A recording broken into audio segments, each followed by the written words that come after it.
All right, it's loading up. Who's Kelly? Oh, there's Kelly. Here. She's playing the center square. All right, we're live. Everybody on the board ready? Ready? Okay. Good evening, and welcome to the 4 p.m. Village of Mamaroneck Board of Trustees work session. We are starting a little earlier than normal to accommodate what is a busy schedule, busy workload. So we are going to make a motion to open work session. May I have a motion, please? So move. Second. All in favor? Aye. Aye. Thank you. Now, it was anticipated that we would go into executive session for 3 items. The executive session is village manager investigation complaint. It is anticipated that a motion will be offered to enter into executive session pursuant to 105(1)(f) of the New York State Public Officers Law as it relates to the appointment, employment, promotion, demotion, discipline, suspension, dismissal, or removal of a particular person or corporation. B, Hampshire LLC versus the Village of Mamaroneck. The Village of Mamaroneck Planning Board is anticipated that a motion will be offered into executive session pursuant to 105(1)(d) as it relates to proposed pending or current litigation. And the third is item C, Acela. It is anticipated that a motion will be offered to enter into executive session pursuant to 105(1)(d) as it relates to proposed pending or current litigation. Would someone on the board like to make the motion to go into executive session for those 3 items? So moved. I'll second. Augustino, call roll. Trustees Winstrup, Yes. Natchez, Yes. Lucas, Yes. DeFore, Yes. Mayor Murphy. Aye. Okay, I will see you all on the other side. Tom, do you want me to stay on for the first part of the executive session, or will someone call me? Stay off for the first part. I'll give you a text when you come on, okay, buddy? Thank you.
Dan, Yes.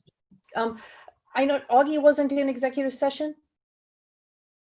Okay. Oh, so the I was, Kelly. second, Oh, okay. I just wanted to be sure that someone was taking notes so that Oh. it was reflected in the record that I left for the Hampshire discussion. okay, I think Augie may have been there. I'm not sure. It's noted. Thank you.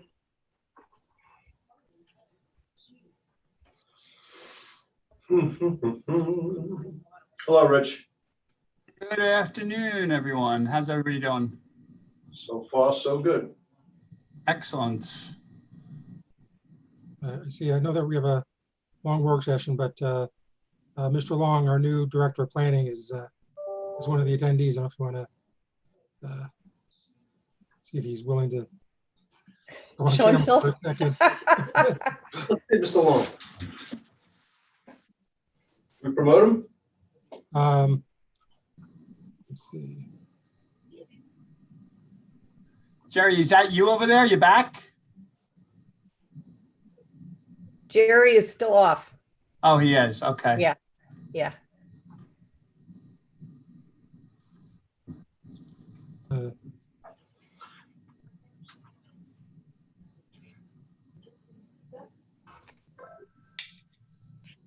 Do you need me to promote someone else to panelist?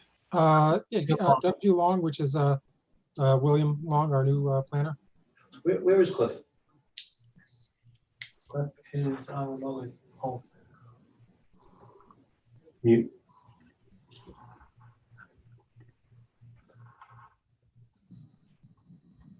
I'm here.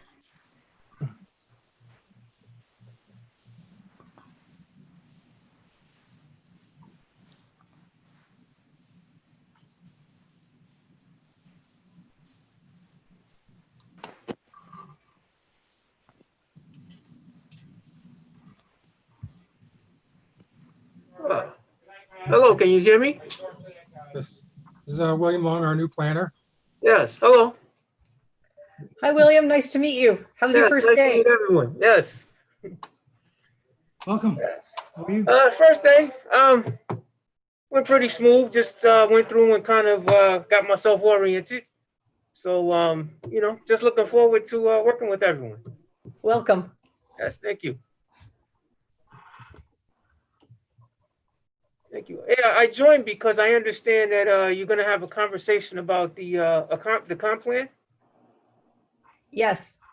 Oh, okay. Yeah, and I wanted to listen in. Oh, good. And Thank you. Neil from NV5 is also an attendee. We can promote him when it is time for the discussion of that item.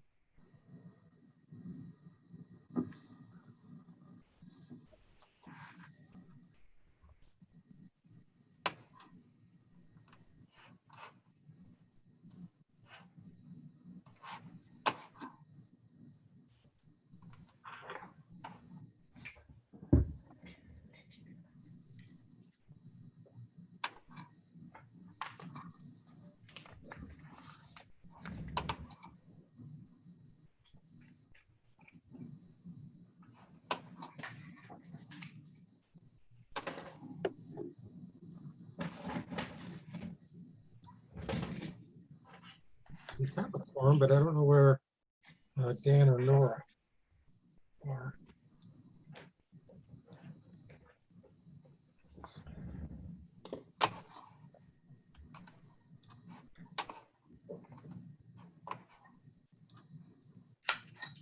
I will. Good night.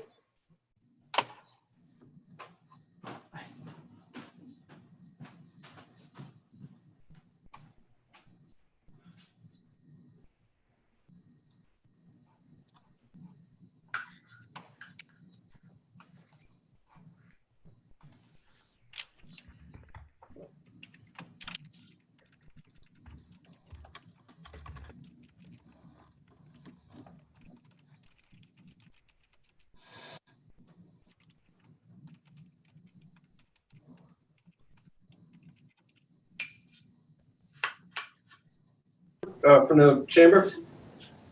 Yes. And I don't know.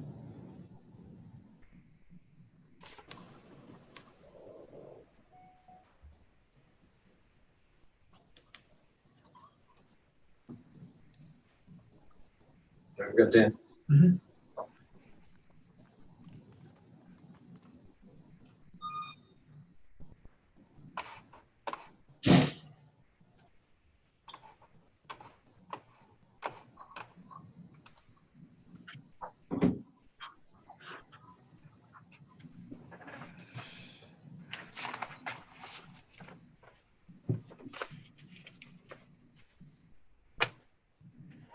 I'm just going to wait for Nora for a minute.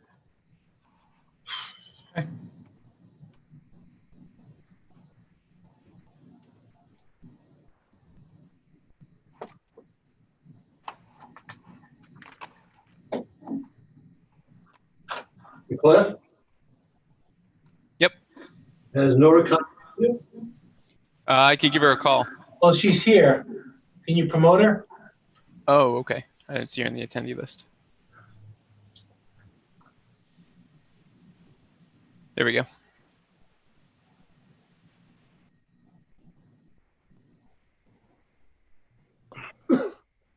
Hi, Nora. Hi, I don't know what I was watching you all. We're in attendee limbo. Yep. Okay, good afternoon. This is the 5 p.m. We started at 4 p.m. Board of Trustees work session. We went right into executive session. We took no substantive action that required a vote in executive session. We have come out of executive session, and now we are resuming the work session. And we are resuming the work session tonight with an emergency request from the Mamaroneck Chamber of Commerce. And what this is many of the restaurants on Mamaroneck Avenue are trying to reopen and trying to go back to earning a living after a long hiatus that was COVID related. They're allowed 50% capacity dining indoor, but the practicality is that folks do not want to eat indoors. Folks want to eat outdoors. Many folks are still very, very nervous about catching COVID. You can see what's going on in the rest of the country, that there is indeed ample reason to be nervous. So that being said, we are looking to provide restaurants that provide table service accommodation in the village of Mamaroneck. So Rich from the Rich Lim Grubber, Line Gruber, yeah, I'm sorry. that's okay. Vice President of the Mamaroneck Chamber of Commerce. Rich, would you like to give us an outline of what you're proposing?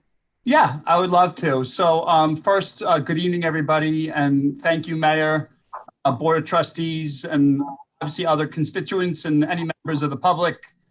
Thanks for allowing us, the Chamber, to have time to address a crisis brewing in the village of Mamaroneck and in the restaurants that serve us our favorite meals.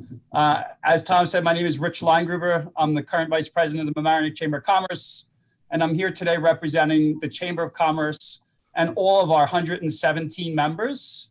These are businesses located in and around Mamaroneck. They're small businesses and employ thousands of people to help serve their customers who are our village residents. Our members include 25 food and beverage establishments, of which 15 are restaurants located in our village, some on the avenue and others at other locations. And since this pandemic started, we have accepted 9 new restaurants as members, because after going around talking to them, they've realized that having a united voice to present them, to represent them is a benefit that they can help them not only keep, but help grow their businesses. So our restaurants are in desperate need of immediate action by our village mayor, Tom Murphy, and all of our boards of trustees to provide a lifeline to the restaurants located on the avenue due to the recent restrictions placed on them that were designed to protect the general public from a very dangerous and sometimes deadly COVID-19 virus. So while Mamaroneck has always been known as the friendly village and a restaurant road destination for so many families throughout Westchester to come and enjoy here in Mamaroneck our restaurants, they have suffered greatly and need additional outdoor seating to survive now and into the future. While we've seen other local communities reopen and offer their restaurants additional outside seating, Mamaroneck has yet to act. So today is the day that this must end. And Mamaroneck needs to remain vibrant and welcoming to all those who desire to visit us. We feel as the chamber that the pull for people to come to Mamaroneck are these restaurants. And without these restaurants being vibrant, all the other businesses are suffering as well. So if no action is taken immediately, we could see many of our great restaurants close down and never reopen. Part of our research has been a recent survey that was done by Zagat that was sent to us by Jerry Barbiero, thankfully, called the Future of Dining Study. And what it basically said is there were 6,775 responses with an 85% completion rate. While 3 in 4 diners cite healthy and safety as the biggest deterrent to dining out again, it was also determined that outdoor seating and reduced capacity at indoor restaurants are most likely to increase their comfort levels and influence them to return to the restaurant. In addition to this survey, it's apparent on social media and all through Facebook groups like Mamaroneck Moms and Dads that our local residents are concerned that we as a village have not offered additional seating and are questioning why not. So therefore, the Chamber of Commerce visited over 15 restaurants in our village and on the avenue. And we'd like to present the following plan that our members have all agreed to, and that it can help them survive and hopefully prosper again. And by agreeing to the following terms, we hope to turn our village back into a vibrant destination it was prior to the COVID-19 shutdowns. So Kelly, I just want to thank Tom and Kelly for really reaching out to us, for Jerry Barbiero to give us a lifeline here and allow us to offer you guys some guidance and help. And we took this very seriously, and we spent a lot of time trying to talk to as many restaurants as possible. And I have to say, I was actually thrown out of one restaurant. I'm not going to name names, but I was shocked that here we are volunteering our time trying to help these restaurants, and some of them don't even want our help. So the master plan that I presented is a very basic plan, and I'm a financial advisor by profession. I'm used to planning, but I'm not used to planning out seating for the village. So I did the best that I could do, and the master plan for more seating on the avenue was sent over to Kelly, and I believe it was put into circulation so everybody could read through it. And then I also believe, Nora, you just sent us a copy with some notes and stuff on it. So I was able to read through that a little bit and see some of the concerns. So I'm here to obviously try and address some of those concerns that you have. But basically, when we sat down with Jerry Barbiero, myself, and another member of the chamber, our understanding was that you guys in the village have some severe budget cuts going on due to the COVID-19 restrictions. You also, found it that you probably don't want to shut down the entire Mamaroneck Avenue because it has some buses on it. There's traffic concerns, and up front, we're not looking to shut down the avenue. The other thing was paying overtime to Department of Public Works and possibly Police Department, and we understand those concerns as well. However, we feel that if something is not done immediately, that we're not going to have a village for people to come to because there's going to be no stores left. And Richard, a concern. sorry to interrupt. This is Victor Tafur, trustee. I just think I'm really sorry to interrupt, but I think to have an even better conversation, you're referring to a document, and I think of course Zoom allows us to present on the screen because we got it. I got it like Thursday. Yeah. But many probably on the call don't have it. So we can all go through it and maybe have an organized conversation. Maybe you or somebody else could put it on the screen with the one that has the commentary by Ms. Lucas. I think we just got a new one it's the same one, but with some questions. If you could. Okay. Do you want me to put that up? I can share that. Yeah, that would be very helpful. Yeah, sure. Yeah, As you do that, I want to really commend because, it was really, in our form of government, and in everybody, in everyone, of course, in ours in particular, the village manager has a lot to do because he implements and So in addition to Tom, Kelly, all of us, we needed him to take take initiative and even push you to get to this level. So I think he's not listening, but at some point he may hear this. And he always kept us informed, and he wanted really this to happen in this way. So we hope to see him soon, and that we get to a good, fruitful discussion. So thank you. There we are. Yeah. Is that Wonderful. working? Thank Can you. everybody see that? Looks great. Yeah, that works, Rich. I just Okay. want to make a point that this is not part of our backup. The comments came in during the work session. So, Right. so they're not part of the public backup. So sharing them on the screen is the right thing to do. Absolutely. I have no problem with that. I wasn't sure how this works, so. I'm Thanks, sorry that I sent it so late. I spent the day with a friend in an emergency room, and so I just thought I would get it done this morning, and I didn't, so I apologize. Yeah. No, and you know, I thanked Kelly and Tom and Jerry because those were the three that we were communicating with, but obviously we want to thank everybody for being here. And, you know, we're here to work with you guys. We're not here to, you know, butt heads. We all have a common ground here. We want to see the village vibrant again, and we want to be able to make sure that the restaurants can survive. Yeah, So, you know, yeah, that's thank you. obvious, so. Let me just kind of run this back a little bit. I think, I mean, I'm fine addressing all of the questions that are raised on this document that I'm just seeing, but I think what we have to do as a board of trustees in the macro sense is decide whether or not we want to allow the restaurants to use those spaces. And then if we decide, then leave it to staff to figure out the particulars within certain parameters. Because I think that, you know, it's not going to be cookie cutter, one size fits all. Different establishments and different configurations of the avenue might require different methodology. So Right. That being said, let's just go through the document. Great. So, Before we do that, just one question for perspective. Yes, Rich, David. how many restaurants on the avenue are desirous of this participation? how many restaurants on the avenue? Give me 1 second and I can tell you. You know that you've talked to who've said what they want to participate in this expansion. Right, I'm gonna get to that right now. I'm sorry. I should have had this, but it's right here. And if it's a food service establishment, I think we need to just do this at this time for people that have table service. In other words, waiter service, you know. Yeah, so When that's a food service establishment. one of the things that we had talked about, Tom, at our last meeting with you and Kelly was, how about we start off with about 6 restaurants, we try it out, see what happens.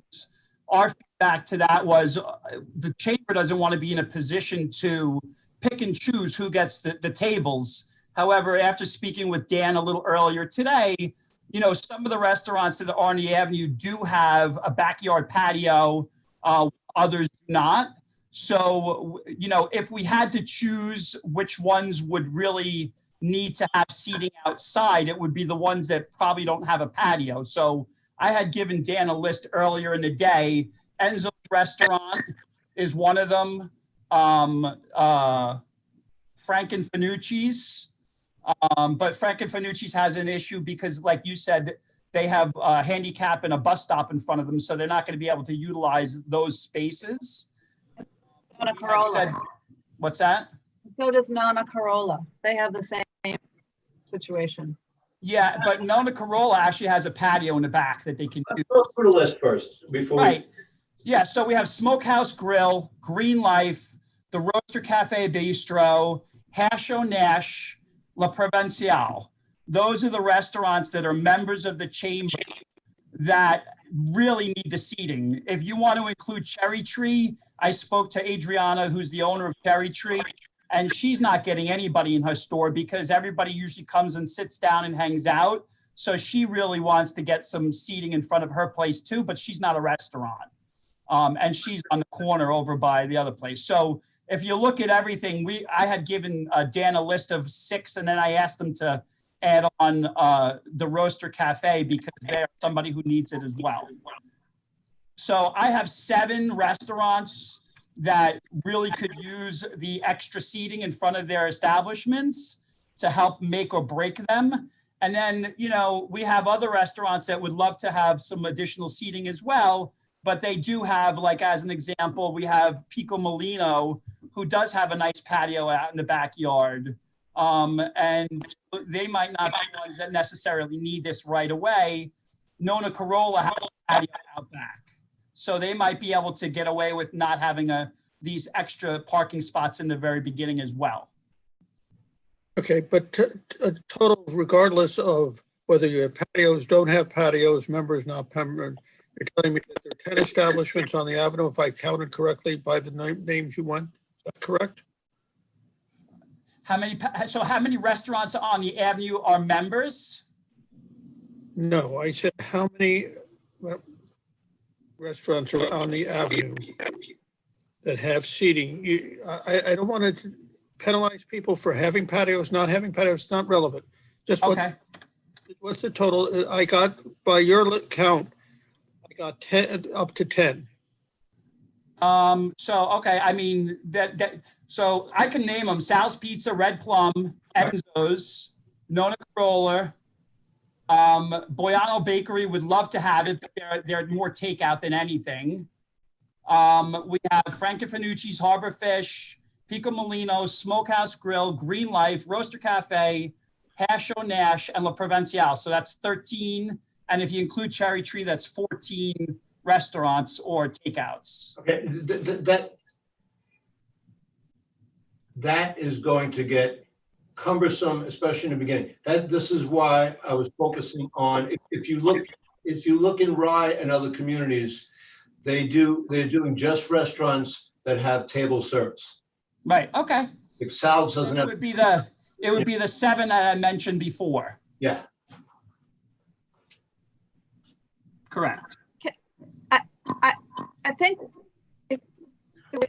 I think we have to be careful about, you know, being fair to everybody. And I know it's a question for the attorneys is, can we limit it just to chamber members, or do we limit it? We could limit it probably to people who have table service, but I don't know if we can limit it to chamber members. But the other thought is, I know that in Rye, when they did it, they had to be in, you need to have the spaces right in front of your restaurant if you are delivering food, especially if you have a liquor license, because it has to be contiguous. But it might be possible for us to create some seating for takeout places where people could simply go and be socially distant and be able to sit down. That might be another level that doesn't actually tie into the specific restaurants. And that might solve the problem for some of the places like Cherry Tree, that people want to go in and get their ice cream, but they don't want to eat it in the car. Okay, yeah, so we could have kind of a communal sitting area and then sitting areas for restaurants to serve people. Is that what you're trying to say, Nora? I'm thinking maybe make everybody happy. Nora, your audio is like, it's like a bad cell phone connection. Okay, I don't know why. Now it's good. You might be a little too close to the microphone. I'm having one of those days, so. Whatever you're doing now works better. Okay, thanks. So getting back to the master plan, our understanding from Jerry Barbiero is that due to, I guess, the use of public land, that they would have to be members of the Chamber of Commerce in order to be part of this master plan. And one of the things that we agreed with Jerry on was that in order to proceed, not only would they have to be members of the Chamber of Commerce, but they would also have to have an existing sidewalk cafe permit that has either been issued or is in the process of being issued. And that would then, you know, give you guys some, I guess, leverage as far as, okay, well, at least they have the sidewalk permit cafe. We already know they have the insurance. We already know that they're going to be in compliance. Now let's help them expand that seating onto the street. So the original proposal was to basically put up those wood horse barriers. And after a conversation we had with the mayor and Kelly last time, it looked like Tony had said that it would be much safer to have the Jersey barriers put up. Obviously, that is a little bit harder to do because they're very heavy and much bigger than those wooden horses, and they would be considered permanent. You know, that's for you guys to determine on what you want to do, but obviously we do need some protection. Another option that we were looking at, and Tom just sent a copy of one of those, were these parklets that are being built all over the city and in different areas around the country that would basically enclose the restaurants parking a little bit higher up. But those would have to be built, and that's a considerable cost for most restaurants or the village. So I think the barriers would probably be a better situation because all you got to do is drop them and leave. You know, if I've eaten in Rye a couple of times, and you know they put the barriers up, and then the restaurants themselves kind of did a little decorating of it, so it looked a little bit more presentable. I agree. Some floral arrangements and whatnot. Is that us?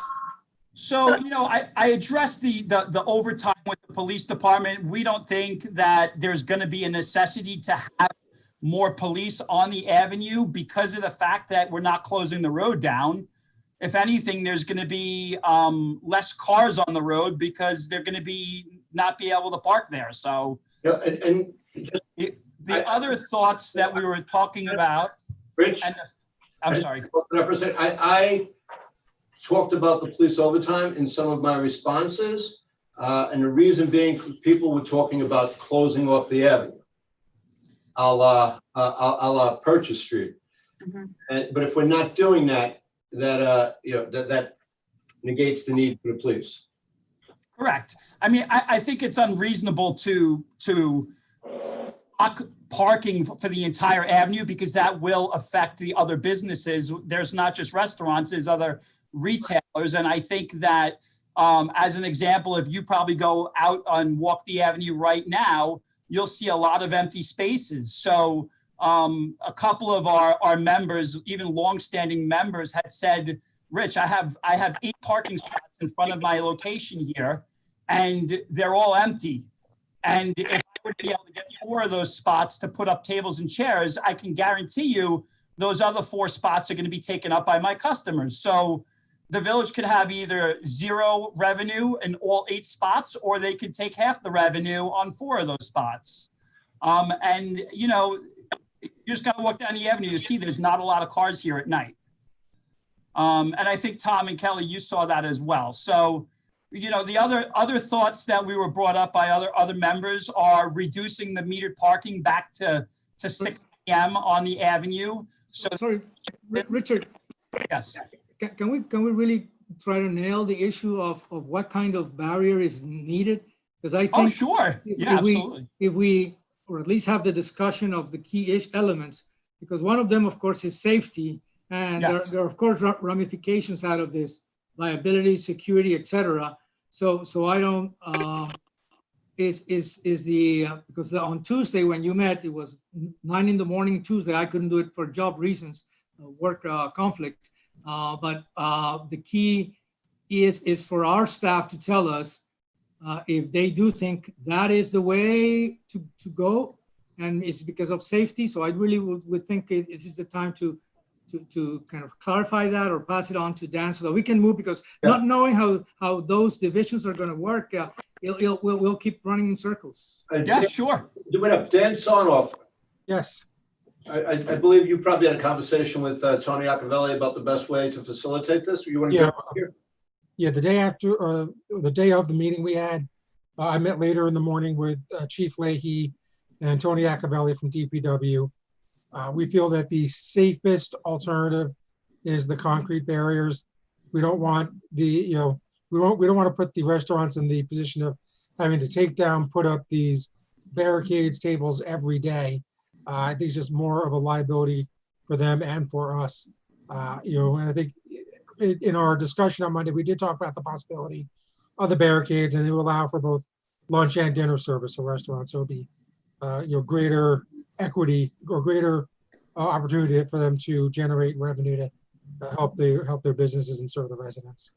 Correct. Let me ask you a question related to that.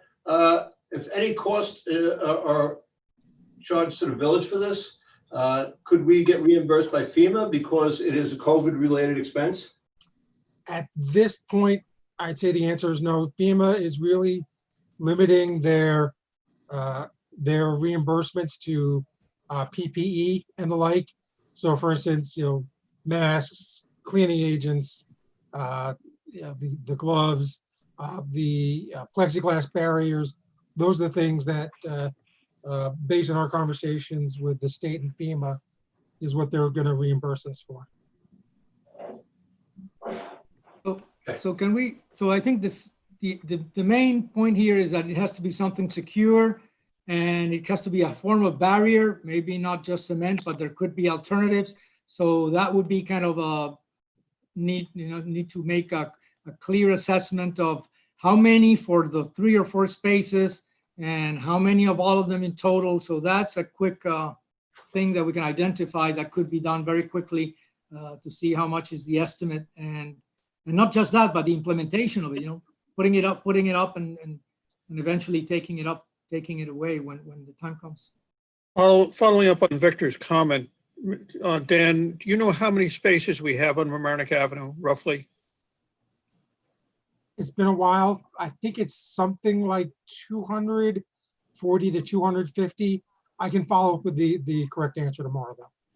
Okay, because if you take 15 as a as a number, which is maybe high or not, and you take 4 spaces per 15, that's 60 spaces. You could limit it to 3. I don't know how many tables you can get per space. Rich, do you have an idea of that? Unfortunately, I haven't looked. It all depends, I guess, on the size of the tables, and there's two tops, and there's 4 tops, and there's 6 tops. So it all really depends. Mm-hmm. That would be an individual decision on the part of the restaurants. Right, and from my understanding, as long as the restaurants have from the back of the seat to the back of the other seat, they could try and squeeze in as many as they want, as long as there's the 6 feet from the back of the chair to the back of the next chair. Occupied chairs. Yeah, but realistically, in a space that is 18 feet long, you're probably talking, 2, and then you might have to go to 1 in the next space, then 2, 1 type of a scenario. So under that scenario, what you're suggesting, Dan, is that 3 would be probably the more optimum than 4 spaces if you're trying to optimize the number of tables per parking space. But then you have to take into account the size of the barrier. Right. Barrier has to be within the space so that cars adjacent don't hit the barrier when they open their doors. Right. Kelly, what were you saying? Nothing, I'm good. I couldn't answer the question of how much the restaurant would generate for each table service. I don't have the. Well, we can't do the economics for them. Yeah. Right. What our decision here tonight is, are we going to allow staff to move forward on this? Because it is an emergency. When you talk to the restaurateurs, they're hanging on by the skin of their teeth. I was hoping that when we went into phase 3 and phase 4, where it was 50% capacity indoors, that would solve a lot of their problems, but it didn't. It didn't at all. And I know a lot of people who will not eat inside any restaurant, even if it was empty. They won't do it. So the question for us is, we got to get off the dime here. I think we had, upwards of 60 people email us. And if you participate on Facebook, which can get a little nutty sometimes, there were hundreds and hundreds and hundreds of comments on this. But that being said, I just want to point out, I know from Rye and in some ways from Larchmont, there is complaints from some of the other businesses about the diminution of parking. Mm-hmm. But I think we got to try and create some balance here, because I think Rich makes a very good point, is that what brings a lot of business to Mamaroneck Avenue is the restaurants. You know, they're kind of the old time used to be anchor stores, right? But there aren't any anchor stores anymore. The restaurants are now kind of the anchor stores. So the grander vision, and you know, I understand that we were talking about this, but you know, we could Village of Mamaroneck can call in some media and really try and make this like the grand reopening of Mamaroneck, and get the other people from surrounding areas to say, hey, come check us out, we're reopening, and really make a something of it. Maybe even for the first night that we do this, we try to shut down the avenue for 3 hours, allow the merchants to bring out some of their sidewalk sales, and really make it something to come look at and remind people that we're here and we're open for business. And I'm throwing that out there as just a grandiose idea. But you know, that's something that if we really wanted to do something about this, we can make this a grand spectacular and put Mamaroneck back on the map. I think that we owe it to them to give this our best effort and give them Right. a chance. I do, you know, I do too. I'd like to think that we could get started with the barriers that we can get, put them in front of these 6 or 7 restaurants that already have the permits and that are ready to move with this. You know, let's get the avenue revitalized in that limited way. I think, I expect that the demand will grow and that we could then add restaurants here or there. Nora, I love your idea about having a common place for people to take takeout. Yep. I'm thinking down by the river, you know, behind the CVS and behind Mr. Chen's, you know, where we have that river. If, you know, if we had picnic tables, or if we could somehow encourage people to take their takeout down to the harbor and have a picnic dinner. I don't know how we could encourage them to, you know, do takeout down there as opposed to their own, but I just think getting people back out and helping our restaurants is absolutely critical. I mean, the ones I talk to, I mean, they're looking at real dire situation in the fall unless we can get it together this summer. So I would hope we could do what we can immediately and hopefully grow it. We can keep talking about this all summer long and into the fall, but a small step is better than nothing. And we could figure out what works, what doesn't work, and amend it. Yeah. Right. We go on. You know, One thing I do think we need to address quickly. Hold No, on. no, you're finished. Whenever you're done. I just want to tell Rich something. That Rich, the changing of the parking regulations from 8 to 6 would require passing a law, which was going to take more time. Just want to let you know that. I mean, it was a suggestion. It's only 2 hours. I'm just explaining to you Right. the dynamics of it. And Correct. That's fine. Victor, your turn. You know, before Victor starts, I just, you know, obviously, guys, I mean, you know, we have a lot of people with our eyes on us right now, not only the chamber, but the government. And if we don't get something started here, everybody, unfortunately, with you guys, you all get elected. And there's going to be a lot of unhappy people if this doesn't get done. And I just think it behooves all of us to work together and just like Kelly said, let's get this started. Let's drop off those barriers as soon as we can, you know?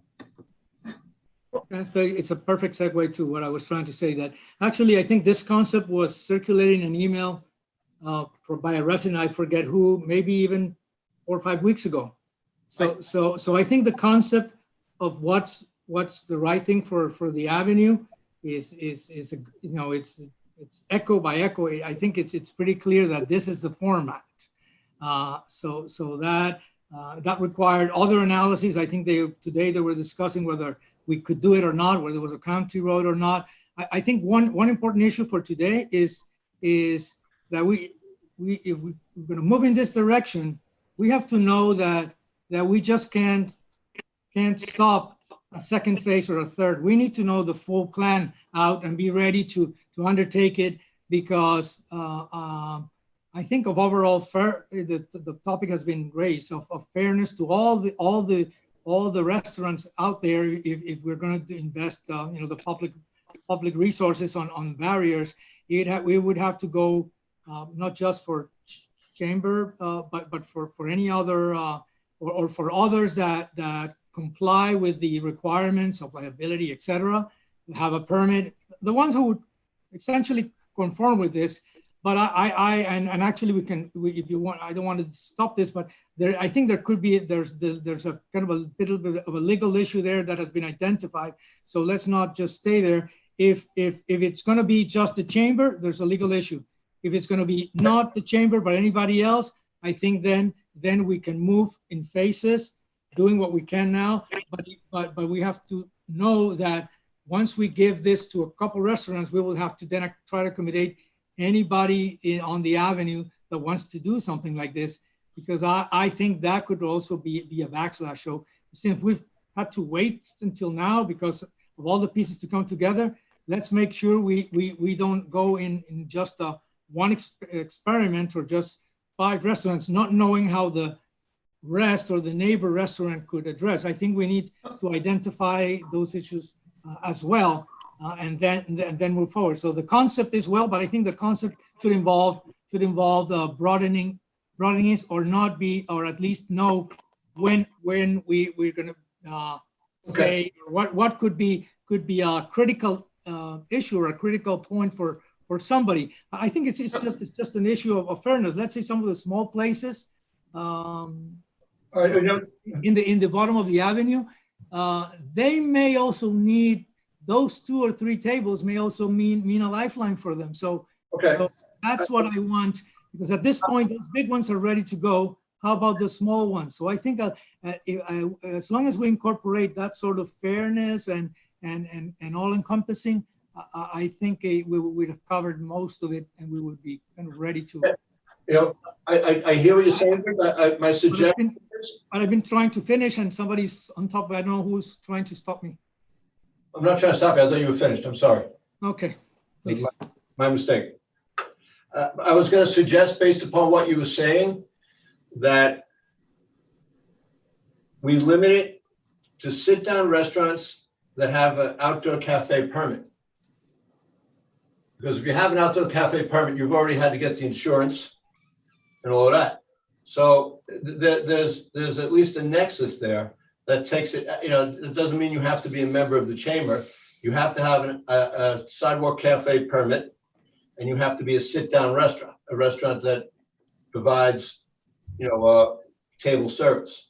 Hey, Tom, can I just interrupt 1 second? When we met with Jerry Barbiero said under no circumstances will we be able to have the resource to deal with each individual restaurant, and therefore that's why they need to be members of the chamber. And that's why the chamber got involved initially, because they said we need a master plan, which is why this is called master plan, that will encompass everybody. And because they're members of the chamber, the members of the chamber are agreeing with a one plan. And it's not going to be one restaurant wants this, the other one wants leather chairs, the other one wants paper chairs.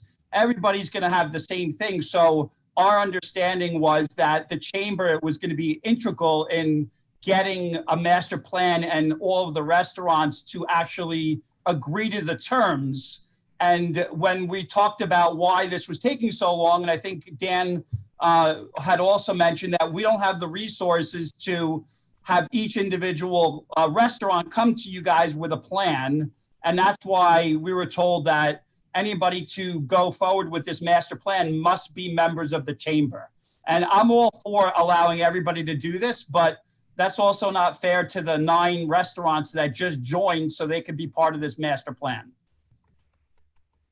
So I don't know if you want to talk to Jerry about that, or what you guys think about that.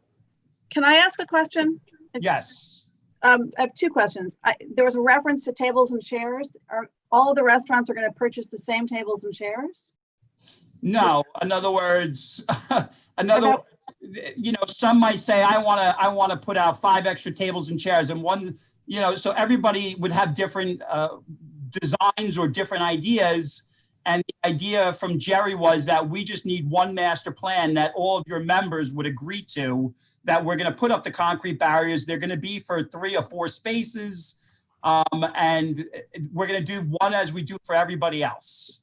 And there's a divergence. Okay, that was just, and my other question is, I mean, I circulated this just a little while ago, the hold harmless from the city of Rye. The city of Rye has an agreement with each restaurant because they have to be sure that they're covered by the insurance, not only for a sidewalk cafe, but also for the street. So I don't think we can do a blanket. I mean, this is up to a question for Bob, but I don't think we can have a blanket agreement with the Chamber of Commerce. We have to have certificates of insurance from each of those. Oh, without a doubt. Yep, I agree. Why don't we have Bob jump in right now and see if we can give us some clarity? You know, I don't know if I sent this to Bob, but okay. Well, that's okay. I understand the concept. I mean, I think you can do it either way. If you want to enter into an agreement with the chamber and the chamber wants to provide the insurance for everybody and manage this program, you probably do that as a license to the chamber. But I'm not sure they want to do that. Sounds to me Yeah, like that's what the gonna be chamber fun. wants to do is set up the standards that would apply to everybody, but there would still be an individual permit and license and insurance in favor of the village, that sort of thing. That's Which correct. is why I think the mayor suggested doing it only with people who already, or at least starting with restaurants that already have a permit, outdoor seating permit. But you can do it. I think you want to figure out what you want to do, and we can figure out the mechanics. Between Dan and Jerry and Christy and I, we can figure out the legal mechanics and the arrangements that have to be made. I think that that's the best way to go. And instead of us trying to hammer out all the details here, something that we're trying to do on an emergency basis is, Tom, this is Dan. I think the concept is either we would want to have barriers or we don't want to have barriers. And how many, up to how many do we want, how many spaces we would allow per restaurant or establishment. I'd rather use the word establishment than restaurant. Great. And that they have to have a sidewalk cafe permit from the village. And then we can work from there. That would be a good outline, and then we can try and have staff try and work out particulars, et cetera. yeah. And so with that, if I may, I would like to suggest that we limit the barriers to a maximum of 4 per establishment. That would be a maximum of 60 spaces that we could potentially be losing for an indefinite period of time.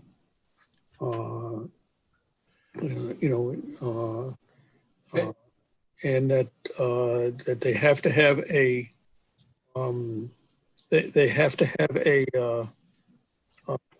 cafe, an outdoor cafe permit, whatever our license is, and with all the proper insurance. Okay, but I would be fine with the number of spaces. I wouldn't be fine with the number of barriers because you don't know the size of the barriers that you're going to get and how many you might need more, you might need less. That's a particular that I would leave. I didn't give the number of barriers, Tom. The number of spaces. No, you did. You also did. You might have not meant to, but you did. So can I answer the question about the barriers?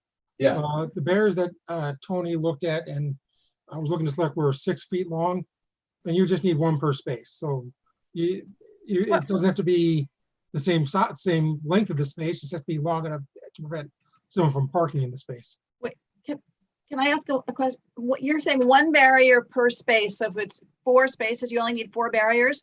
That's cutting them off from the actual driving. But what about the sides? Oh, you could use wooden barricades for that. You I could was use told- other I was told not- barricades for the yeah, sides. I Okay. was told not to use the word sawhorses. Okay. Okay. So, We also have there's the iron barriers too. or you could use cones.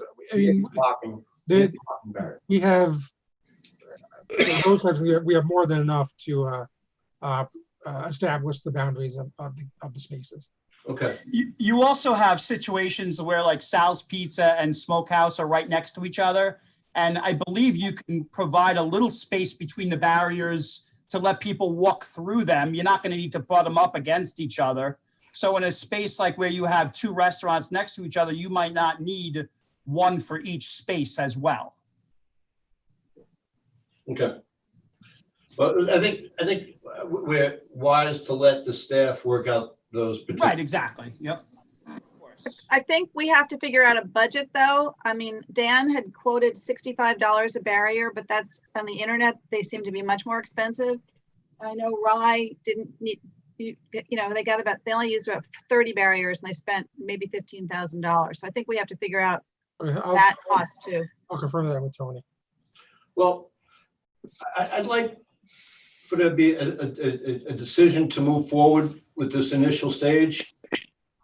And so we can get started ASAP. We don't have to come back and allow staff to make those decisions.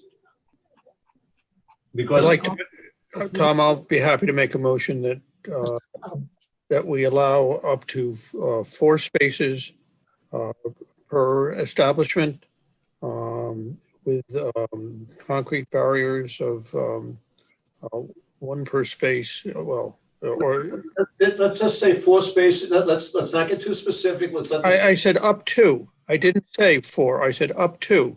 So it can be more, it could be less, it can't be more. We're setting them. Okay. That they have to have a cafe, sidewalk cafe. sidewalk cafe license and the proper insurance. There was one other item which I had in my memo, which I think I need a little guidance on, which is when we give up a space on the avenue, just in general, there's a fee for that. Is there any, does the board want to write a consideration on that? Let's worry about that another time. Okay. It's One minute. It's $20 per space, correct? Per day. Correct. Per day. So, I mean, I think that that's something we need to waive. I think that's gonna, Something we need to waive too, but that the village manager can make that. Actually, we don't have the ability to waive it. It could be waived in an emergency order of the village manager. Okay. all right. One comment, I think as we're discussing, I think the pages that follow is kind of a good checklist of everything that needs to be done. I think Nora has expanded on, if you go next, even this issue that was just being discussed, I just saw it, the issue of the barriers, essentially, who is doing what for the village and when, I think becomes kind of the template. We can approve this concept, and have a management use this as a template. Everything is here. I see even security issues, checking with the fire department. I'm the liaison with the fire department. I think this kind of checklist would be terrific, so that then we're not well, I mean, at least we're acknowledged that we in conjunction with staff thought about everything, not just move this along, but move this along in taking everything into account. So even, for example, that aspect. So I would support it, including all the different elements that have been identified here. And then even has a responsible party and even a date, so that we will know how things are going to happen. So I think with that, I'll Okay, we have proper reporting from the staff, right? That's what we need. Yeah. All right, I will second Dan's motion. Augustino? I'd like to include with a template similar to the exhibit that's presently on the screen. I think that's a very good point for Victor. That gives staff an avenue to try and, move forward to. Well, we could even, I would suggest that we might just keep this as a recurring item on the work session to just get an update every time we meet, a short update where we stand, and just keep it as an open discussion, because I think COVID's going to be with us. We're going to continue to hear more from our businesses, and it might just be nice to have this ongoing. I also think there's been talk of having a nonprofit organized that might help supplement some of the expenses. And I know Kelly and I had said we would both work on this, and I'm sure Kelly's still happy to, and I'm still happy to sort of to keep it going over the next week or 2 or 3 or 4. Absolutely. Let me add one more small thing that I heard on the meeting or the conference call that the county had on Thursday on this topic, which I really liked.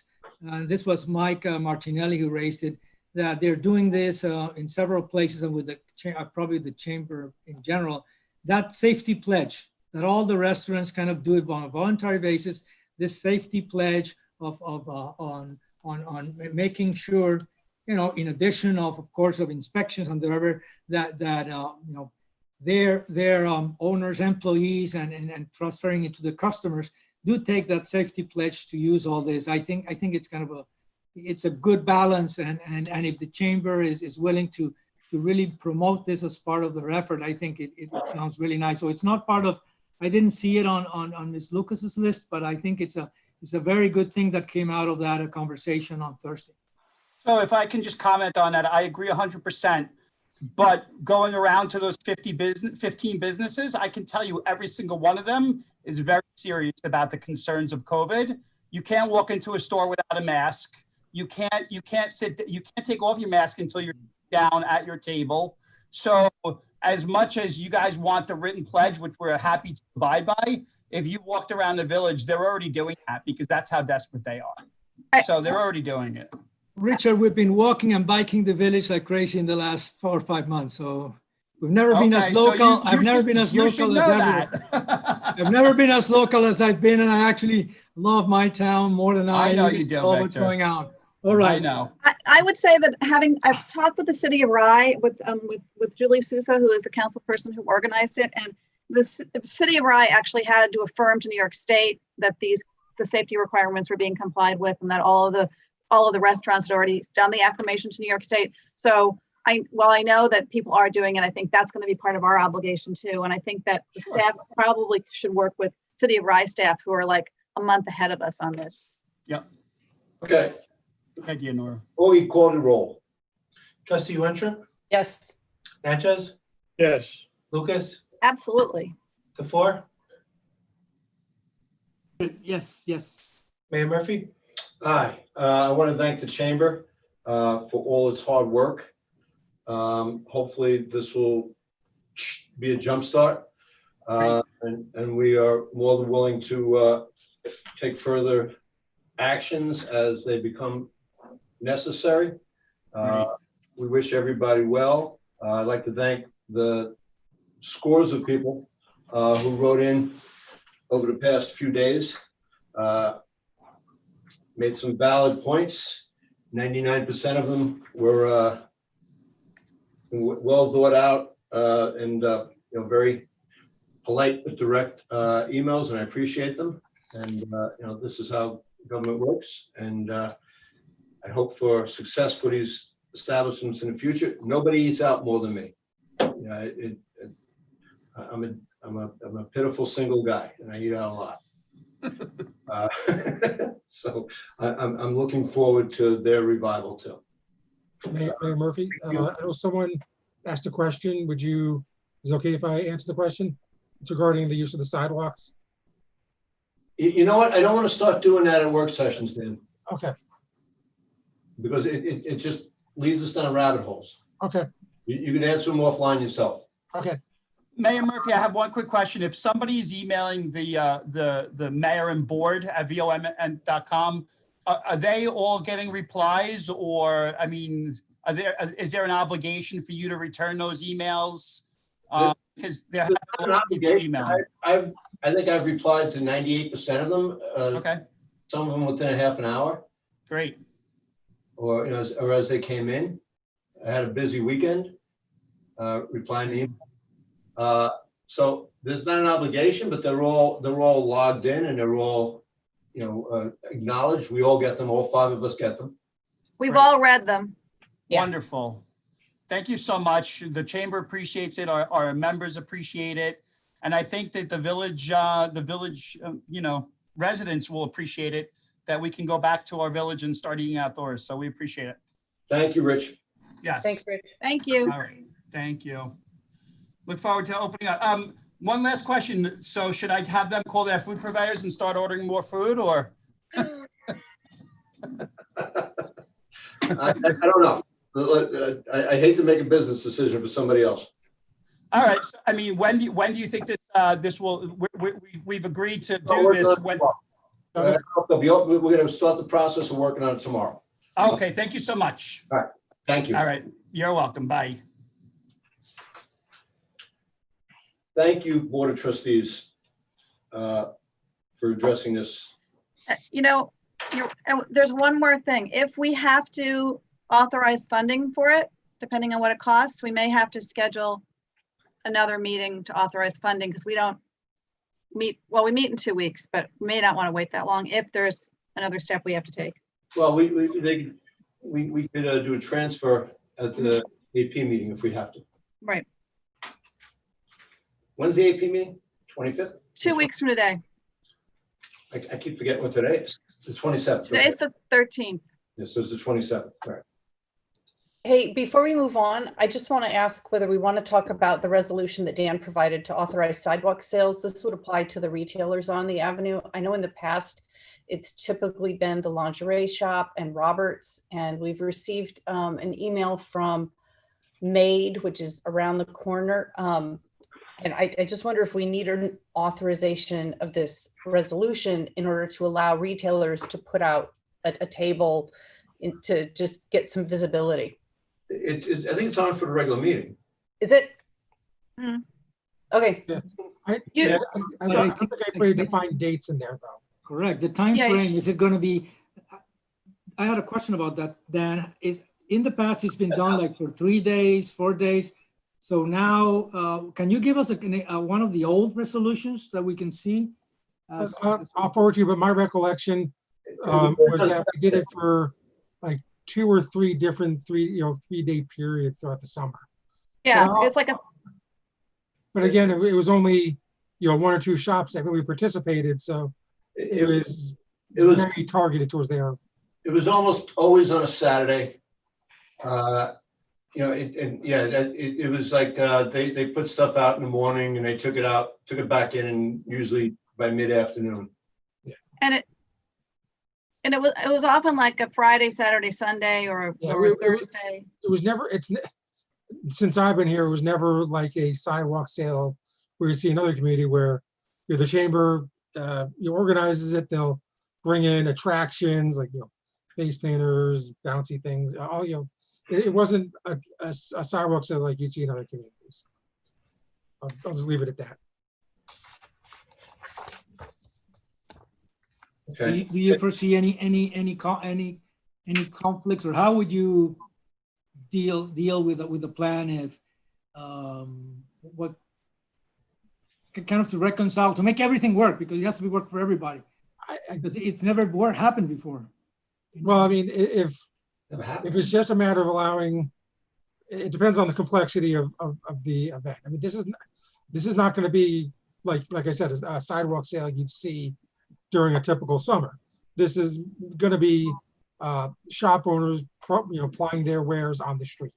So it's typically, as long as they give us insurance, they stay on their sidewalk. It's not a terribly complicated thing to do. It's when you have like the bigger organized event where it gets a little more complex. I don't think that's what's happening here. Okay. Yeah, this has always typically been, Roberts puts out 3 or 4 tables. They put out shoes and shirts, and then Main Hosiery would put out a table. And then there used to be gift stores, Nan's and stuff like that would put out a table. There wasn't vast participation, but if they want to try it, it can't hurt. Yeah. In my recollection, it was on a Saturday morning. Yeah, it was, I grew up in a village where it was a big to-do every year. And it's not the Let's same. talk about historically what we do here. Yeah. Okay, that's on for tonight. To me, that's like the chicken soup it is. I don't know if it's going to solve anything, but it can't hurt. Agreed. Village policies, actions addressing racial discrimination. And this is on for the regular meeting. Victor, thank you for working on this. I have a bunch of comments, but I'll wait to go. You have a resolution here. Does anybody else have anything they want to say about this?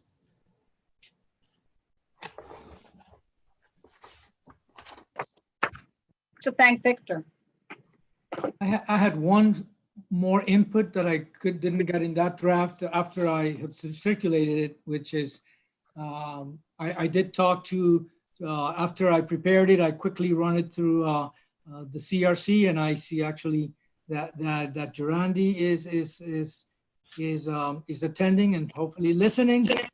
So there she is to get input, because I think in addition to just what we can do as government and different departments, the boards, etc., it is central to have the community engagement.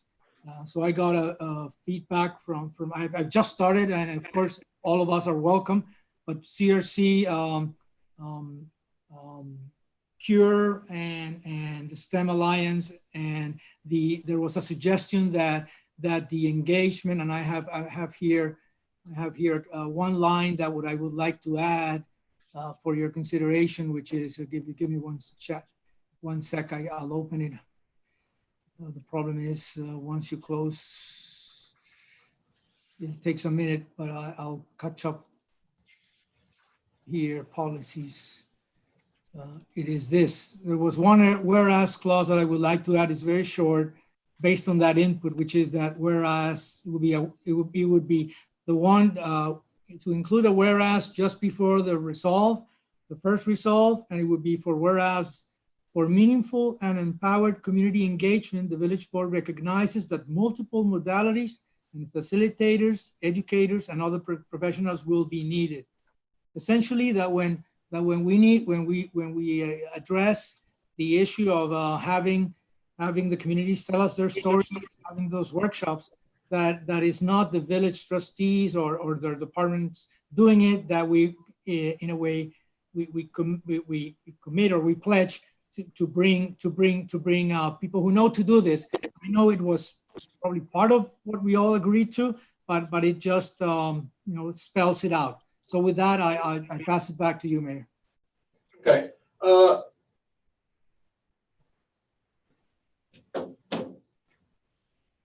I guess I have a bunch of concerns. The review policies and practices, the four-step process. I mean, who's doing the review? Who's doing a review of policies and practices? Is it department heads? Yeah. No, let's take us, the Board of Trustees. We review what we do that may have impacts on discrimination. Of course, who we appoint. So every time we will make sure in our own policies, this is very much in line with the document that you circulated about the Department of Justice. It's very much, I'm glad you circulated that memo, because it really, clicks perfectly. It is each piece of government, and that's again the example us, reviewing what we do and how it is reflected in diversity, in non-discrimination, trying to be more inclusive. So appointments we make, when we pass the budget, when we adopt a comprehensive plan, is it fair? Are we really considering all the neighborhoods equally? Are we really addressing the, and we think we do, we're supposed to be doing it, but this actually starts a process to do a first round of being more critical about it. So the Board of Trustees will do it. We will commend each liaison to make sure that the other committees do it themselves, as they have their own policies, as they do their own actions, as they do their own reviews.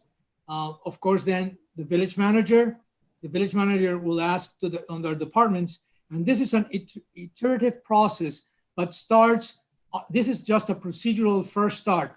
Review, engage, report, reform in kind of 4 months. We'll see this first exercise, what it gives us, and then you go into really addressing the issues. It is the philosophy that was shared in that document, and in the example that you also shared from Washington of those communities without lighting. It's just actually one of the sentences here is taking exactly from that article. Okay, one of the things I've been thinking about for a long time is the discrimination. We all know overt discrimination, right? We all know, if somebody says, hey, I'm not hiring that person because of their race, color, and creed. We all know that's overt discrimination. We all know that's illegal, right? But I think for a village like ours and for a community like ours, we have to start trying to look at the implicit racism, and like that article explains, like the lights being out in a certain area of a community for a longer time than another area of community, because that community doesn't feel that they are a part of the community, doesn't feel that they are listened to by the government, doesn't feel like they have access to the government. So I'm really, listen, I don't think we're going to look through any policy or practice of the Village of Mamaroneck and find overt discrimination. But, you know, I think that, and I'm not saying not to do this, but I think it's really important that we have training to try to identify, you know, for lack of a better, you know, a more complicated term, what it's like to walk in somebody else's shoes. Because I think none of us has that experience. And what I'm keenly aware of these days is that I have a totally different experience than people of color growing up in the United States of America. You know, I've seen it acted out in my life, and you know, when you start looking for it, you see it, right? And you start talking to people and listening to their experiences, you hear it. So I'm not saying not to do this. I'm saying I think this has to be done. I think it has to be done when we have training to recognize more areas of discrimination, because I think they're there, and it's not in a lot of our wheelhouses to see them. And I also want to put in a plug for forming a Human Rights Commission, because, you know, I was on the Board of Trustees here where there was a lot of issues. You know, this goes back to the day labor time, and the Human Rights Commission at the time, you know, kind of tried to intervene, but they were really not accepted, and their views weren't accepted because it was a tri-municipal. And, you know, the majority of folks came from Larchmont or the town of Mamaroneck. So I can understand why people in this community, you know, didn't want to be, you know, taking, you know, direction from people who don't live in this community. So that's why I wanted to have, and I know that there's limitations on what a Human Rights Commission can do. And maybe the name was what tripped people up, but I think there should be some group of people who have the experience and actually get some training into how especially the not overt, the implicit racism and discrimination affects our community. Because I think that is the insidious part of this. That's the part of this that gnaws at us, right? You know, I think, I mean, you know, for those of us who were born in the 60s and watched the civil rights movement, you know, we passed laws in the 70s that kind of outlawed overt discrimination, but we never got to we never had the conversations that we should have had, right? So I think you're right about that. I think outreach and conversation are really important, but we never got to, you know, the ability to see how that affects somebody else. And now it's become so polarized, but I think that there's an opportunity also to look at how, you know, somebody else's experience is so vastly different than ours that, you know, we need help seeing that experience. So I want to get to that too, but I really, I would like to see the Human Rights Commission in this resolution too, because I think places. Go ahead, Victor. If I may, I think you just in a way confirmed, because I think you're very much committed to this, and you do it all the time. You just did it, for example, by our board analyzing that we don't have a Human Rights Commission. That's precisely the dialogue we're having, right? And that's how this gets us in there to see, okay, what is the first thing this board needs to do in order to move forward? So that's one proposal. This resolution we have today is just kind of a procedural modalities resolution to get us starting that conversation and identify those spaces that we can do. The other one came out the other day. We were talking about recreation opportunities because of dogs, and the issue of swings in the parks and Columbus Parks came out.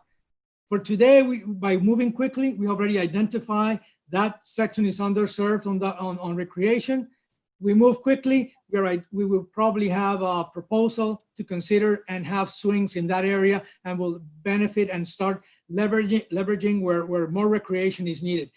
There are some things that need to happen, and of course, in the middle of it is education.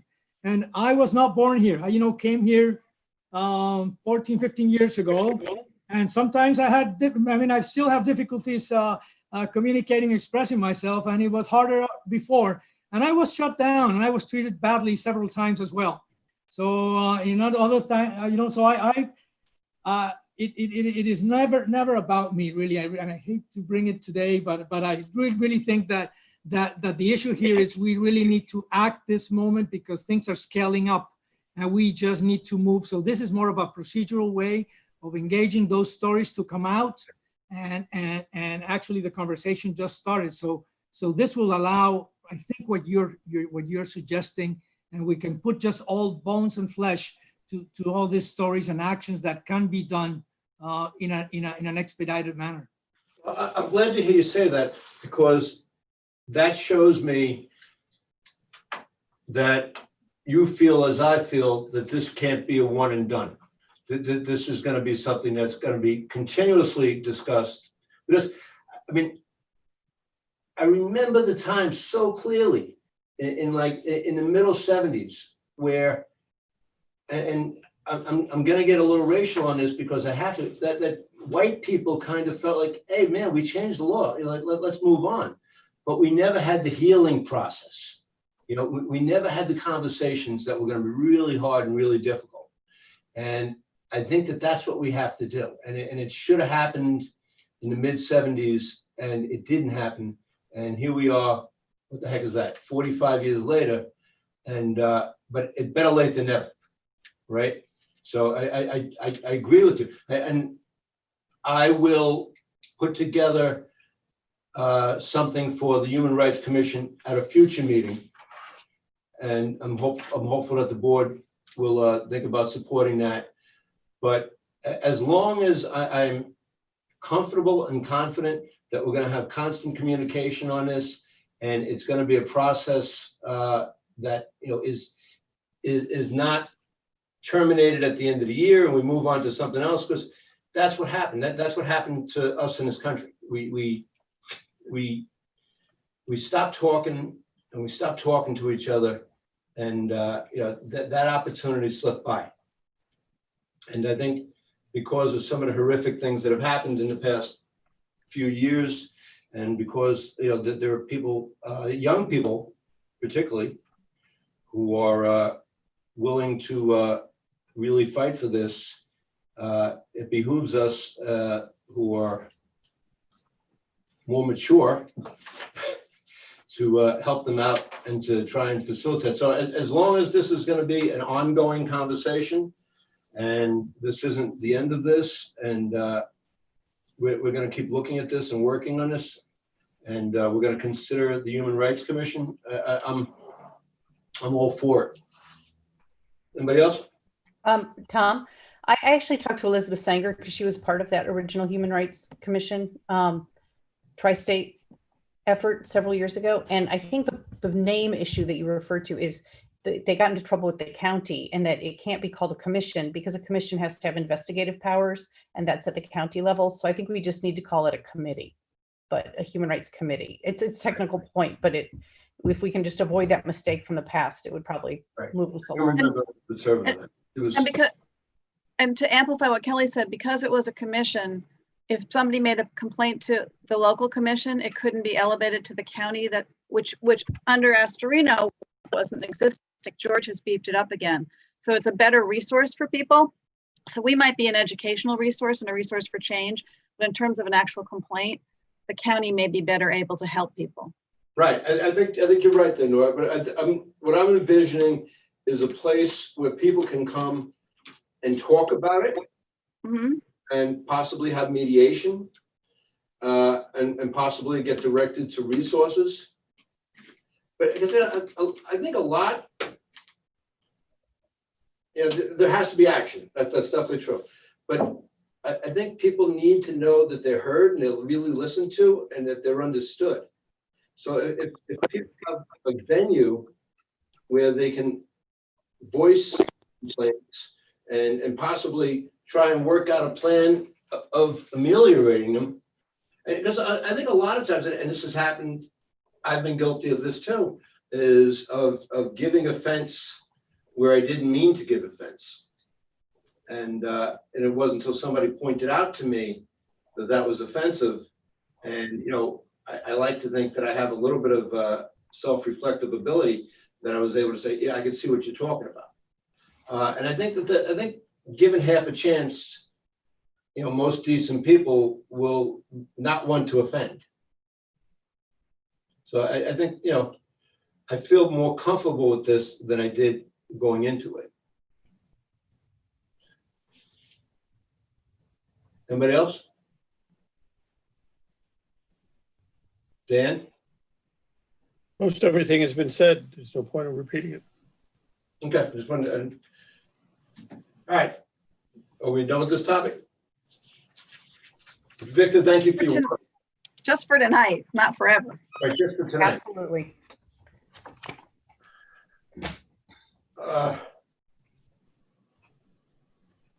You know what? We have Durandi in attendance. Do you want to take the swings out of Columbus Park out of order? Sure. Okay, this is a discussion that went back to having dogs in Columbus Park. And a lot of what came out of that, other than people's opinions about dogs in Columbus Park, was a real true concern that, unlike the other neighborhood parks, there were no swings in Columbus Park. And as we all remember from having small children, they like to swing. So there is a item on the agenda for new business for a new swing set at Columbus Park.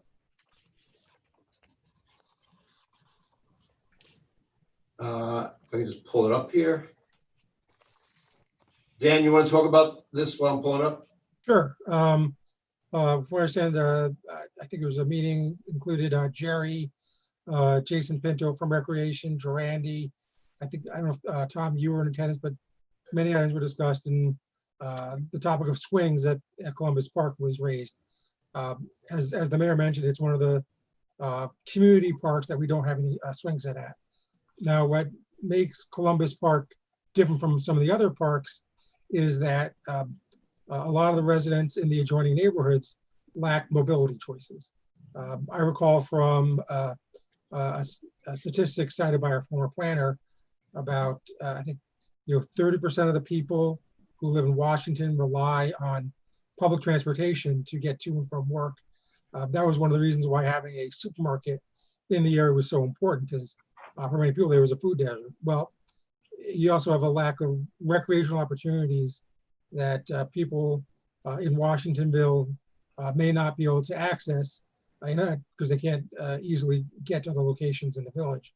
So Jason was asked to look at the potential for getting swings installed. He was able to get in touch with a company that manufactures and sells swings on New York State contract. He got quotes for both of the playground areas at the park. The preferred installer from the swing manufacturers, Pac Rossetti, who he's done recreation installations for the village before. He's done them for the schools. That's significant experience in this area. He is based in the village. And I'll pull up the numbers, but if this is something the board would like to move forward with, we can procure this. We would seek a transfer from the recreation fund that every time there's a subdivision, people contribute toward it. I think the total cost was approximately $33,379.04. And I think there's currently a balance of $479,500 in that recreation fund. So this is not included in our capital plan, but I think there's a renewed initiative to try and establish equity and access to our recreation facilities. So there's already a dedicated source of funding from the recreation fee. That's correct. And there's ample money in that. Yep. Hey. Yes. Go ahead. I had a question because in the earlier emails about this, it looked like there was a group of folks, Lion Clubs among them, interested in taking this on. Was there any funding that was going to come from them? I can speak to Jason tomorrow. I'm not aware of that, but I can certainly find out. I know the Lions Club likes to donate towards recreational facilities. Yeah, just for your reference, it was a June 17th email from Durandi that mentions that kind of, I thought, got this whole thing started. Okay. Then I'll try and if you can forward that email to me, I'll follow up. Okay, well, I think I'm guessing the sense is from the board that, and correct me if I'm wrong, is that, you know, we're desirous of seeing swings in the park. Yes, Affirmative on that? yes. Yeah. Yes, I think it would be a nice thing. And I assume that from the placement, I was looking at the proposed, you know, the pictures, this wouldn't interfere with the soccer playing and all those things, that there would still be ample room for that. Yeah, I mean, it's not an official soccer field to begin with. I know. So I don't think it would be that much of an infringement on any other use of the park. And you would want it, I would guess, near the current play equipment, Yes. right? Yeah. So moms aren't running. I mean, I walked through the park Saturday morning. I was on the phone with my brother, and there was a 4-year-old and a mother there, the only two people there. He was on the top of the slide, and he waved hello, and I said, "Hi, son." He goes, "No, my name is Jack." I was like, "Oh, okay." I'm sorry, I didn't get it right. So, you know, the kids are back using the play equipment, which was nice to see. And this little kid was out at about 7:30 in the morning. I bet his mother wanted to get him out of the house. But okay, so we can put this on for the next meeting and go back. I'm going to go back to the items that are on for tonight. Okay, 2D, which is amending recreation fees for all affordable developments. And this was something that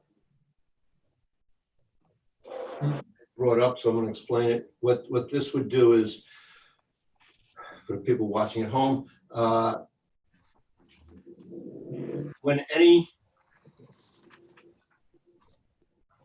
new unit is built in the village of Mamaroneck, they have to contribute to the recreation fee, which we were just talking about using the money from for the swings in Columbus Park to enhance recreation in the village of Mamaroneck. We have a need for recreation, but we have a greater need for affordable housing. So this would only apply to developers who are building a building in which all the units in that building were affordable. In other words, not 1 or 2 apartments. Everything in that building would be an affordable building, an affordable unit, based upon the guidelines of Westchester County. So at the 80% level, which is the beginning of affordability, how they judge that, you would get a 75% reduction in the recreation fee. When you got down to 60% which would be 60% of the mean family income in Westchester County, you would get a 50% reduction in the recreation fee. And if you got down to 40% to serve our lower income residents, you would not have to pay any recreation fee.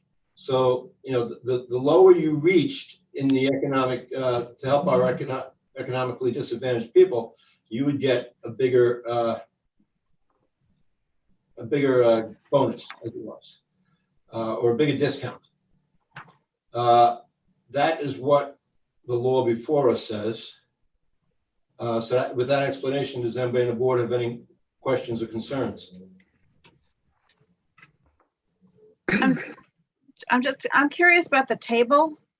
So Yeah. the table, so if it's 80%, if you're at the 80% affordability, there's no discount to the recreation fee. 60 to 79%, there's a 50% discount. So it's not, if you get to, that's, I think it was supposed to be 60%, not 60 to 79%. Yeah, Mayor, I messed up on this one. I misunderstood what you were trying to do. I'm gonna have to go back to the drawing board on this one. It was confusing, Bob. I think Yeah. we were very confusing. We didn't give you clear instructions. Yeah, this was based on units, not percentage. Right. I think what we were looking for is the chart should say, you know, 80% AMI gets a Right. 0% discount. 60% AMI gets a 50% discount, and 40% AMI units get a 75% discount. So it's per unit. The discount, you know, depends on what AMI is in the unit. Yes. Does that make sense, Bob? Yes. That's And not- then I think was in my the mistake. language- yeah, and then in the language up on top, you know, we need to just be clear that this table only applies in a building where 100% of the units have affordable housing. If there's one unit that is market rate, none of this applies. I understand now. It's my mistake. Okay. Sorry, we weren't clear. It was Yeah. a very confusing conversation. Okay. So Great. this is going to be for tonight then. Can you have it ready by next August, with the August meeting, whatever it is? For sure.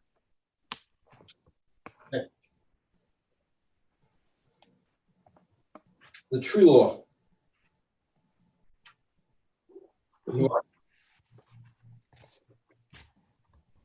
It's on for tonight.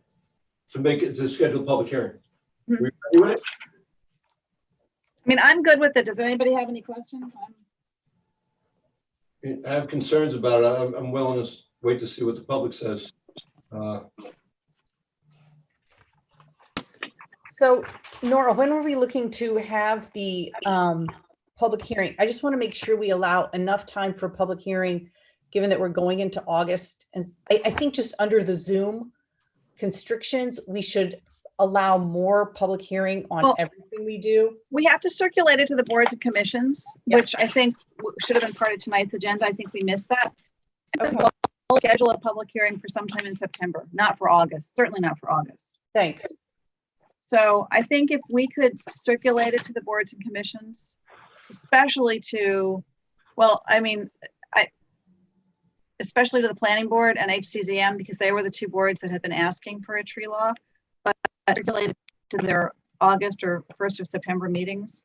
And then maybe on August 10th, schedule a hearing for maybe the second meeting in April, giving time for boards and commissions. Public hearing tonight.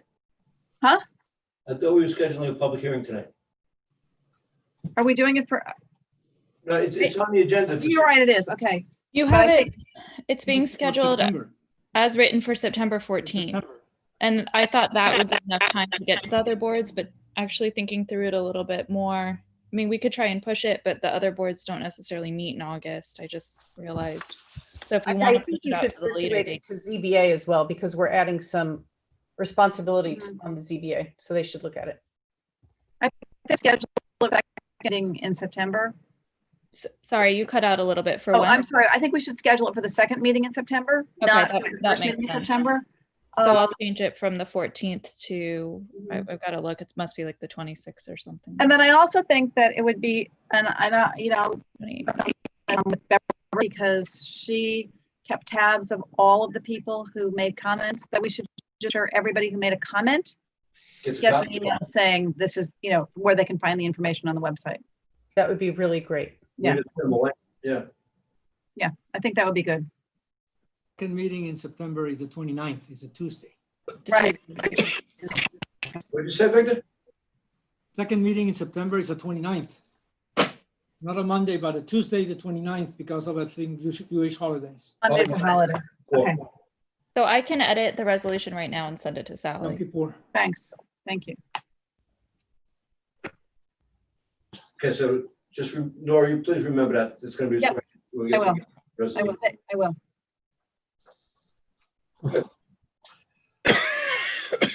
Okay, And can we just, do we have to do a formal motion to circulate it to the no, boards and commissions? no. Okay. I think the policy is that any law that's gonna affect zoning goes to them anyway, right? Right.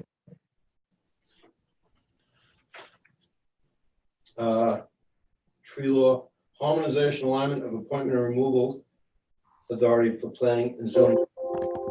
Let me just pull that up. Bob, you made the. Where are we with this? Bob?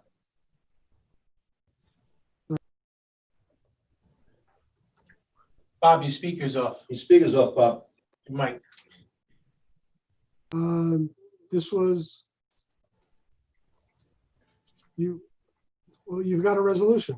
I'm sorry. Was the question, where are we on this? Yeah. So you've got a resolution and a proposed local law.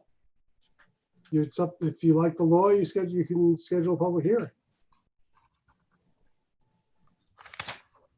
Okay, well, it's on for tonight for scheduling public hearing. Somebody have any questions or concerns? Can you step me through the timing of this? Because I understand we'd have to have a referendum. Does the village pass this first and then it goes to public referendum? Is that just the? Yes. Correct. We passed the law. Look, We have a public hearing. We either adopt the law or we don't adopt the law. If we adopt the law, it goes to a referendum and it becomes effective after the referendum. Well, I guess this gets to my other point of like, do we have time to have a meaningful public hearing on this? I just want to make sure we do, that we have, since it's going to be by Zoom, you know, our original intent had been to have public hearings once we resumed live things. And I know that we've recently changed that because it doesn't look like we're going to go in person anytime soon. What is the deadline by which you would need to have this submitted for the ballot? Do you know? I don't know. Okay. Probably sometime in, I don't know. I'm just, that would be a guess from when ballots are prepared. Yeah, it's some date in early September. I don't know the exact date. Okay. Well, you know, listen, I've already chewed my cabbage on this. You know how I feel. So I'm not going to belabor the point.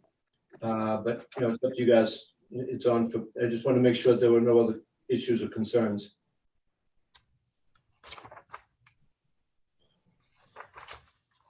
All right, I don't hear any. Something else that has on for regular meeting. Okay, what's on for the regular meeting also from new business is the purchase and installation of a chairlift at 169 Mount Pleasant Avenue. Dan, can you briefly explain this to the public? Sure. We're looking to enhance access to our building for the public, for the staff. I reached out to two companies who install chairlifts, one of which is on the federal GSA contract, which if we procure through them satisfies our procurement requirements. The quotes, I gave you two quotes. One was for a first phase to bring it up to the second floor of the building. And the second quote was to complete a second phase to bring it to the third floor of the building. If the board would like to, we're recommending a supplemental appropriation to implement this item. If the board so desires, we could do phase one, then phase two, or do the entire building. I think it was, let me pull up the memo and I will recite the quotes for the community.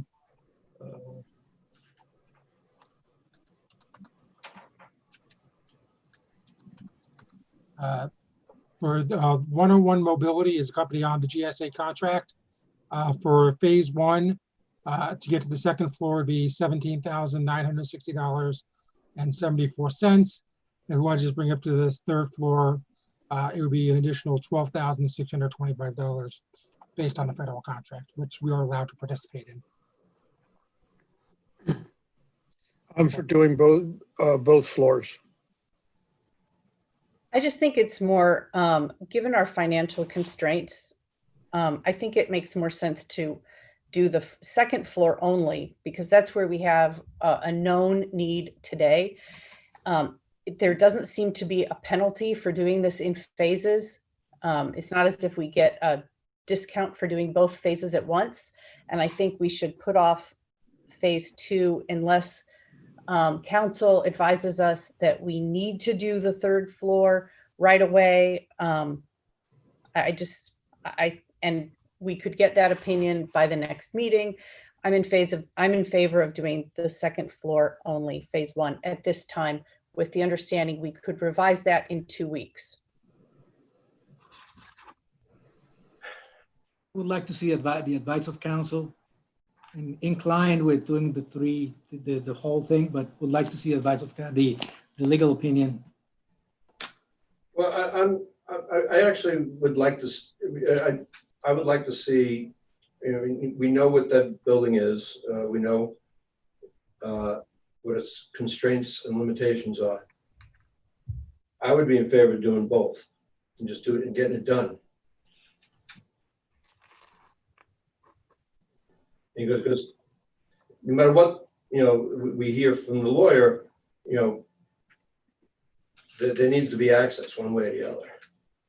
And I would just assume, you know, get the job done while they're there, when at a time, especially now, when it's less busy because of COVID. But that's my opinion.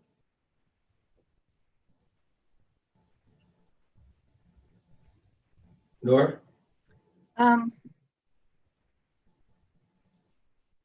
I think if we're going to do it, we should do the whole thing. I would really like to get advice of counsel. I mean, wait till we get the lawyer's advice, but I think I think we're going to end up doing the whole thing.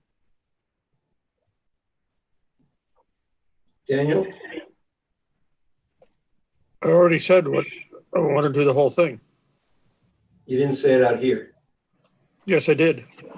Started the conversation. Okay.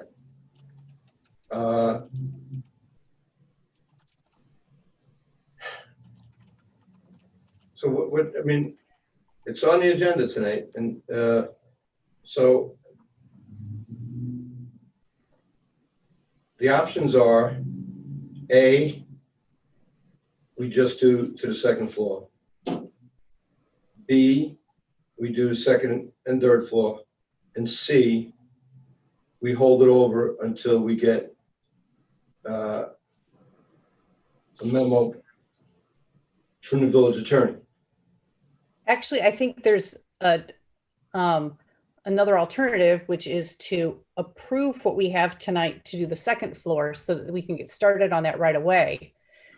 Ask Bob to give us a legal memo by the next meeting. And if we agree that the third floor needs to be done, approve that additional money in 2 weeks. I don't think we should sit on this for 2 weeks waiting for a legal memo when we, I believe, all agree that the second floor needs to be done. So there's a D. That's option. There's a D. That's option D. Yep. Yeah, I could live with option D because I believe that by the time we get that memo, they won't even be started, and we could amend that if we needed to amend that. I think Well, that's. I'm not quite sure I agree with that because if you award it to a company, they're going to go out and order the materials. It's, I discussed this with the contractor. It's not a major imposition. It's a couple of weeks to get the material, same material. It's just basically extending the track and maybe another battery or two. It's not the infrastructure is already there. It's not a major change, if that's what you're concerned about. I've actually worked on these, and they're not very complicated.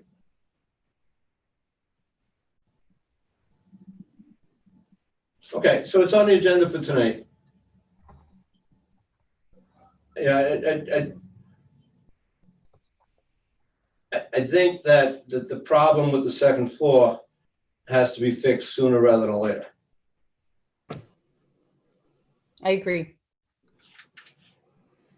But I would definitely be in favor of doing the whole thing. But I think we got to do something because, we have to have a situation where people can get to work.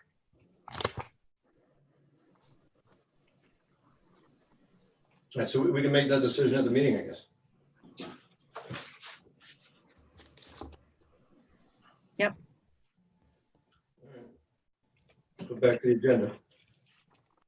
Board of Trustees feedback on second draft of comprehensive plan. Do we have any feedback? I haven't had time to get to it yet. Mr. Mayor, Neil Desai from MV5 is on the call. Do you want to elevate him to a participant Yes. or panelist? Okay. Who's on? Neil. Neil from MV5. Yes, please. Our old friend, Mr. Desai. Who's coming on a call is Neil Desai, who is the contractor for NV5, who is doing the update to the master plan. I'm just gonna go get my copy of the plan. It's in another room. I'll be back in 1 second. Okay. Hello, is everybody able to see me or hear me at least? I can hear you. I can't see you, Neil.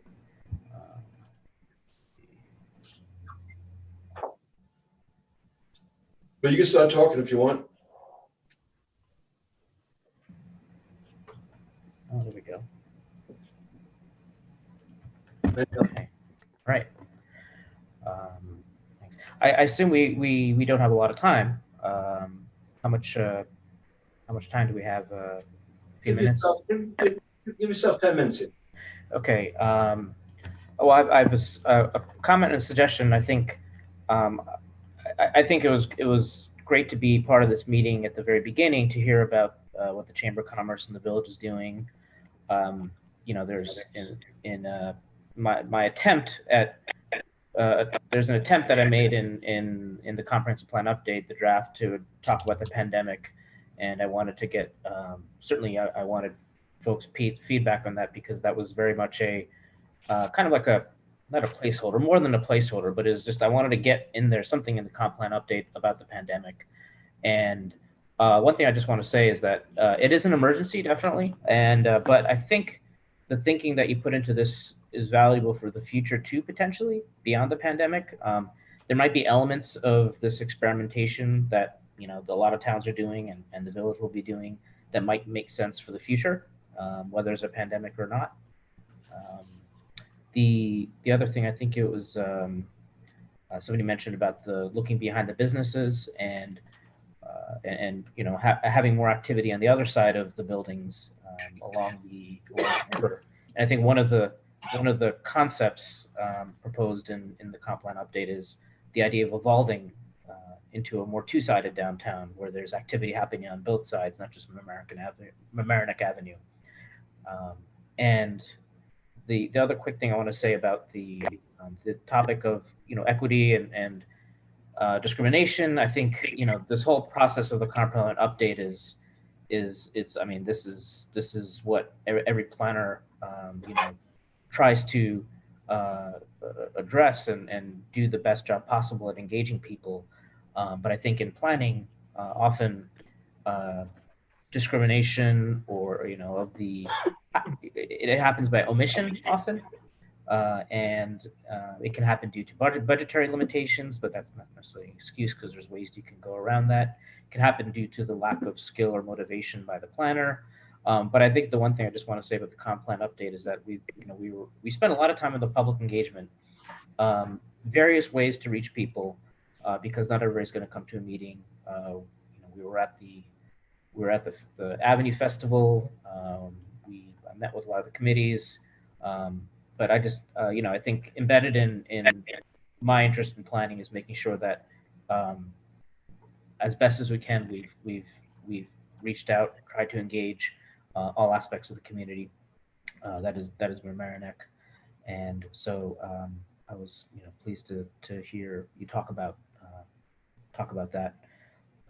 With respect to the comments, any comments or feedback you have, I think given there's only a few minutes, I wanted to suggest, I think one of the most important pieces in all of this is the table that I had sent along with the drafts, or that Jerry had in Jerry's email that he had sent to you a few weeks ago.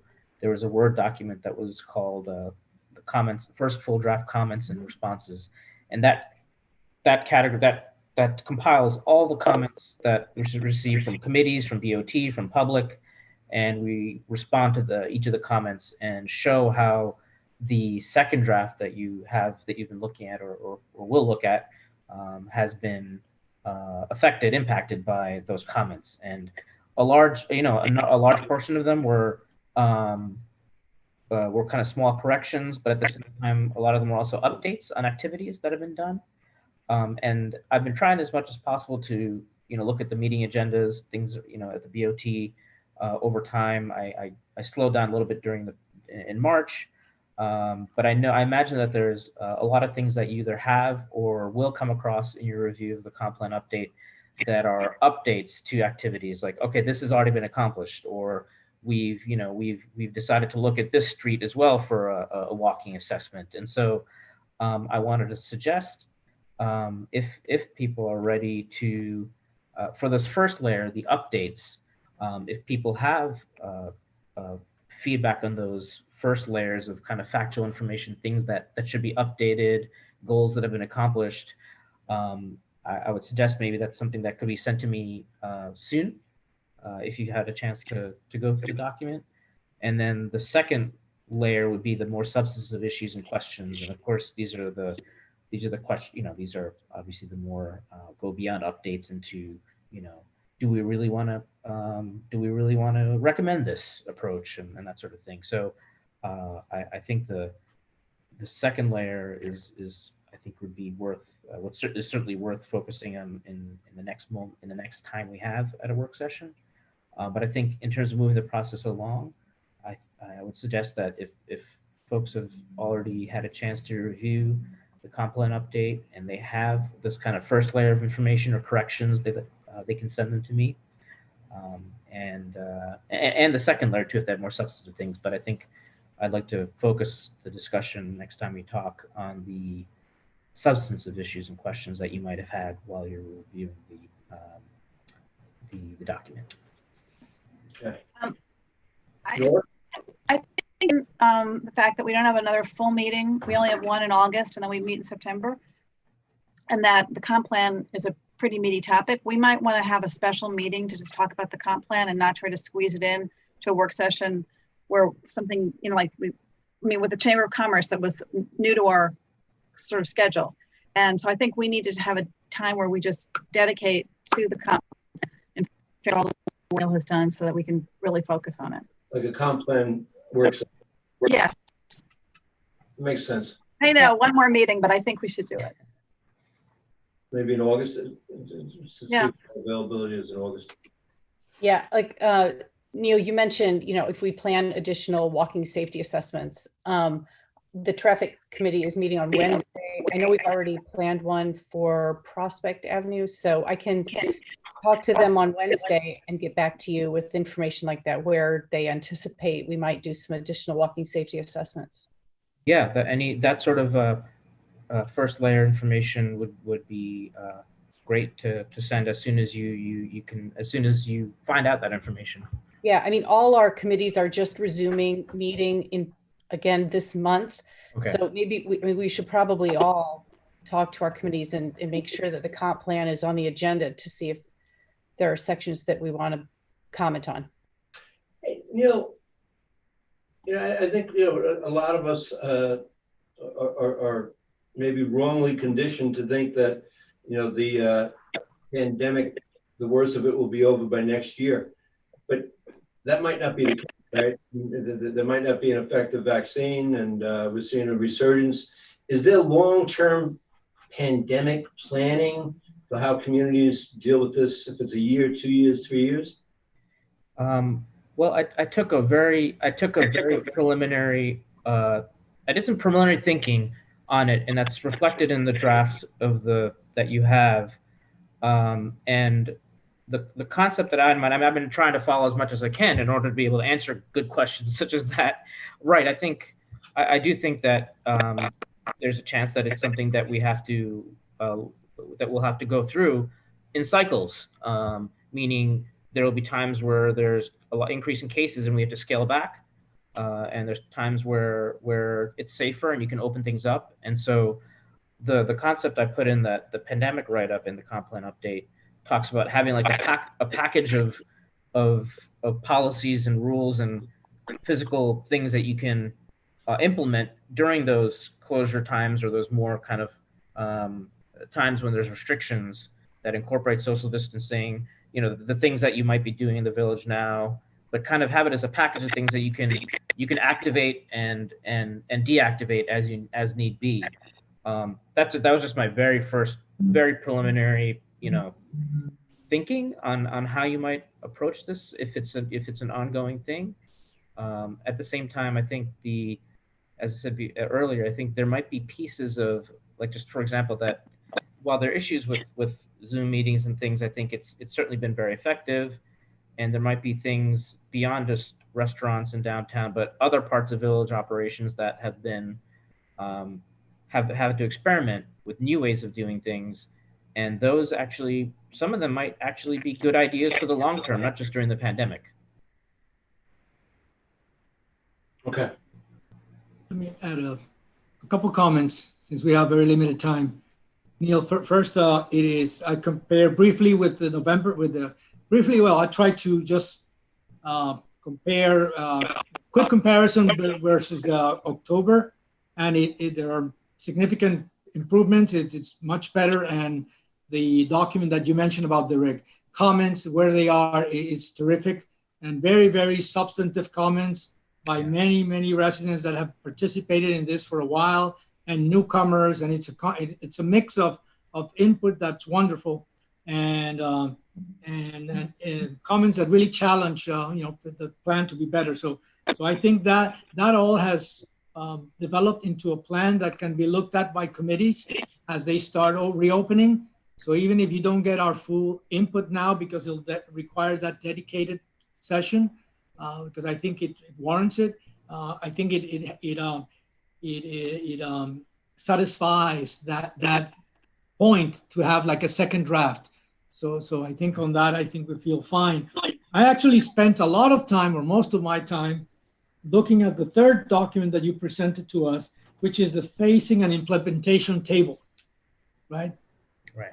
Because actually the prior plan, the 2012 plan, had that sort of table, and that's the one we revisited first 3.5 years ago, as soon as I got on the board, to see, run the checklist and see what we have done, what we didn't, was still pending, and that triggered the comprehensive plan update.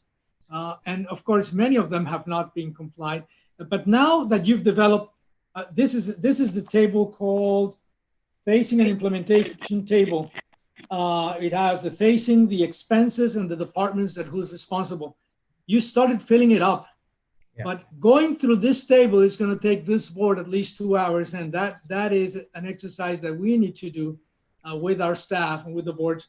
It is some of the things there maybe we have to take out because we can't do them. Some of the things we can narrow down, but I think this is really the center point. This is really the document that will govern the impact, the effect. How are we doing with this? How can we measure all the work that has come in this planning process? How to use it and when to use it and by how, otherwise by whom.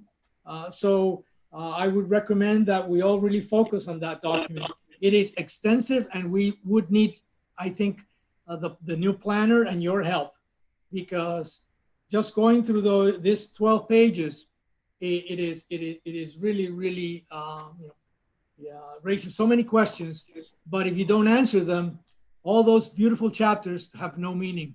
So I think having that dedicated session would be great, and really focus on filling the table so that we all have a task. And as trustees go around with their own committees or with their committees they serve, they liaison with, that table should be presented to them. For example, if there's something with traffic or recreation, if you go to those 7 items, that will help us a lot. So that's a good recommendation as you start going around with traffic, with recreation. I'll do my piece, of course, on safety, traffic, fire. But that's my main comment. That this document is great, but it now offers us a big challenge, and we need to focus our work here.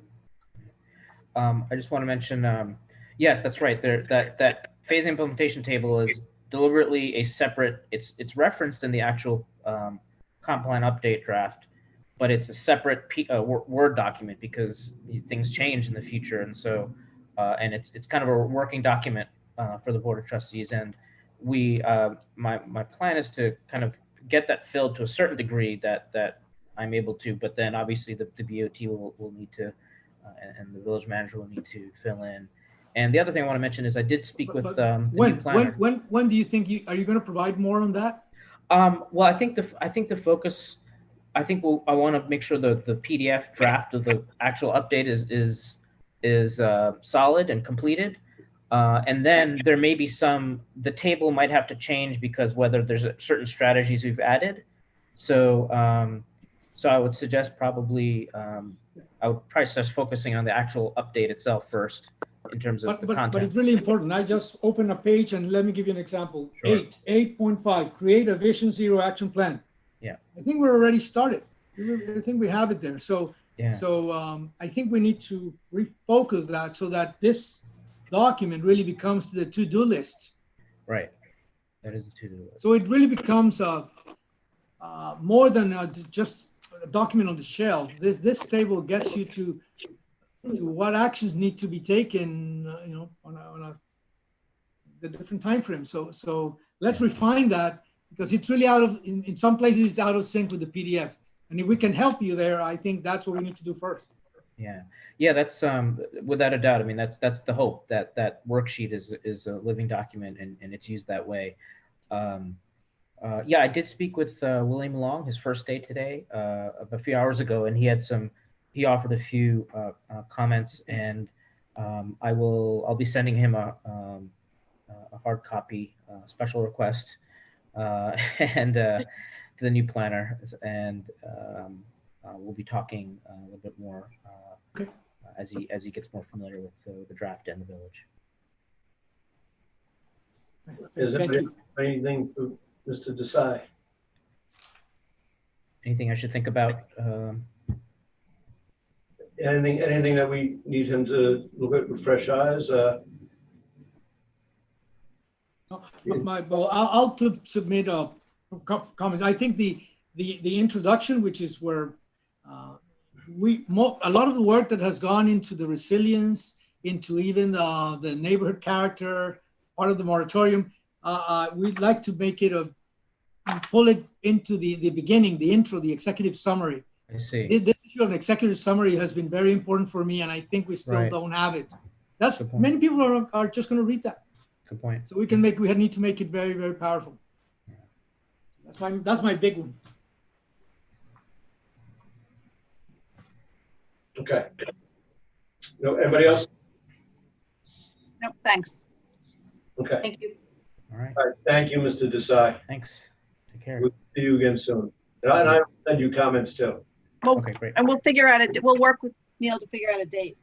Sure. Maybe sometime in August, but good Lord's willing. We said we were gonna call this game at 7:15 so we could all take a little break. Just so everybody knows, we've been at this since 4 p.m. after everybody got home from work and stuff. Just everything else seems to be substantive discussion stuff. There's one small item that we might just want to knock off so we don't have to hold it over. 3E, St. Patrick's Day Parade. They have emailed me a few times about wanting to shore up the date for the St. Patrick's Day Parade. Obviously, if we're still in a time of COVID, they're not going to be able to do it. But they wanted to, get on our schedule so that they could do some planning. And, hopefully this year or next year, they'll be able to march. Okay. Let me just get the date, get it up here. It's March 21st with a rain date of March 28th. Does anybody have any problems with that? I mean, obviously, it's going to be based upon, the government's recommendation, see what, maybe we have the vaccine and we're all done. It's a hopeful decision. It's a hopeful thought. But I think that, they're realists too. Yeah. But if they don't plan, they're not going to have one at all. Right. So we can have that on the agenda for next week, if that's okay with everybody? Well, 2 weeks. Yeah, The minor items, the minor items, No, not even that. Let's just put it in. April 10th. Let's just put it in August. Okay. Next regular meeting.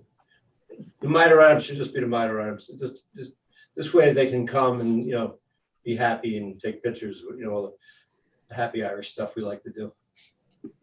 They can't come and take pictures at a Zoom meeting. It's not going to be quite the same, Tom. What's on for the regular meeting also is the ethics committee formation.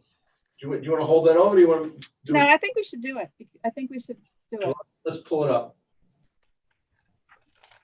I had a comment on the proposed resolution. Where are we? Yep. Now, what number is it here? It's 2L. 2L, okay. No, we do have a somewhat time sensitive, which is 2I. Meter parking? Say again? Meter parking? No, 2I, which is the clerk treasurer. Dan, that's not old business. I talked to you about this. It was never on an agenda before. There was never any backup. It is not old business. And we're not gonna have a 5-minute conversation on that. That's just absurd. And it's not on for tonight.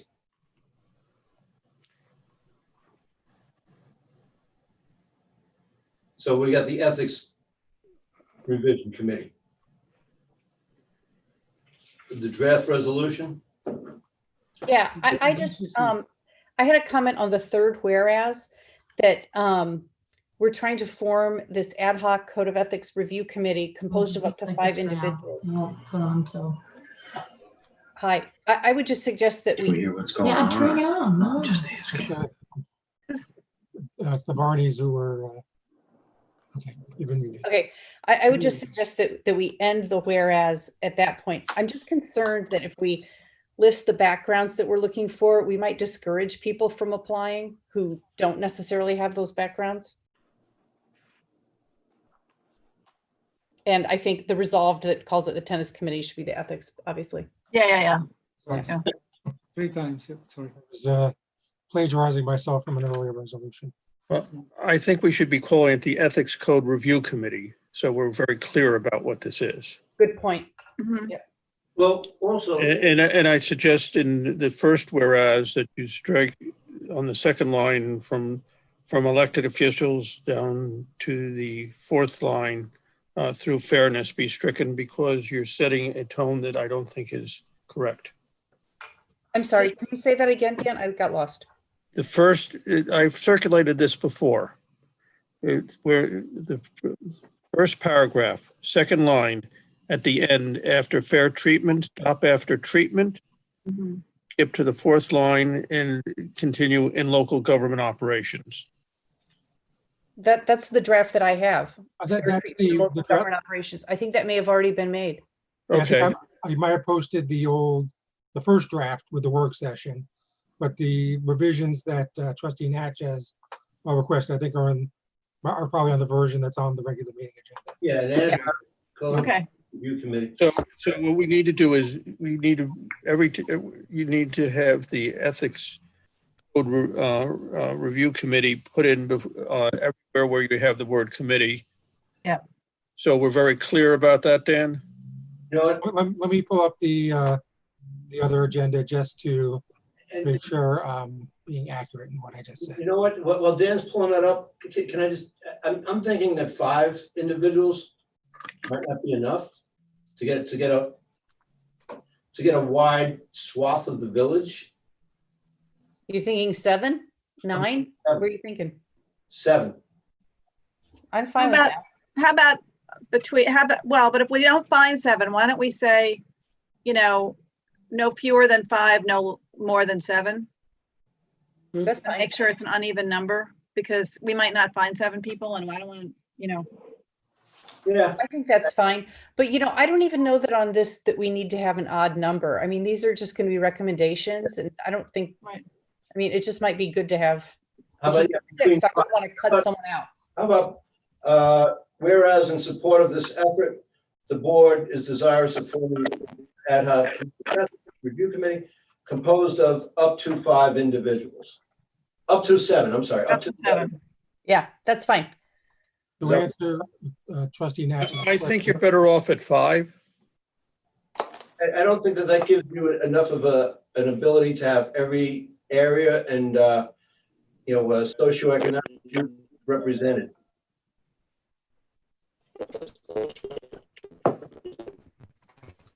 To address the question about the form of the resolution of the regular meeting, the first whereas clause reads, whereas ethics provides accountability between the public and the local government, and adheres to a code of ethics ensures the public receives ethical and fair treatment in government operations. Period. That integrity in turn helps foster the trust of the community in their local government. So I think that addresses trustee Natchez's request. Okay, thank you. So we're going to change it to up to 7. And you're going to put where committee is the Ethics Code Review Committee, correct, Dan? Well, I titled it Ad Hoc Code of Ethics Review Committee. Yeah. That was the original suggestion. If you want to change that, that's just a motion. I think it's clear the Ethics Code Review Committee because that's what you're reviewing. Ad hoc. That's Okay, whatever, it's semantics. Yeah. All right, so we're gonna do that, we're gonna do up to 7. That'll be on, we're gonna take out the tennis committee, because we don't really want the tennis committee. And just, okay, so here we are, we're in July. We're not gonna have, I think that having a recommendation by December 31st is not, I mean, why would we want to constrain them? We haven't named the members yet. We probably won't be meeting in fall. You want to give them more time? I mean, if they need more time, they can always ask for it. I think it's good to have a deadline. I think you originally gave the, like with the tennis committee, you gave them a certain amount of time. Yeah. You give them 1 or 2 extensions. All right, all right. Okay, I can deal with that. All right. That gives us the 7:15. Get a motion to adjourn. Yeah, I mean, it doesn't look like we have a very long, I can't hear you, Cora.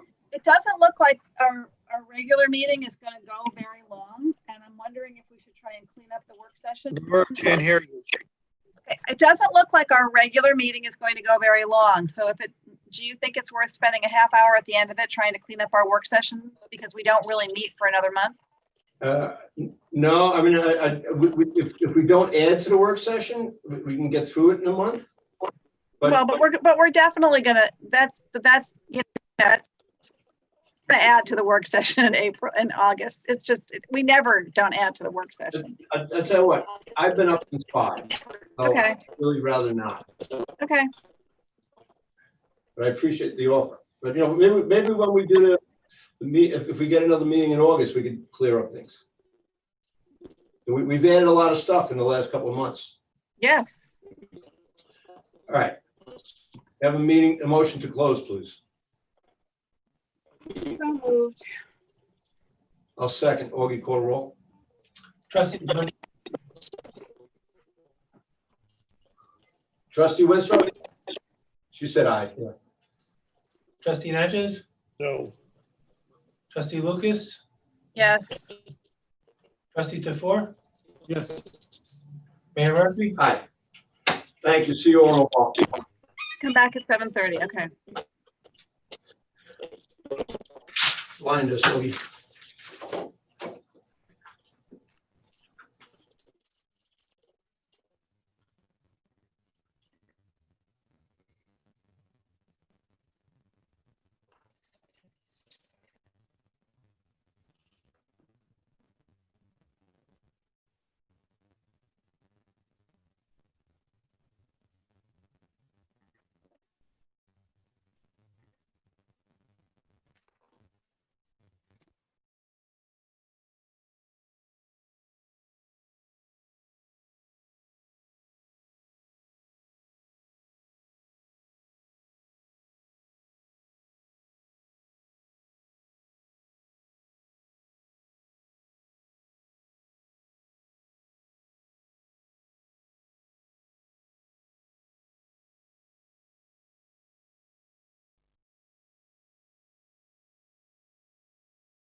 What is that sound? Might have been me drinking some. No, there's talking. There's like a, it's like Oh. a, I know the Barneys, when they were promoted to talk about the fire department item tonight, but that no, was but they're muted. It sounds like there's somebody's playing a radio in the background. Oh, I inadvertently just left my TV on. I apologize. Oh, okay. Oh, problem I was solved. watching the end of Jeopardy. Oh, good for you. Yeah. I did not know the answer or the question.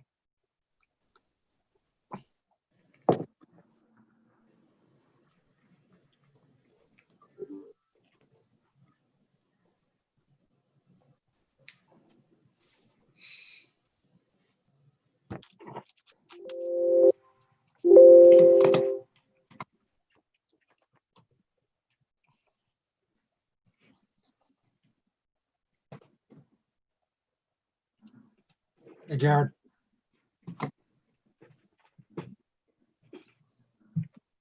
Hi, Dan. Hi, everyone.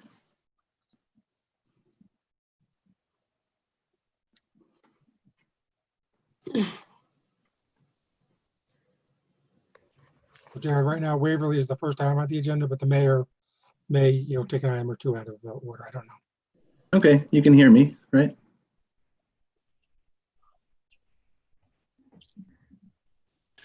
Carry.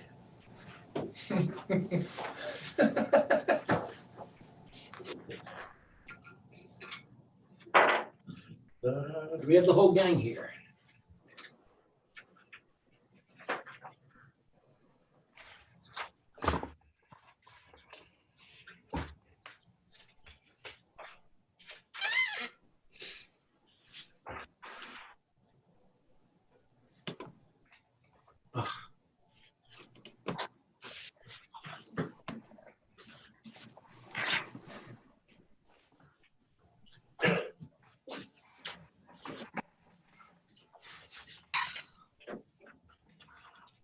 This is the regular meeting, and I have to open it.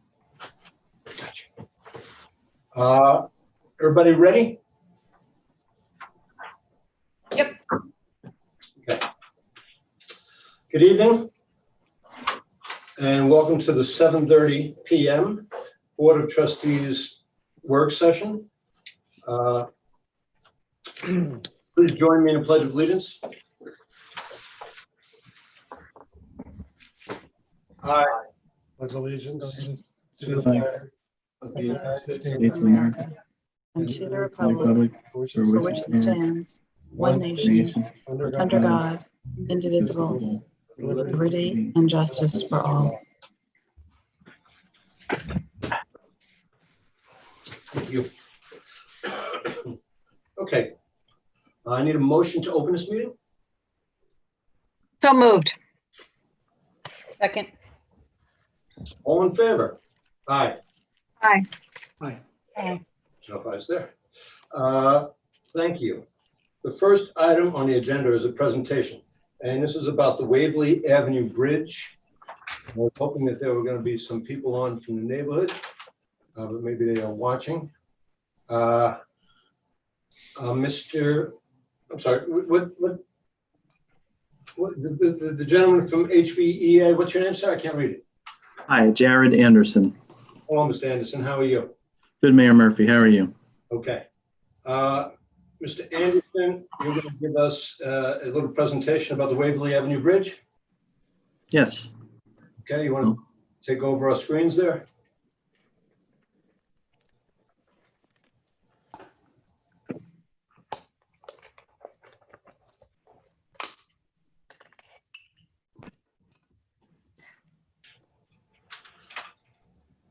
Okay, everyone sees the presentation?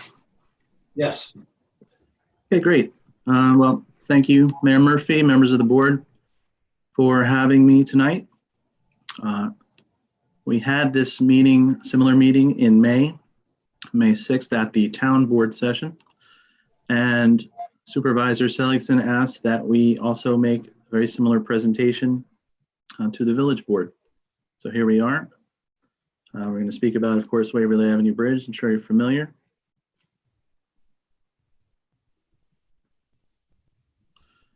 Yes, we are. Just for folks watching at home, the Waverly Avenue Bridge connects the industrial area, the manufacturing area, which is around Fenimore Road, to the residential area of Washingtonville. And the Waverly Avenue goes from Fenimore Road over that bridge and then continues down into Washingtonville, where it terminates at Mamaroneck Avenue. I'm just giving a little background. Thank you, Mayor. From the town, our team consists of Town Supervisor Nancy Seligson, Town Administrator Steve Altieri, Town Engineer Rob Wasp, and Town Environmental Planner Elizabeth Itchinson. From the village, joining our team is Jerry Barbario, the village manager, and Dan Sarnoff, assistant village manager. My name is Jared Anderson. I'm the project manager for this project. I provide general oversight from the town's point of contact. Jack Gordon is with us too. He is also involved in you might be familiar, we're also involved in the Hillside Avenue Bridge. And he's also a member of that team as well, ensuring compliance with federal aid, quality control, and things of that nature. HVA is a nearly 20-year-old firm formed in Beacon.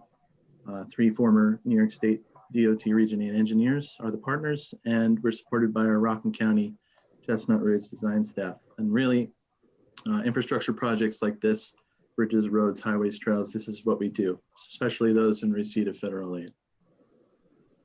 Just provide you a little bit of why we're here, how to comment, some location, background, some highlights, really take you through the project, the process, and last, our schedule. So this is a public informational meeting. It is a requirement of receiving federal funding, but not only that, it also is a great opportunity to get out there, present the project to the public, work outside of the box, outside of a vacuum, and really get a sense of local concerns and really share information, exchange information.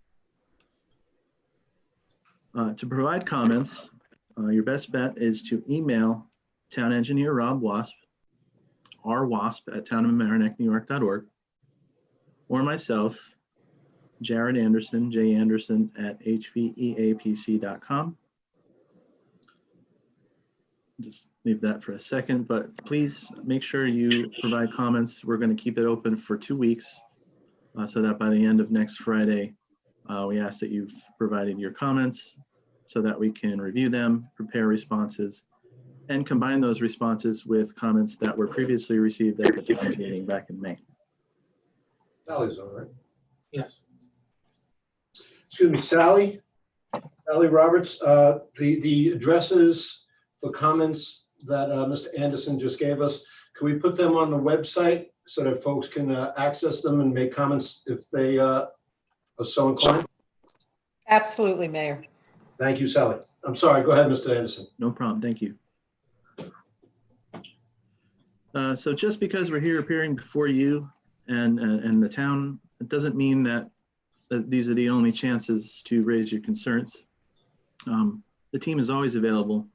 In fact, we have a monthly conference call. So we're always talking to one another. And then we can also schedule meetings with any affected surrounding property owners, residents, and what have you. So really the process is always ongoing, and that's the spirit of these federal aid projects. As the mayor mentioned, Waverly Avenue Bridge over the Sheldrick River between Fenimore Road and Mamaroneck Avenue, right adjacent to the recently completed Mason apartments. Just a view of the top of the bridge, the deck, the roadway surface. You can see the asphalt is on its last leg here, routinely patched, pothole, definitely some water and water infiltration issues here. This is a view of the outlet side towards the east. Mason would be on the upper right part of the picture. This is down below. This is just one example of what's happening. Basically, the bridge is a concrete deck on top of concrete encased steel girders. So as you can see, with the current constant rise and fall of the sheldrick over the last 90 years, really the concrete has withered away and it's compromising the steel now. So really makes a good case for the replacement of the bridge. The town saw this issue and recognized it and applied for Bridge New York funding in 2018. Bridge New York is really a program for municipalities that the state facilitates, the state DOT, in which federal money is divvied up basically in somewhat of a competitive fashion as an application process. The village did it 2 years prior for Hillside Avenue. The town did it 2018, and as we understand, there's another round coming out supposedly next month, so we'll see. But anyhow, $1.75 million was awarded to the town for design and construction. As I mentioned, this is a nearly 90-year-old bridge. And in the last inspection cycle, they do this every 2 years. Last available report was March 2019. It was given a 3 out of 7 general rating overall. Obviously, the bridge, as I showed you in the photos, is deteriorating. The walls that support the slopes on each corner of the bridge are deteriorating. The asphalt, the girders, again, everything has pretty much reached the end of its useful life at this point. Some additional background you're probably all familiar with. Back in 2007, after the devastating nor'easter, the Corps of Engineers evaluated the Mamaroneck and Sheldrick rivers. So they took them a while, but they completed an FEIS 10 years later. Part of that FEIS recommended that Waverly Avenue Bridge is replaced. The town saw the opportunity to do that and take it upon themselves. It so received the funding, and now it's a town project, but because it's still part of the Army Corps overall project, they have recommendations that we need to adhere to, such as making the opening along the river wider and providing deeper foundations so that when the Corps comes through eventually, hopefully, and dredges, that they don't undermine the bridge by doing that. So what we want to do here is obviously replace the bridge. We want to improve safety conditions while we're at it for vehicles, pedestrians, incorporate the Corps' recommendations to the best extent practical that we can. It's also a great opportunity to replace some of the aged utilities. There are water and sewer lines down below the riverbed that have been there for many years. With the ground open, this is really probably your only shot to really get in there and get it done. So that's part of our proposed plan. And obviously we want to keep construction as tight as we can in terms of schedule and really minimize disruption. Excuse me, this is a construction project. There's going to be disruption. It's not going to be fun, but at the same time, we want to do our best to keep that to a minimum. Things we've done so far, we've gotten our survey. Town provided some survey. We supplemented it up and down the stream and some additional extents. Really got out there, got to know the existing condition of what's going on out there. The town took the initiative and took soil borings in advance of this project, provided that report to us. We went out and got a complete inventory of utilities, endangered species, and state historic preservation office packages. These are standard packages that are submitted as part of the federal aid process. We consulted with the Coast Guard just to ensure this is not a navigable waterway, which it is not. Village provided the Washingtonville traffic report for our use, and we compiled all this information into a draft design report back in April. It was submitted to New York State DOT for their review and comment, and we did receive comments back in June. Some traffic information. Back in 2016, the state DOT did a counting program. Actually went on some local roads, Waverly being one of them. Found that there were almost between 10,000, 11,000 cars a day that were using the bridge. This is pretty much fairly consistent, and you can stand out there for a half hour in any morning or afternoon under, typical normal circumstances, COVID notwithstanding. The split on that is about 55% north, 45% south, and these counts were taken pretty much right just south of the bridge so they could capture both directions. We realize, and it's recognized, that Waverly Avenue is really a cut through from Fenimore to Mamaroneck Avenue, and also using Plaza to Washington to get to Old White Plains Road and points beyond. We do recognize that. Stop signs exist now on both sides of the bridge to help regulate speed and help with sight distance. Parts, approaching, especially from Plaza Avenue, it's really hard to see what's coming. We do intend to keep those stop signs in place. And last, as I mentioned, the village provided the traffic and parking study for the Washingtonville neighborhood. It's extremely useful in analyzing the effects of proposed detour route, which I'll touch on later. We did, as we normally do for all these federal aid types of projects, we obtained a 3-year history of accident reports right at the Plaza Avenue section and the bridge. There were only 2 accidents recorded in a 3-year period. That doesn't account for any near misses or non-reported accidents, fender benders, maybe where the police weren't called, things of that nature. But the trend is that the bridge is not causing any accidents, and that's really what we're after. There were accidents on both sides further up and down the street, but really we care most about what's happening with the bridge itself in this particular case. Again, because we're receiving federal money, and New York State DOT acts pretty much as the agent for FHWA for these projects, we're required to follow state guidelines, design standards, and specifications. We're also required, because there are pedestrian facilities, to follow the public rights-of-way accessibility guidelines, which is more or less ADA for roadways. ADA mostly focuses on buildings, so they created PROAG for the roadways. There's a lot of agency coordination here that kind of happens behind the scenes, and it happens early. The state DOT really helps us out with that. But in accordance with the National Environmental Policy Act, touch base with, of course, FHWA, since it's their money. They also make sure that we follow what's called Section 4F of the original US DOT Act of the 60s, which basically protects parkland, historic structures, things of that nature. It really requires their concurrence before you can move forward.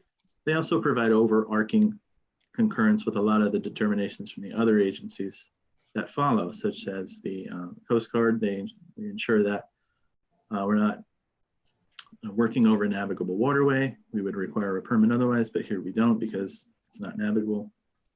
The U.S. Department of Interior, Fish and Wildlife, really that's to get at whether or not there are endangered species in accordance with Section 7 of the ESA, which there are not in this case.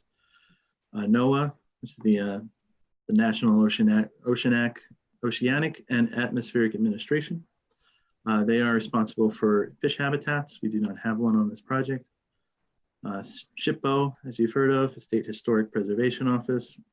And they oversee Section 106 of the National Historic Preservation Act, and they have concurred that we will not have any adverse impact. FHWA has concurred with that determination. Department of State, we do need to provide notification of a secret type 2 project in a coastal zone. We need to make them aware. There's a correspondence called a FAN, a federal aid notification, to make them aware we're spending federal money in a coastal zone. We submit that for basically their determination and agreement that we won't have any adverse impacts in the coastal zone. And as I said, DOT really acts as the stopgap for all of this.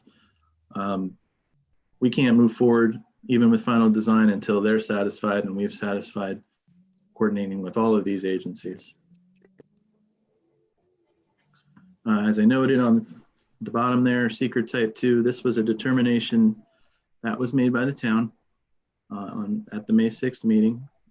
No significant adverse environmental impact. A lot of that is based on what I mentioned on the previous slide.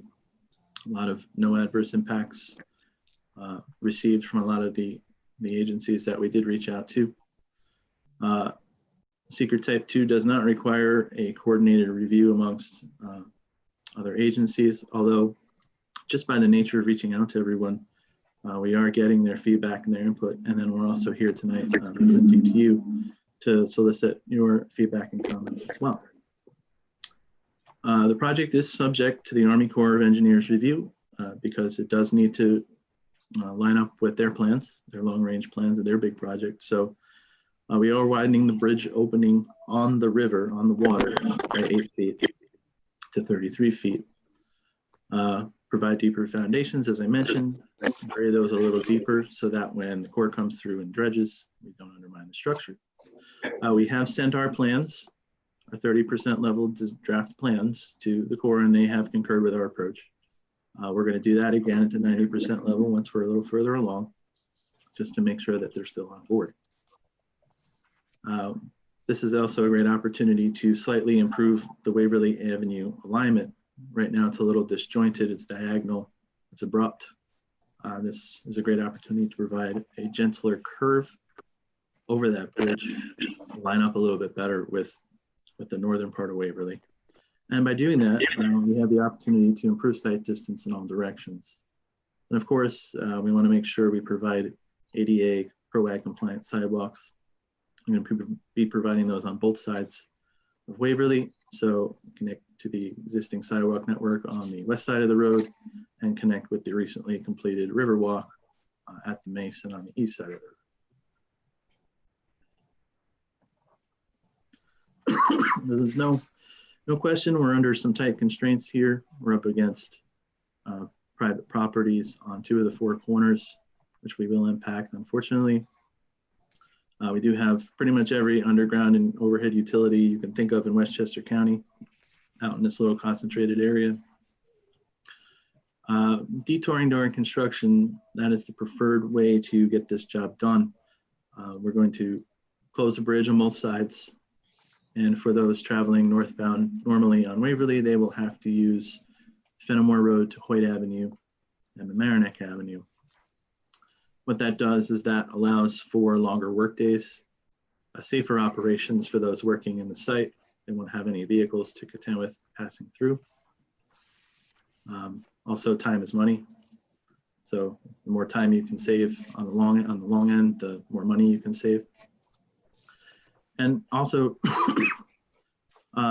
it's just quicker and easier than cutting the bridge in half and trying to maintain traffic on one side and then the other. It's really just to the benefit of all, to get in there and get it done quicker and get out.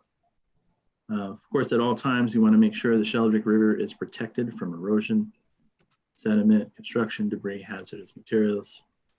This is going to be strictly monitored by construction inspection staff on site.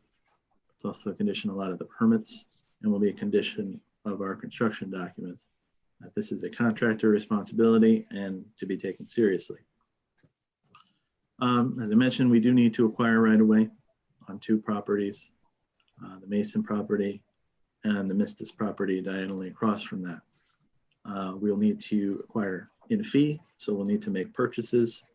The town will make purchases, and we'll also be obtaining some temporary easements, and that's really just to get in there and really have access. I'll dive into that a little bit more, a slide or 2. So this is the current 30% plan. In context, this is what it will essentially more or less look like for a bidding contractor. There's a little bit on the technical side, but just to show you it in context. This is the Sheldrick. This is the bridge itself. It's going to be made wider on both sides. And on all 4 corners, the walls will need to tie back into the banks that are there now. This is really setting it up for the future so that when the core comes through, it can meet in on all four corners and continue. A little bit back to the right of way, superimposed over the aerial photography. This is before the driveway was completed at the Mason. Unfortunately, we don't have anything more current than that at this time available to us, but gives you an idea. We want to make sure we grant ourselves the necessary rights so that vehicles can pull in, access this corner of the bridge. Likewise on this corner, access this corner of the bridge. And as I mentioned, some actual fees, some purchases of property. That is largely due to the fact that right now, part of the bridge is, the existing bridge is on private property. So not only for that reason, but for the reason that the bridge is going, the walls and everything that supports the walls and the bridge needs to be on public land if you're going to use federal money.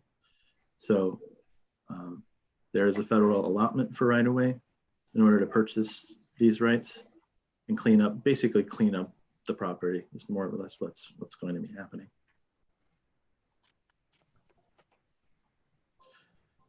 So again, necessary for access, ownership of your structure and its components, and also future maintenance. Both property owners will be involved during the entire process. They will have each step explained to them by our property consultant. We hire a sub-consultant to handle that for us. Their names are RK Height, and they're pretty much the best in New York State. They do this. This is their bread and butter. That's all they do. They will start with reaching out, contacting the property owner to schedule an appraisal. That appraisal will be sent to an independent reviewer who will adjust or agree with the value determined. That offer will go to the town for a blessing. If the town approves, that will go out to the property owners themselves. If they accept, we go to closing, like a traditional real estate transaction. If they don't accept, there can be some discussions, negotiations, what have you, until we reach an agreement. And again, we close, sign the documents, and land becomes part of the town's property. So this is just an illustration of the type of bridge that we're looking at. It's called a three-sided precast concrete structure. So 1, 2, 3. It'll be bottomless. The bottom will be natural material of the stream. This was a project in rural Dutchess County, but so you won't have these walls on way really, but you'll have this box shape. This rail will be a little taller to accommodate pedestrians, but this is generally the spirit of what we're looking at, basically the scale and size of what we're looking at. We did consider a few other types of bridges as we're normally required to. Steel, of course, is traditional. However, we saw what happened to steel that was encased in concrete and it rusted. So steel really won't stand a chance in this area, even after the core project. It's really not the best long-term solution here. Next beam, northeast extreme T. As you can see, the T shapes. Not really the best when you compare it to the precast arch structure, or the precast three-sided structure, because debris can get caught up in here, lodged. The T's are a little deeper, and really it's more of a heavy-duty application. This was used on the Jefferson Avenue Bridge, just as a local example.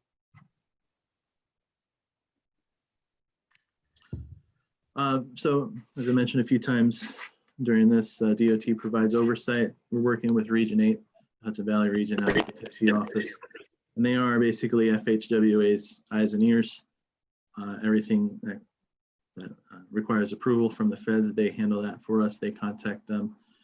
The process itself, basically multi-step. There's a lot of nuance and sub-steps, if you will, but basically to this point, we've prepared our design report for initial review by the agency, satisfying all of our environmental and historic requirements. So here we are.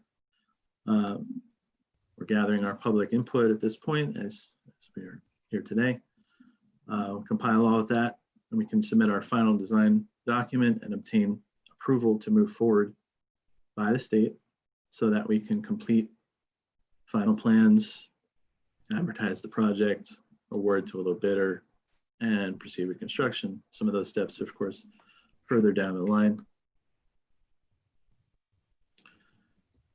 Before we can get there, we have a number of permits that we need to make sure we obtain and adhere to. Army Corps of Engineers, we need 2 nationwide permits. The first for maintenance, which also covers rehabilitation, repair, and replacement of bridge structures under subset 3A. A nationwide permit number 33, which allows for physically going in the river, doing temporary construction access, dewatering, installing cofferdams to make sure we can provide dry areas to work in.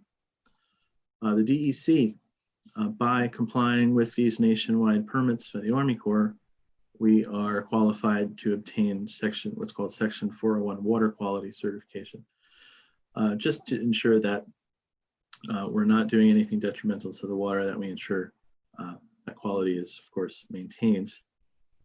Westchester County, we're required to get 2 permits, a stream permit, this is a county stream, and a roadwork permit to establish our detour route.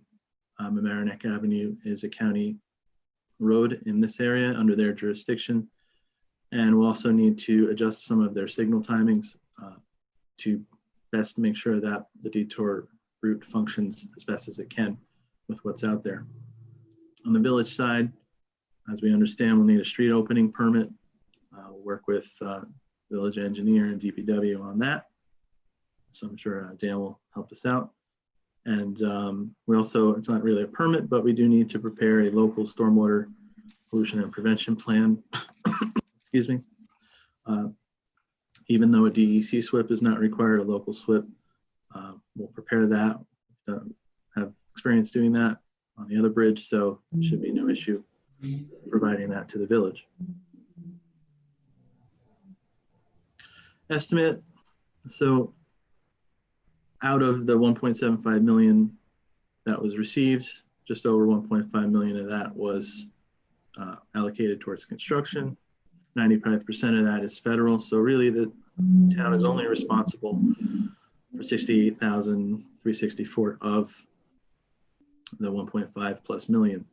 Town also has set aside an escrow $150,000 account, the Mason contribution toward the bridge. So that means they have 218,000 responsibility. Current estimate is just over 2.5 million. The town did know that the Bridge New York funds would not be enough, so they are aware that they do need to contribute at least $1 million, very likely at this stage. We do hold it 20% contingency because we are in preliminary design. We do want to make sure we account for any unknowns that could arise as we get further along in the design process.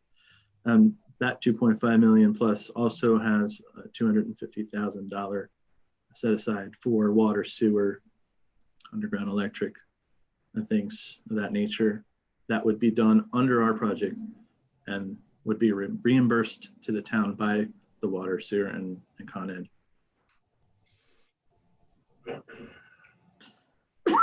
Excuse me.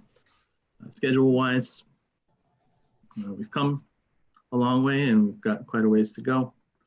So we kicked off the project back in the fall of last year. We submitted that endangered species package in February, followed up with a draft design report and preliminary plans and that state historic package mid-April. We have received comments in June and we're targeting the end of the month as long as we can appropriately respond to the public comments in a timely fashion. We should have that out July 31st. Back to the DOT for their blessing so that we can move forward with final design and right-of-way acquisition. Hopefully they'll be able to do that in a 2-month or less period by September. We intend to submit any draft permit applications out for review by the county, the village, what have you, prepare the SWIP, get that over to the village in October timeframe. And by basically Thanksgiving time, have a set of construction documents for town review for, we can provide it to the village, of course, and to the state DOT for their review. Everybody reviews, take everyone's comments, compile everything, submit the final set of documents, and complete all of our property taking, hopefully by the end of January. Such that when we hit the construction phase, we can put it out to bid in February, probably for a period of 4 weeks. Town will do its assessment, we'll assist them with that, make sure the bid is responsible, that there were enough bids, that there's no collusion, things of that nature. We award, and then the town will essentially resolve to award the project, we hope by mid-April, so that they can start in 2021, the beginning of the season.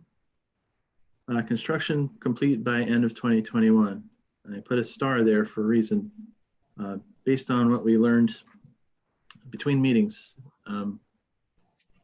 So since last meeting, we had a conference call with Con Ed in just around Memorial Day timeframe. We learned that Con Ed has 7 underground electric feeder lines on the bridge. Normally when you have 1, that's an issue. We have 7. They did state it is possible to move them. It will just take time. And that time is going to be during the construction phase. We don't have durations or impacts time frame, but we are coordinating with them. What we anticipate is going to happen is we'll build, they are currently on the western half of the bridge. That much they know. What we'll do is we'll demolish enough of the bridge to build the new eastern half, put in their conduits, give them the space, they can relocate their lines, hook them up, and then we can demolish the rest of the western half of the bridge, build that, and move forward. That might give us an opportunity to reopen half of the bridge, part of the way through construction, to get traffic back on Waverly Avenue. That has not been finalized, but that is something that can be considered. So when I say by the end of 2021, that depends a lot on Con Ed's cooperation, the timely response.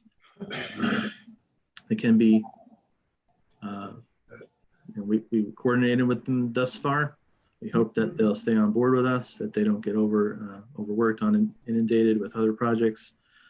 This is a major thoroughfare for their infrastructure, so they certainly have a vested interest in working with us. So we'll keep on them, and the town will keep pressure on them. And certainly we hope that we can accomplish the bridge within 1 season. Though I'll just say that the possibility exists that the project could go through into the 2022 season. If that is the case, we'll make sure that we alert the town, alert the village, and make it known to everyone. So with that said, traditionally we would open the floor to questions. Certainly, if the board has questions, by all means. We can also, back on, what I'll do is I'll go back to the 5th slide, which has our email addresses, so that can at least stay up on the screen a little longer. In case, I'm sorry, 6th slide. So that if you want to capture that, if you didn't have the chance earlier, you can email Rob, myself, within a 2-week period. But of course, if anybody has anything that maybe I can answer or go back to the town with. So when during construction, the bridge is going to be completely shut down, and you're going to divert all traffic down to Hoyt, where in theory it should be anyway. Do you have any plan to make sure the traffic runs smoothly in and out of Hoyt, or are we just leaving it up to chance? No, we are currently actually finalizing some traffic modeling we're using that Washingtonville report as a resource.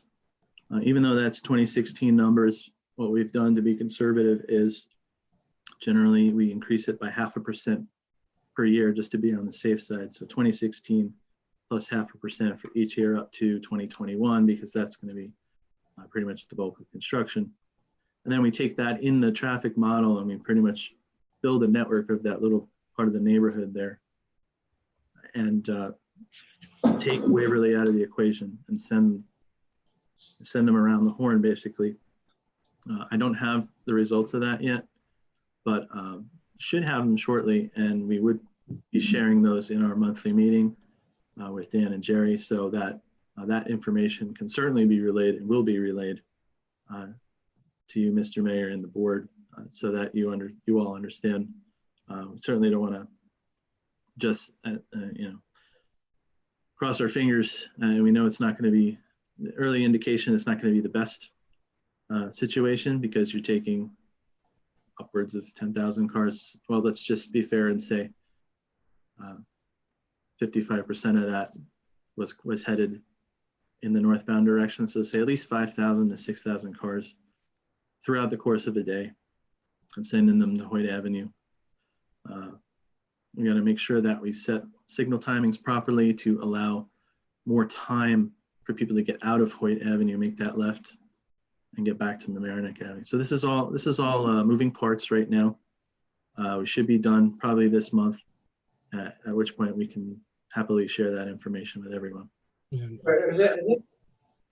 That is going to be very important, how you do it and how it, the reaction is, because we have community members that are very desirous of not using that bridge for traffic, and that shouldn't impact what you're doing here. But I'm just saying, so if we could figure out an easier way to get traffic down Hoyt and take more traffic out of that residential community, if you could invent a way for us, that might be something we could mirror after the bridge is put up. Sure. I mean, it's a good testing ground, kind of, to how life would work if that bridge wasn't handling as much traffic or any traffic. Right. It's certainly an interesting proposition. But, we'll consider all of that when we do our traffic modeling. And maybe what we can do is just work with Rob at the town and Dan and Jerry and really kind of hone in on maybe looking forward, not only just during construction, but looking forward as to what the future could look like. Okay. Well, related to that, Jared, how long do you anticipate that this Hoyt detour would be in place? And I know that the utilities are going to be a contributing influence to that, but what's the range, do you think? I would like to think that as long as Con Ed is a willing and cooperating player here, they can demolish the bridge on the east side pretty quickly. Hopefully get enough of that bridge up so they can shift over. I'd like to think that by the fall, let's be fair and say somewhere Halloween, Thanksgiving, that time frame, they could at least, you have two options here. We can reopen Waverly if there's enough space on that bridge to get a car through.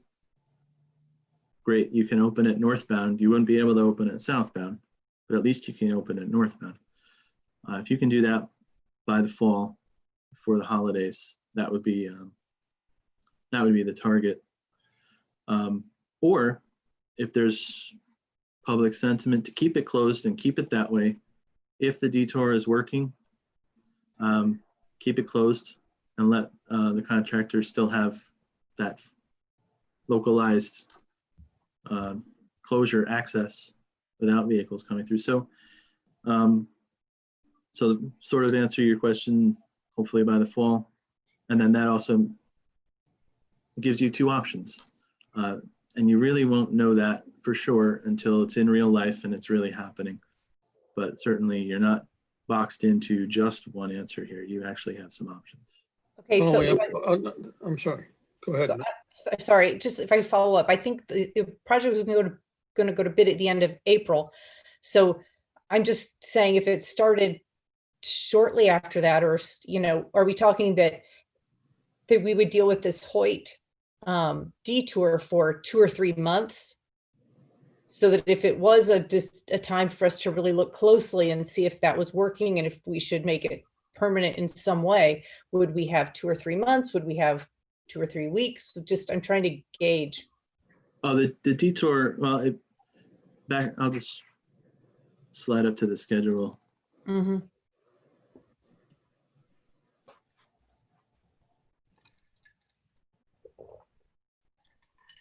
So end of January is our target.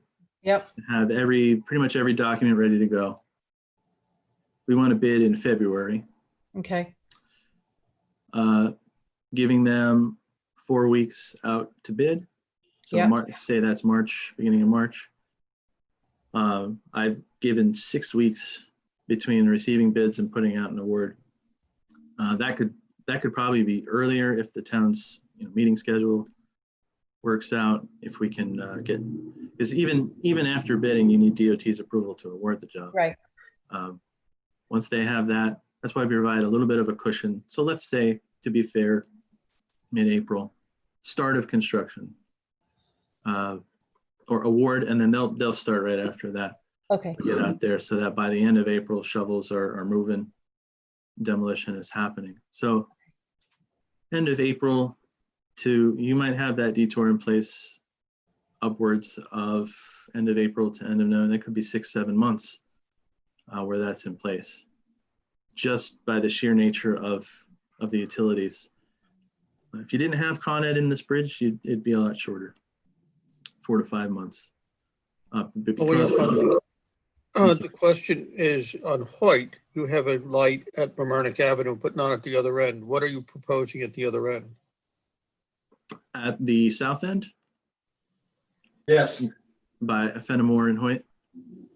So that, one of the things we're possibly looking at is a temporary signal at that location because of the fact that people can't go straight on Waverly, so they're going to have to go right and then make a left. So that's going to really bog down that intersection of Fenimore and Hoyt. So we are looking at a temporary signal installation and what that could mean and what benefit that could have. And that would be paid for under the town's money for the project. So definitely being considered, and again, probably have a little bit more to report on that in the next few weeks. I was also interested in looking at your slide of approvals, and unfortunately, I think there's been a lack of communication on the village's part to you. There are at least 3 additional approvals that you would need from the village. One is the Harbor and Coastal Zone Management Commission for a structures permit, for a marine structures permit. One would be from the planning board, which would be a wetlands permit. And the third would be a building permit. You also need a coastal zone approval from the Harbor Commission, which is required by our LWRP, and the state DOS is by law, they follow it. It can't give their consistency without coordinating with the village. Okay. I don't know if you're aware of that, and those can take a little bit of time. Right. Go ahead. I mean, that's something we'll work with Dan on for sure, in coordination with the town to make sure that we've satisfied all village requirements. I jotted that down while you mentioned it, and we'll make sure we do our due diligence, and if we need to coordinate with these agencies, apply for these permits, then that's certainly what we'll do. And thank you for letting me know. I have something. Dan, Sharon, do you have any comments on that? Because I know this, and I think Jared probably is familiar because he intervened in the hillside. Because even if it's a type 2, and I don't want to get too even if it's a type 2 action, our code now does not follow. If it's a type 2, it is more specific if it's in kind or not, and if it's not exactly the same the same, then it could get into that discussion, but I let you deal with that. I'll review with the attorneys. Okay. Then my comment was going to be input from the village in addition to traffic from the fire department. But as I was thinking of that, I just see that our own chief Primrose is asking, and Mayor, if you grant him leave, he should be the first one, the one asking the questions that I think I was going to ask, but let him ask the question. Is his hand up? Sure. Well, I know, I don't know if his hands is up, but I saw a message pop in right now. All right, Pete, let's activate Pete. Chief Primrose. Can you hear me? I can hear you now, Chief. How are you? Oh, Chief. All right. The fire department's big question on this bridge is, what's the weight rating going to be? Going to be pretty much a brand new DOT qualified structure. It will have no issues with fire trucks driving over it. 85 to 100,000 pounds. Yeah, no problem. Thank you. That's my main question. Chief, just about that bridge in general, I don't know if you can get back to me if you don't know the answer off the top of your head, but there's some talk in the community, and I think it might be a good idea about closing that bridge to vehicular traffic. Or the first was going to be making a walking bridge, but I don't think that's going to happen. If we just allowed fire access through there, you do need access, right, from that direction? Yes. The way things currently are, we can't go across that bridge because it is not safe for us to do so, given its condition. And that limits our access to the area to really one route in, especially with the new construction that's there. Sorry. With the new construction that's there, it's potentially a problem if something causes Center Avenue to be closed. They close that road temporarily every day for garbage pickup. Every day that they do garbage pickup. So that's certainly a concern for us. Being able to access that area from the Fenimore roadside is something we've actually been after for quite a while, since it was decided that that bridge was not safe. Okay. So you would need a way into the community one way or the other. Yes, absolutely. Center Avenue is very tight. The turn, especially if there's traffic onto Plaza, can be difficult, especially for our bigger apparatus like the ladder truck. And being able to access that area from two directions is actually very important for the fire department. Thank you, Chief. Anybody else have any questions for Mr. Anderson? Here's Glenn in the perspective. All right, we're gonna hit Glenn. We've got a couple of audience members that want to ask a quick question. Good evening. Glenn Tippett, 506 Hill Street. To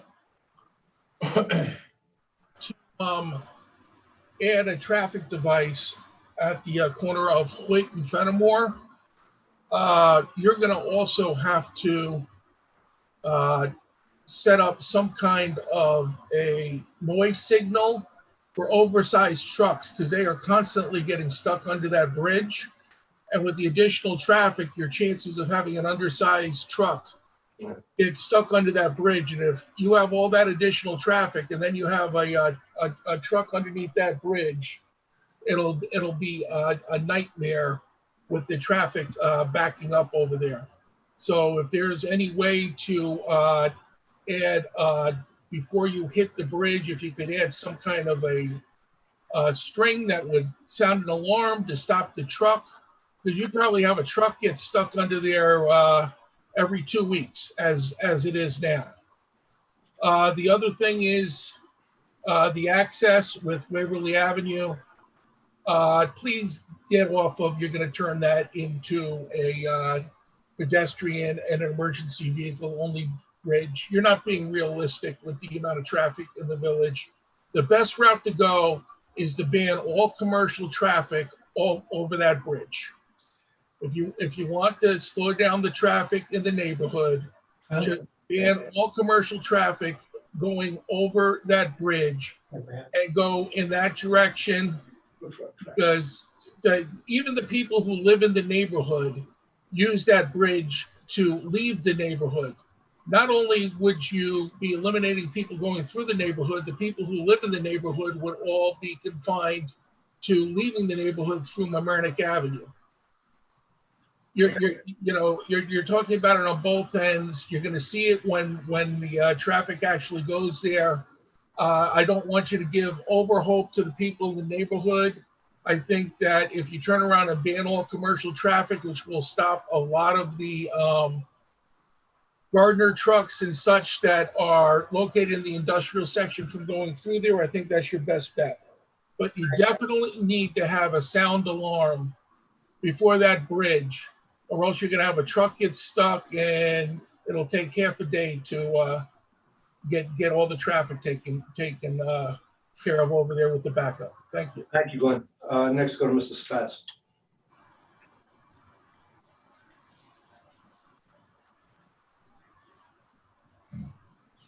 Go ahead, Mr. Spatz. Good evening, Mayor, members of the board. It's great to see you virtually. Andrew Spatz, 650 Halsted Avenue. Mr. Anderson, I just have a question for you. I'm owner of 500 Fenimore Road. That is the home of Arctic Glacier. Arctic Glacier in particular, this time of year, all they do is manufacture ice, and there is a tremendously big bay that's right at the intersection of Hoyt and Fenimore, and dozens of pickups are made by 18-wheelers a day, which often require the traffic to actually stop so that the 18-wheelers can back into the bays. They're really great drivers. You wouldn't want me doing that, but talented, but that can be time consuming. I'm concerned about the temporary signal in that particular intersection. There are often times that the 18-wheelers are staged right along Fenimore for pickup and drop off, especially during peak time. So I think that's something that's really important to factor in and part of that study about the specific intersection of Hoyt and Fenimore. Also, just a few notes here. This is something that I know the Industrial Advisory Committee has discussed in depth over the last few years and are supportive of improving that bridge. I'm concerned of the fact that there's a possibility of contemplating the closure of that. I would agree that perhaps banning commercial use of that is ideal. To completely utilize Hoyt for all traffic would probably be devastating in terms of just utilizing that as the main artery, because that bridge under Fenimore, right at Fenimore, the MTA track, trucks are going to get jammed and stuck under there repeatedly. They do as it is. I know that the Flood Mitigation Advisory Committee for the last few years have also identified that as a bridge where a tremendous amount of debris are caught underneath it. So I think an improvement would be a tremendous improvement. And I know our liaison, champion of Flood Mitigation Advisory Committee, Trustee Weinstrup, could speak to that at a later date. But my biggest concern, the point of reaching out this evening, is the intersection of Hoyt and Fenimore, Mayor and members of the board. That can be really problematic, not just for us, but for the use of Hoyt. Thank you. Thank you. I'm pretty sure that there's no truck traffic allowed over that bridge into that neighborhood. I'll check tomorrow. I think that's already in the I'm not sure that it's adhered to all the time, but I'm pretty sure that's the code. No, you're correct, Mr. Mayor. And actually, while this was talking, I pulled up Google Maps just to refresh my recollection, and You can clearly see the no truck sign on the bridge heading northbound. You're correct, Mr. Mayor. You had me there. Okay. I get a kick out of myself. Anyone else on the board have any questions for Mr. Anderson?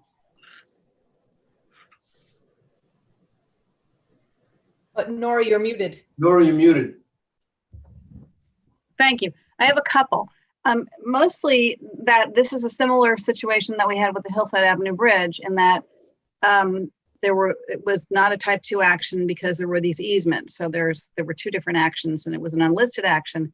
And I know the concern with the Hillside Avenue Bridge was that it was a WPA bridge and that it was an historic bridge. But I think the environmental concerns, including traffic and flooding, are of significance. And I think we really do need to be addressing them. And I think that's something that HCZM will be concerned with. So I do think that, I don't know if it's too late to change the typing, but I think that the environmental review, especially regarding traffic in that area, is a significant factor that has to be addressed. Okay. Anybody else? Okay. Mr. Anderson, thank you for your time. Thank you, everyone, for your comments. Certainly jotted a lot of that down while everyone was speaking so that we can appropriately respond. And I'll also go back to the video when it's available and review as well. So thank you for having me, and appreciate you putting me up front too. Thank you very much. You're welcome, Mr. Anderson. Thank you. Have a good night. Okay. Get the rest. This was going to be a short meeting. I was wrong about that. Okay. The next item on the agenda is the communication to the board. And I see Mr. Tibbet has his hand pre-raised.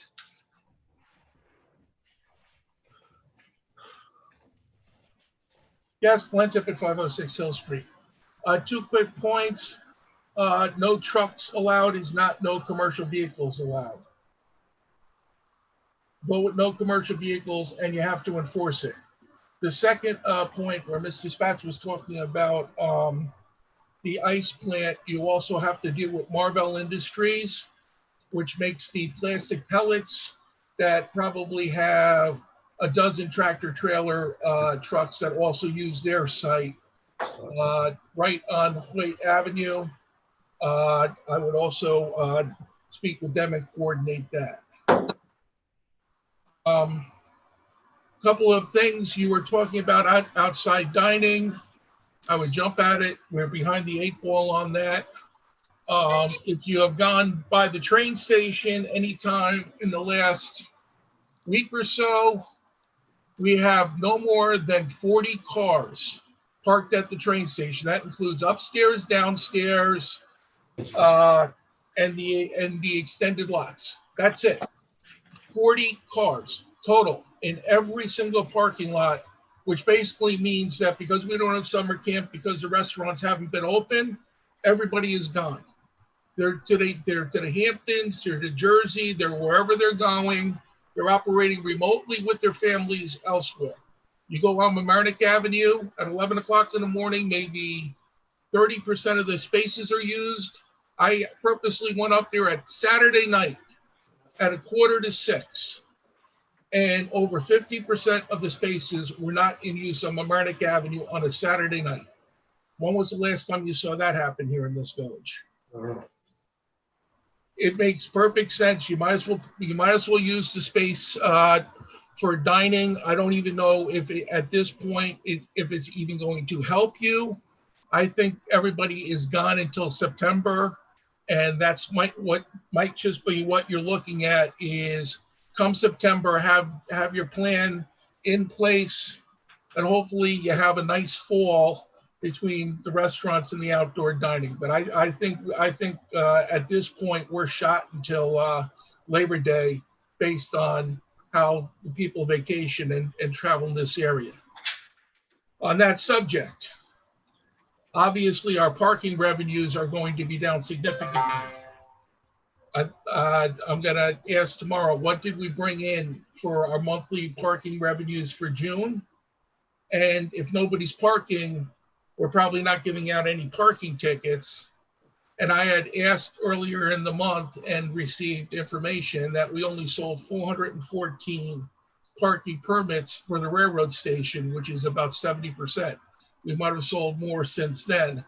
So obviously, we're looking at a significant shortfall with our parking, probably our parking enforcement, because if nobody's parking, you're not giving tickets for overtime, and you're probably down somewhat on your revenue for your railroad permits. It's something that you have to look at. You might be better off at this point taking your paving, taking your tree removal, taking the planting of the trees, bonding them all to free up that money, because you're probably going to have to free up another $400,000 or $500,000 right there. And then you're going to have to monitoring the sales tax, because I know May was off by about 26%, and that included the 1% increase. Westchester will be giving you the June number probably in the next month or so. But if you at least move paving, tree removal, tree planting right now, you could free up $400,000 or $500,000 to give you some more flexibility. You're probably looking at somewhere to $1 million, $1.5 million additional to what you've already cut out of your budget, just with those items if they continue over the year. It might get better as the year goes, but at least it'll give you some dry ammunition to try to keep the finances of the village in line. Thank you. Thank you, Doug. Mr. Spatzman's another bite at the apple. Augie? Andrew, put on your mic. Fantastic. Good evening again. Let's talk good news. Mayor, saw the post last Thursday. What a way to keep the eye on the ball. Your post regarding what the town and village did in preparations of the tropical storm. That's exactly what the Flood Mitigation Advisory Committee and all the other various committees have suggested in the past in terms of communicating with the TPW, with the town. Thank you. Thank you for communicating that to the public. It provided reassurance. And again, keeping an eye on the ball, even during this COVID crisis, other issues do come up, and I commend you for that. And I know you have our Flood Mitigation Advisory Committee liaison on the Zoom call this evening, and it's really, really important. I would just encourage that perhaps in the future, so everything doesn't just fall on the members that are sitting on the dais or at home right now. Rich Singlander, as village manager, used to e-blast this to the community. I would definitely suggest that, so that people who aren't involved with Facebook or that type of social media also have the benefit of seeing that. So I thank you for keeping your eye on the ball. With regards to budget shortfalls, I sent an email to the village manager several weeks ago when the pandemic first broke out. There are ways to ascertain funds in a non-intrusive, burdensome way. This would involve a cooperative effort with the village prosecutor, not to be confused with our distinguished village attorney, Bob Spalzino, but with our village prosecutor. And it works in other municipalities as an attorney for the last 20 years in local courts.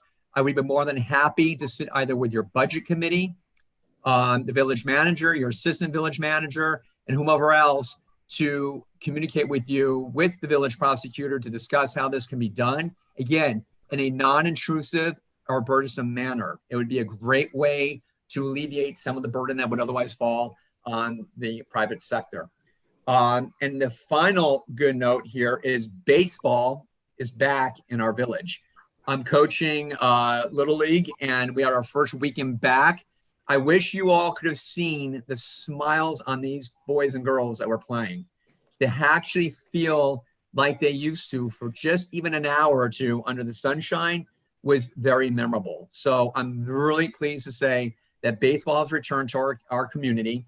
And as commissioner of the Little League Soccer We are actively working, trying to bring soccer back in the fall. So these are the things that we need to talk about and share, because there's hope in the end of the tunnel here, folks. And I'm here to share that with you. And again, to reiterate, the smiles, not just from the kids, but from the parents. It was, social distancing was being observed. We had safety individuals, supervisors on site on the ball fields. But it was really, those are the sweet sounds of summer that you want to hear, and makes us as a community so proud that the parents and the community collectively came out there together to make this happen. So good things are happening, folks. Good things are happening. So again, thank you, Mayor, and members of the board for really sticking to it and getting us through these most unprecedented times. So thank you. Thank you, Mr. Spatz. I just want to point out that Facebook post you saw did start out as an email to the mayor's email group. So it did go out as an email. I'll make sure you're on that group if you didn't get it. That's great. Again, but thank you for keeping your eye on the ball. It was really, really, really nice to see that. And as I said, that's really indicative and reflective of the concerns and years of effort that we've tried to do to anticipate these kind of events. So thank you, Mayor. No, you're welcome. I know how anxious people get when there's going to be a big storm. It's palpable. You could feel it in the community. But thank you, Andrew.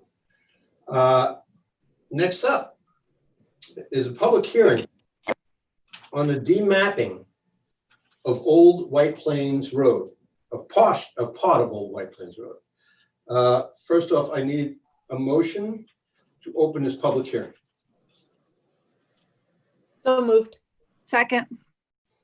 Augustino, please call roll. Trustees Winstrup, Yes. Natchez, Yes. Lucas, Yes. Latour, Yes. Mayor Murphy. Aye. Thank you all. Just to explain, Old White Plains Road, as we know, starts at the intersection of Old White Plains and Mamaroneck. It heads north, and then it elevates to go over I-95. But where it elevates, there's a spur that runs by St. Vito's and ends in a dead end, and it's maybe 200 feet, if it's that. And it is right next to St. Vito's. There are no houses on that street. There are no residents on that street. There is the wall for Old White Plains Road. Then there is the wall for I-95. And then if you headed toward the wall on the right, going down a little bit, is St. Vito's. This has technically been part of a village street since I guess they cut it off to build I-95, probably sometime in the 1950s. What we're doing now is we're demapping it, so it'll no longer be a village street, and we're going to make it into a village parking lot for residents of that area. That's just the initial explanation. Does anybody on the board have any comments or concerns? Ms. Mason, I know you've been working on this. Do you have anything you'd like to add? I think that the board should have a discussion on whether the road is useless as a general right of way. If it's used as a general right of way for ingress egress, then it may be found useful, which would then make it difficult to discontinue the portion of the road. But my understanding is it is a dead end portion that is not used for ingress and egress. It's not used as a general right of way. So therefore it would be found useless, but I think that should be something that the board should maybe quickly discuss. We also have, I believe, Nina Peak from AKRF is here. She is able to comment on the usefulness of the street as well, if necessary. And then also Dan, knowledge of the same. Okay, well, why don't we get the lady from AKRF on, and then I'd be glad to comment on uselessness later on. Some say that's my strongest point. So can we have the AKRF? Augie, could you? Yep. Hello?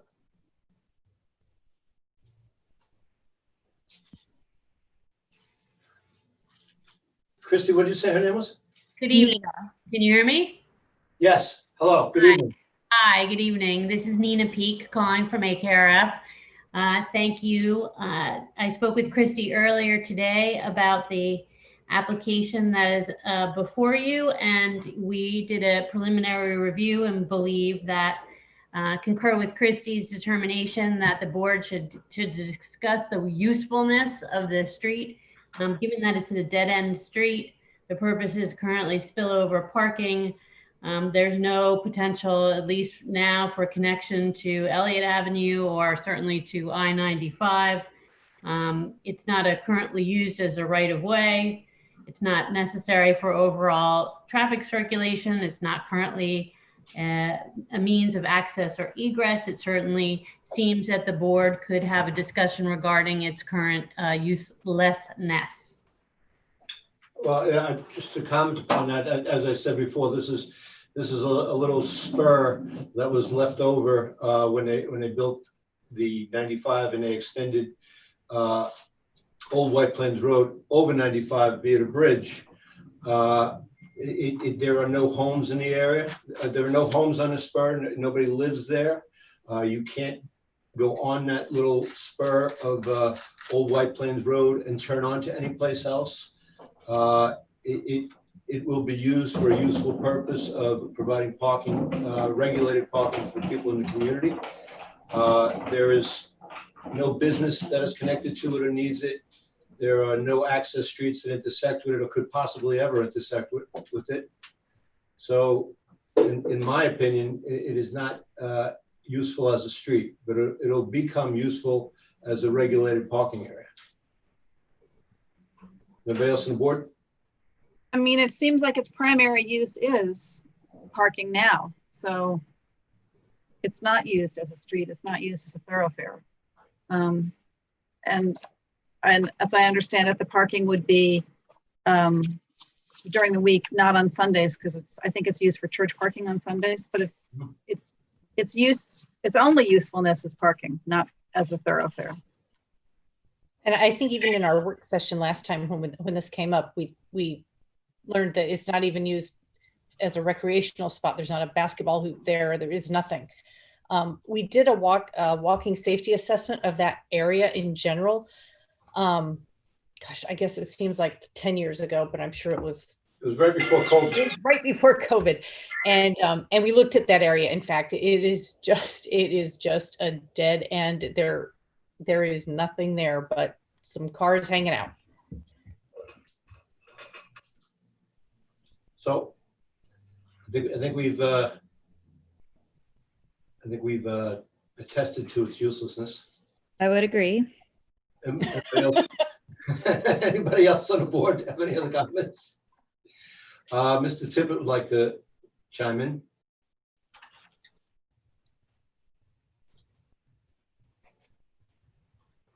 Yes, I know that the neighbors are using it. Are we looking to have metered parking during the day and then allow the residents to use it for overnight parking? Or are you looking to have permit parking at night? Just a question. I believe the plan is to have permit parking for residents in the area. Yes. Okay. Anybody else in the audience? Anybody else on the board? Okay. I'll entertain a motion to close this hearing. So moved. So moved. Second. It looks like you have a hand up. I apologize for interrupting, but it looks. Thank you. Oh, okay. It's a new hand. A new hand. Good evening. Unmute your mic. John? Yeah. For this parking that you're going to allow, is it going to be just for people that live on Old White Plains Road? I think you got some reverb on. I don't think it's just going to be for people on Old White Plains Road. I believe it's going to be for people in the community. But, that being said, people aren't going to want to come from, Richborough Road to park there. I live on Old White Plains Road now, and I come home and there's no parking. I have to, half the time I'm parked on my front lawn. There's no parking down there at the end. It's full of parking. People park on the grass. People park on the grass over there. And since they've made the resident permit parking on all the streets around, I'm getting people that park over here and walk to Washington Street. If you make that permit parking, all the cars that are down there now that park, that I can't even find a place in there to park, they're gonna park in front of my house. I'll never have a place to park. I gotta make this street permit. Well, but I would assume that people would buy a permit so that they would have a spot. I would buy the permit to have a spot, but during school, when French American School is on, that parking lot is full of the teachers. That they shouldn't be getting a spot in that lot then because they are residents, and that's something we will have to look into. And I thank you for bringing that up. This is why it's good to have people, community weigh in. They also use that for pickup at the end of the school day. They clog that parking lot up waiting to pick up the kids from the French American School. Okay, but it's just something we'll have to look at. Is there any way we could get resident permit parking on our street? I mean, when they started that, they sent around this thing, would you be all for this residential permit parking? I said yes, and then I find out, well, it's not gonna count your street, it's gonna count every street around you, but not your street. I can tell you, so I don't know the answer to that off the top of my head, but we could look into it. I understand your concern. Right now, what we're doing is just the process of demapping the street. And I think in the aggregate, it'll help the situation. Is there any way to do it for the whole street? That you can buy a permit for the street? I don't know that off the top of my head, sir. I don't want to just make it up. But Okay. Because, I mean, it's gotten bad since they did the residential parking permit. And if I knew it wasn't going to include my street, I wouldn't have been for it. That makes sense. I've heard the complaint before that the residential parking situation hasn't really fixed the problem. I didn't hear what you said. I said I have heard the complaint before that the residential parking permit didn't fix the problems in Washington. Yeah, it's really bad over here. Okay. We will have to look at that. But I appreciate your input. Thank you. All right, thank you. Thank you, sir. It's something we'll have to look at in the future. Do we have a motion to close? Yes, just do a roll call. We have call roll. Trustee Winstrup, Yes. Natchez, Yes. Lucas, Yes. the four, Yes. Mayor Murphy. Aye.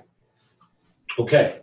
Now I would entertain a motion to approve the revised resolution that we received today from Ms. Mason. Has everybody had a chance to see it? Yes. Okay. On the website. Would anybody like to make the motion?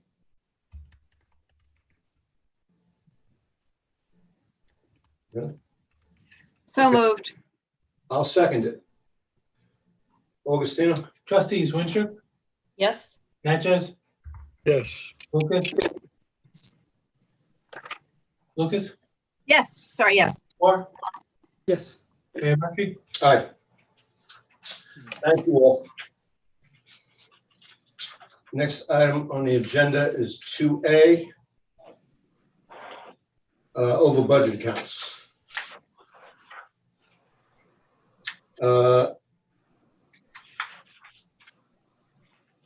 There are transfers of $111.34 from buildings, fuel to building part-time.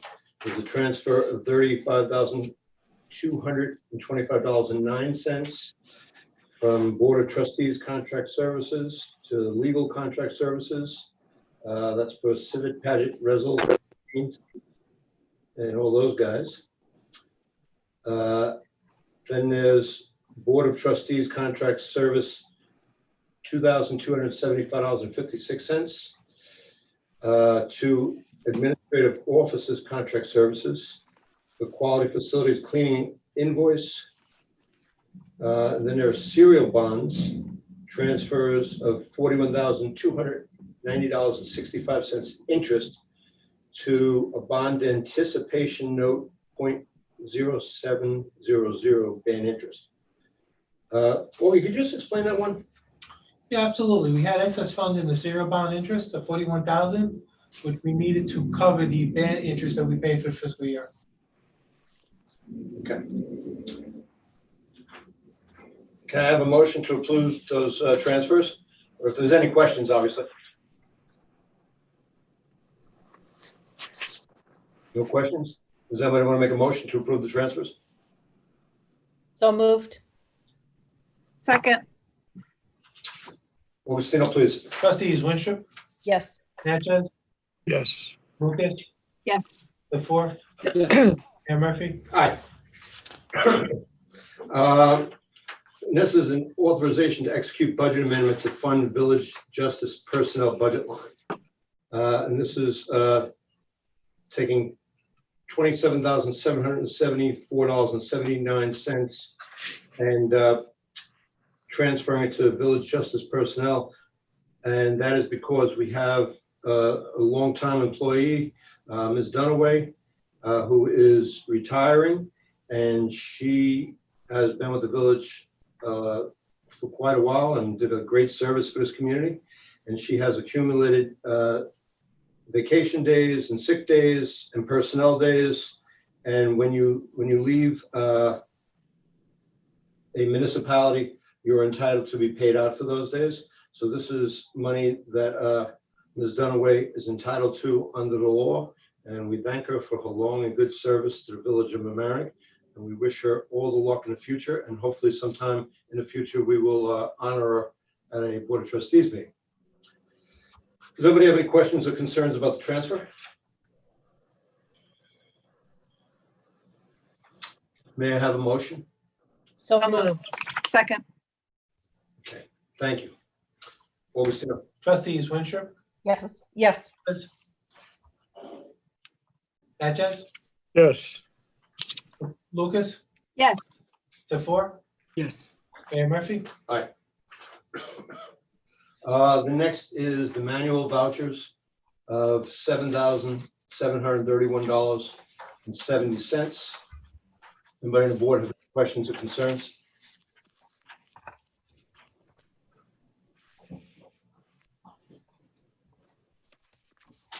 It's normal charges. Okay, hearing none. Entertain a motion to pay the manual voucher. So moved. Second. Thank you, ladies. Augustino, please call the roll. Trustees Winstrup, Yes. Natchez, Yes. Lucas, Yes. the four, Yes. Mayor Murphy. Aye.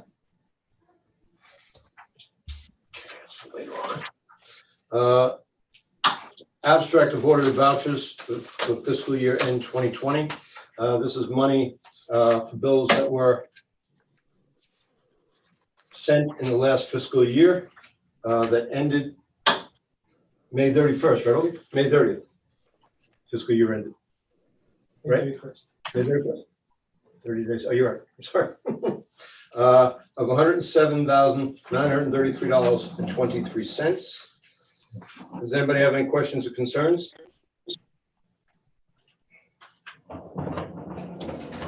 Mr. Tippett has his hand up.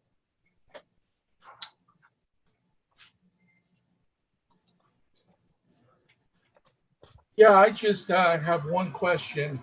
I see another set of legal bills.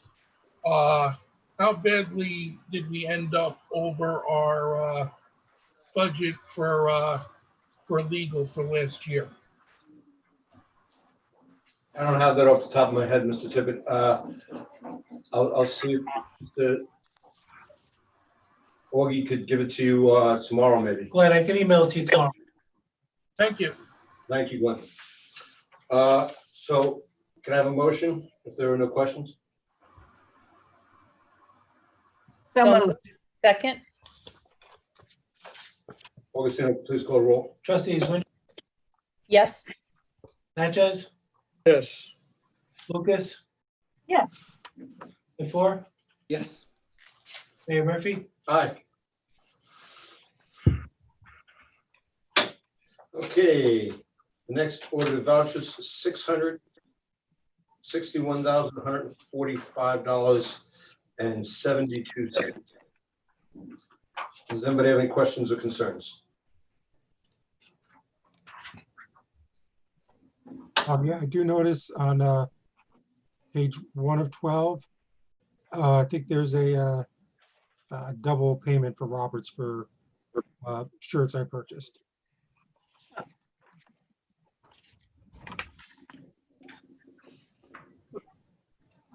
I think that's the last one that we just did. Yeah, that's not this one. Okay. All right. Okay.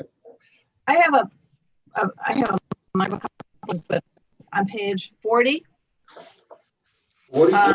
Page 40, Committee for the Environment. It was a pole saw pruner. I think that was probably for the tree committee.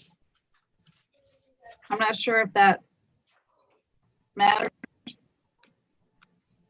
It's just in the wrong category. Yeah. Yeah, it was for the tree committee. Yep. So, because they had been working with Jerry and actually pruning. You know, Jerry has one in his office. Maybe he bought it for the committee. I think that's it. No, I think he does, and he's been showing them how to use it. Yeah. He's got many skills, that Jerry. Okay, so, you know, we can look into that tomorrow and transfer it if we have to. Okay, thanks. Thank you. Anybody else? Okay, I'll make the motion to approve this. Second. Thank you. Trustees Winthrop, Yes. Natchez, Yes. Lucas, Yes. the four, Yes. Mayor Murphy. Aye. Thank you all. Old business, there is no old business. New business, 4A, resolution authorizing an IMA with the town of Mamaroneck for sewer camera truck. What this is we're going in halves with the town of Mamaroneck to buy sewer truck, a truck that will allow us to televise the lines of both our sanitary and our storm sewer trucks, storm sewers, I'm sorry. This is a big concern in both of our communities because we both have very old sanitary and storm sewer systems. And this will hopefully help us fix problems before they occur and identify problems more accurately and fix them in a more timely manner. We're buying the truck jointly, and this resolution kind of delineates how the expenses will be divided between the two municipalities. And I think it's a great idea, and I think it's actually something that we might get credit for with New York State for an intermunicipal, shared services, which Governor Cuomo was pushing before. Anybody have any questions or concerns? Nope. Okay, would anybody please like to make a motion? I will. I move that we adopt. Thank you. Second. Augustino? Trustees Winthrop, Yes. Natchez, Yes. Lucas, Yes. the four, Yes. Mayor Murphy. Aye. Resolutions scheduling, item 4B, resolution scheduling public hearing on waiving of recreation fees. That is going to be held over because there's a little technical difficulty. That'll be held over until the next Board of Trustees meeting. Item 4C, actually, let me just clarify that. The Board of Trustees meeting in August. Item 4C, resolution authorizing purchase of fire apparatus. Okay, this is Village of Mamaroneck. A few years back, decided that they were going to create a schedule for when equipment needed to be replaced in the fire department. They had a kind of a 5-year rotation. There'll be a new piece of apparatus bought every 5 years. This time it is a village engine. This took a lot of time and effort by the Village of Mamaroneck Fire Department to research this. They were looking for 2 years to get the right truck and the right accoutrements to go with that truck. I just want to point out that not only do our all volunteer fire department protect us, but they handled the very mundane task of running a real live fire department on a volunteer basis, the clerical task, the maintenance of the machinery task, and we couldn't thank them enough. Tonight we have a special guest, Chief Primrose is here. Chief, is there anything you'd like to say about this? You could unmute your microphone if you would.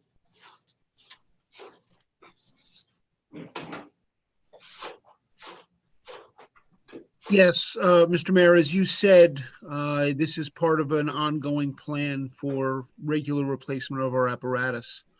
The engine being replaced is over 20 years old. NFPA recommends that apparatus be relegated to auxiliary service, in other words, spare apparatus at 20 years. Chief, just for the audience, what's NFPA? National Fire Protection Association. It's a standard-setting organization that makes recommendations on all kinds of things: firefighting, building codes, various products that consumers and industry uses. They write standards on. There are literally hundreds of standards that they write. I couldn't list all of them if I tried. Thank you, Chief. And thank you to your staff, especially to Captain Barney and her father, ex-Chief Dave Barney, who I see are on. And if they'd like to say anything, please avail yourself. But I know you guys put in a lot of work on this, and it's really appreciated. Thank you, Mr. Mayor. Past Chief John Barney. We'd like to thank the board for considering this tonight. We've done a lot of work on this in the last 3 years, investigating new apparatus, new styles, new trends, and new safety features. We think we've put together a good package and presented it to you, and we're glad that you're considering purchasing this. Thank you. And Jessica, thank you too for all your hard work. You're welcome. Thank you. Anybody on the board have any comments or concerns? I have a question for, I was just asking, I asked earlier today, our village, acting village manager about the contingency, how he came about the contingency. So maybe you want to explain that a little more. So I was, the apparatus is 800. Let's round it up. 830,000. The additional equipment, about another 20, and kind of a little lower of the other presentations you gave us. And then there's a third element, which is kind of anticipated changes with the order or any things on fabrication. So I think you just came up with a number, but I just wanted to, kind of narrow that and have an explanation for that so that we cover it. Sure. I spoke with past Chief Barney last week, and he mentioned that he was already aware of some modifications that may need to be made as related to some of the drawers on the apparatus. We're trying to effectuate this purchase in July because we know that pursuant to the HGAC contract that we're looking to purchase off, there will be a price increase in August. As far as contingencies, I usually think 10%. I mean, A 10% contingency in this case is $83,000. I don't think that is in the realm of what we're looking for. 5%, which is maybe closer, was around 41,500, which I still thought was probably a little bit high based on my conversation. So 35,000 was the number that staff recommended as part of the award. We just don't want to be in a position where there's a change that is discovered during the fabrication process and us having to come back to the board holding up a project while we need to have additional funds authorized. You know, if there are additional, if you want us to fine tune that contingency a little bit, we can. But as we just want to be in a position where there's no surprise for the board if there's a change that needs to be made. We don't want to have to come back to you 3, 4, 5 months from now saying, by the way, you know, during the course of fabrication, you know, we determined A, B, C, D, and E need to happen, and we need more money. But that's the rationale behind the request for a contingency. We didn't think I didn't think 10% was going to be, you know, something the board wanted to see. 5% was still a little high, so that's why we originally recommended 35,000. But again, if you want to, I don't know if anyone else can speak to what they might see as a contingency number that may be appropriate during the course of construction.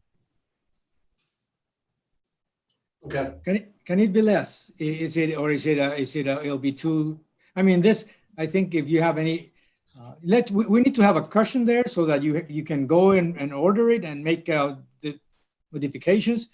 My question was whether this could be, what is the reasonable amount? 35? Could it be 20? What is enough so that I mean, even if it goes beyond that, you're not going to have a problem if we purchase this kind of a apparatus that the board is going to deny anything, you know, I mean, any minor things in the future. But what is reasonable at this stage? That's as a learning process. Is the 35 add-on too broad? Could we bring it down to 20? Let's say, I don't know. What I don't want to be just on the fly. I just want a more of a reasonable technical explanation. Yeah, Anybody? I hate to put our fine volunteers in an awkward position, but they may have more background in dealing with this type of scenario. And with prior apparatus, prior rigs, was there a lot of change that needed to be implemented during the fabrication process? See the chief can comment. It's a contingency, right? So if we don't use it, we don't have to bond for it. That's correct. I mean, my comment after you explained this, Dan, was that, you know, usually a 10% contingency, so that would have been, you know, 85, and then you halved it, and then you took less than half. So I was gonna jump in and say, well, thank you for being prudent, and let's keep it as low as possible. But I know you're trying to do that. Yeah. I know everyone is these days. I mean, it's just what we have to do. I hope you use none of it, but Yeah. I think, And I would certainly, you can put in the resolution that, you know, if we have to, go into that contingency, the manager would immediately report it to the board immediately to keep you apprised. Actually, that was going to be my recommendation. Just put up to, above, resolve.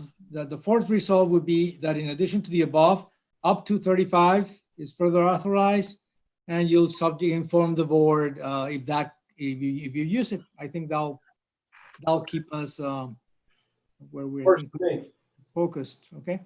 Up to 35. That can up to 35,000. Okay, we're gonna do that. Edit that. The contingency of up to 35,000. Anybody on the board have any other questions? Okay, hearing none. I move that we amend this with the whereas during the course of the design and fabrication, as it is anticipated that minor design changes may be required. Village staff recommends that a contingency of up to $35,000 be authorized to address unforeseen circumstances. With that amendment, I make the motion to approve this resolution to purchase the new fire truck for the all-volunteer Village of Mamaroneck Fire Department.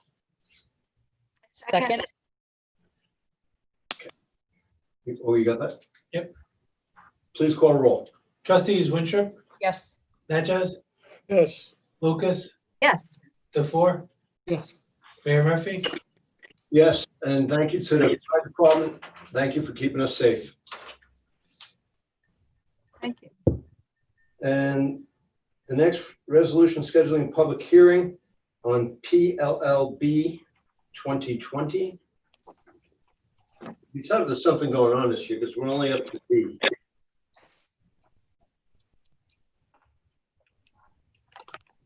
Or D. Okay.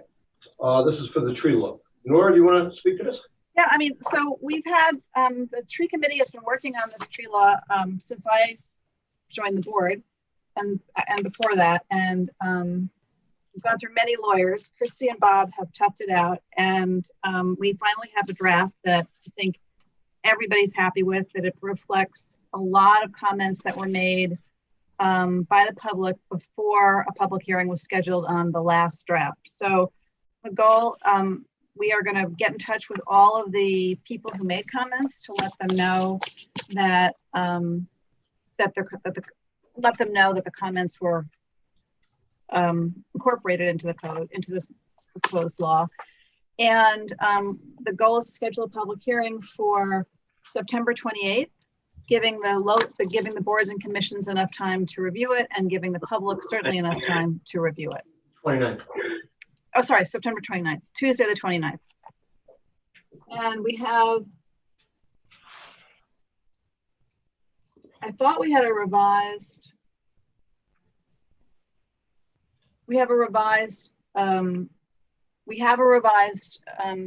resolution that Sally circulated that does say September 29th.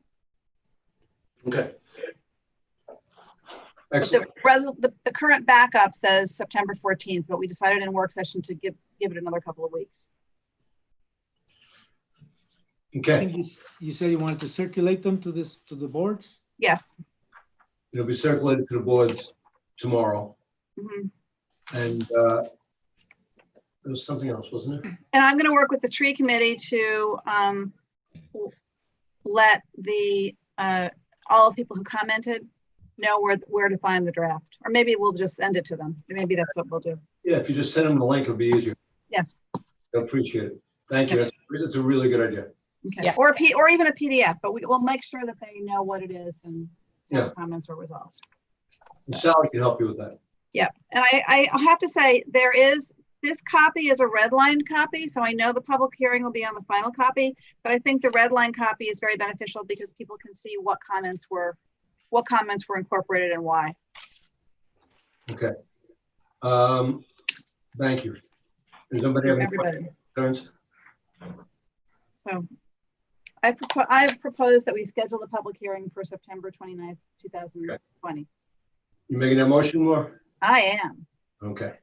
I think we have a member of the public who was trying to comment. Oh, sorry. So, Lynn? Yes, a couple of things. Number one, you keep referring to the building inspector. It should be building department. You're not going to get a permit from the building inspector. You're going to get a tree permit from the building department. Two, it says the way I'm reading this law is if I want to remove a tree that's 8 inches in diameter on my property, do I have to go to the building inspector to get a permit for the building department? Yes. And I have to hire an arborist to take the tree down? I don't know that you have to hire an arborist to take the tree down. I think that's what it said, certified arborist. Because if that's the case, that's very unfair to a lot of residents. who certainly can't afford that and can easily take down a tree themselves. You know, I have amongst my friends people who work for the city who have been taking down trees for 30 years. We also have people who are in town who are workers for the village who take down trees on a regular basis after a storm. And in order, if you actually make people have to hire somebody to take the tree down, again, may be wonderful for Flagler Avenue, but you know, that's only a Mercedes-Benz payment. For the other side of the village, that's 2 weeks worth of groceries. So the way I read it, that had to be. The other thing is, I don't see anything in the law if Sandy comes along and hits, or if something the equivalent to Sandy comes and hits. We just had a nor'easter this weekend. The building department, if you change it to building department, has up to 21 days to remove trees from your property. You're going to have an exemption when storms come through. You can't have people waiting on the building department to remove trees when they're down power lines, backyards, houses, and every other thing. You have to have somewhere in that law that there's a clause for suspension, like you do with the leaf blower law. There has to be a suspension, emergency suspension for after storm damage that the village manager is able to declare, or you're never going to get trees removed after you have a storm incident. The last. This is during the public hearing. It's not the public hearing. Unfortunately, I only get 3 minutes and I have 20 minutes worth of it. So I'm going to keep going until my 3 minutes are up, and then I'll bring up more subjects when it's over. The other one that I do, what is a shrub? I would take all references to protecting shrubs out there. I don't know who in the village is qualified to say what is a indigenous native shrub that needs to be protected. Now you're going into the weeds. Who has that expertise in the village? And then the 3-inch tree, take a piece of string and go around a cup or something that shows you 3 inches. We used to call that tyndalling in the Boy Scouts. So references to protecting 3 inches, 8 inches, fine. There's definite, trying to protect something 3 inches, who is going to actually be able to do that in the village? Thank you. So, thank you. Okay. Okay. Nora made the motion. Did you, Nora? Yes, I did. And everybody- second. Kelly second? Yes. Okay, cool. Trustees Winstrup, Yes. Natchez, Yes. Lucas, Yes. Tefor, Yes. Mayor Murphy. Aye. Thank you, Kelly, and not Kelly, I'm sorry. Thank you, Nora. Thank you, Welcome. Mr. And the Fantino, tree committee, and thank you, Bob, and thank you, Christy. and everybody who has taken the time, the effort, and the energy to write in. It'll be, I know this is going to be something that's going to arouse interest, and you know, that's why we have public hearings. Okay, the next item on the agenda is 4E, resolution constituting ad hoc code of ethics review committee, or the ethics review committee, ethics code review committee, I'm going to call it. There is one amendment to this. Right now it says composed of up to 5 individuals. I'm going to move that it's composed of up to 7 individuals, just so there's more opportunities. That's usually what you do when you have an ad hoc committee. Does anybody on the board have any questions or concerns? Yeah, I had asked that we remove the language with backgrounds in ethics, human resource management, and good government. Okay. And so that paragraph would read, whereas, I'm sorry, go ahead, Nora. no, I mean, I was going to go to the tennis. Go finish what you're doing, and I'll. Sorry. That paragraph would read, whereas in support of this effort, the board is desirous of forming the ad hoc committee of up to 7 individuals, period. And Nora, you want to talk about tennis? So the last two the last two whereases say ad hoc tennis committee. It's just a typo. It should be ad hoc ethics code review committee. And it should Code say of Ethics Review Committee. resolved that such code of ethics committee will consist of up to 7 members appointed by the Board of Trustees. Just to avoid confusion, I thought we had agreed that we would call this the Ethics Code Review Committee. That's fine with me. Yeah, I think we did, and that's clearer. Ethics Get rid of Review Committee. We get rid of the of. So it should be everything where you have ad hoc and committee, you should have in between that Ethics Code Review Committee. Ad hoc Ethics Code Review Committee. Perfect. There you go. Okay. It takes a village. Okay. I move that we form the ad hoc Ethics Code Review Committee. Second. Augustino. Trustees Winstrup, Yes. Natchez, Yes. Lucas, Yes. the four, Yes. Mayor Murphy. Aye. Resolution for improvements at the John Quaterini building, which is John Quaterini building is the EMS building over on North Barry Avenue. The I'm going to recuse myself from this discussion, so I'll mute out. okay, thank you, Kelly. Kelly has recused herself. We had some information from the village manager, the acting village manager today about where the funds would come from.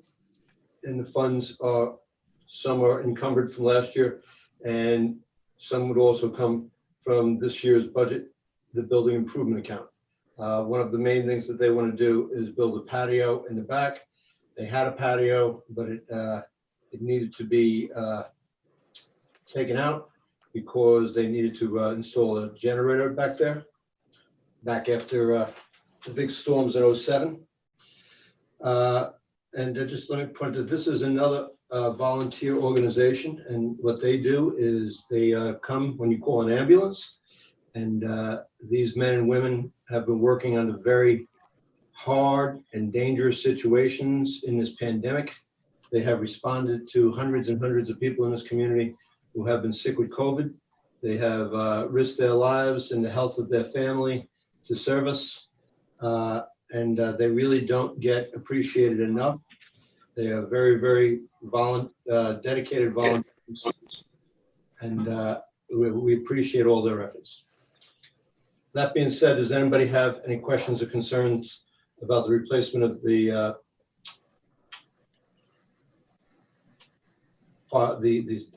patio at the EMS building?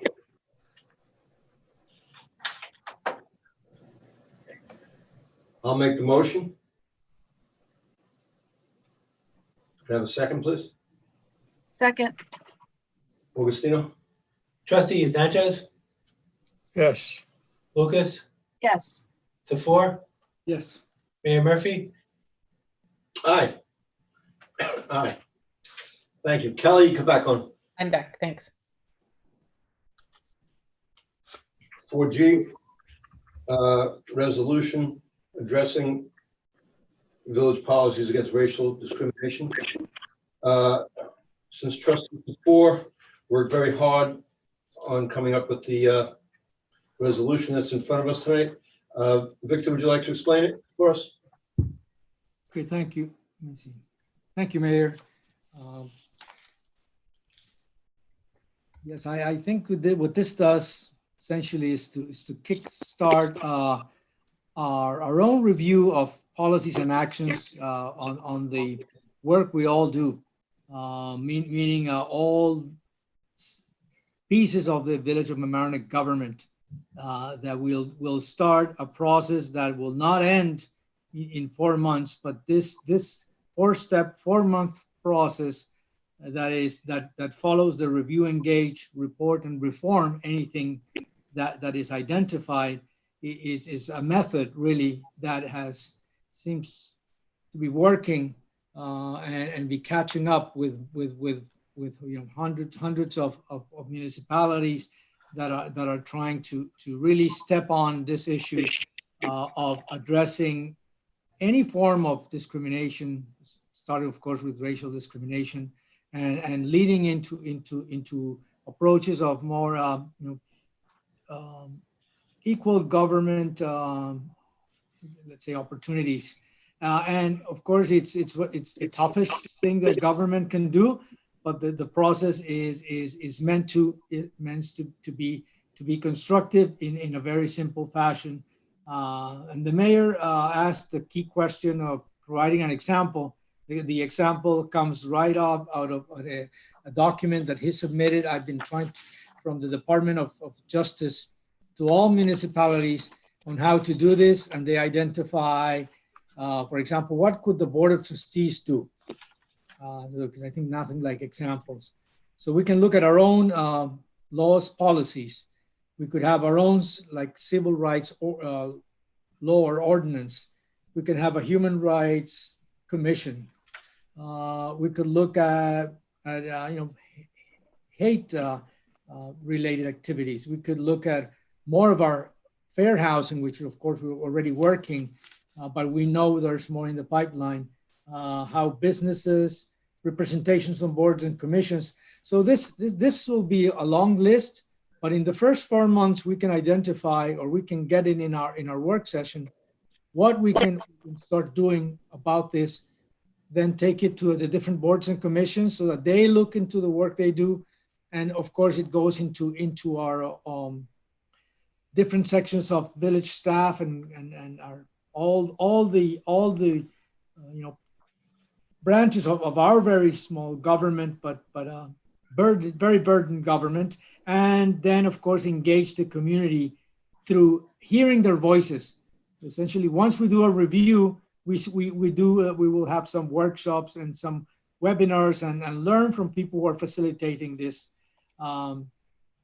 And we hear, we're going to hear more feedback. So this is just the framework to do the work. And we're really reaching out to everybody, all the trustees with their boards they assist, and all staff has to really take their steps. So that's why it's not imposed on anybody. It really has to come out of each piece of our government. So I like that piece of it. And it's just, let's see how we can build in this first 4 months and then continue. But I think the opportunity is here to move this forward and to be at par with what's happening, in I think in many places, businesses, school boards, it's happening all over.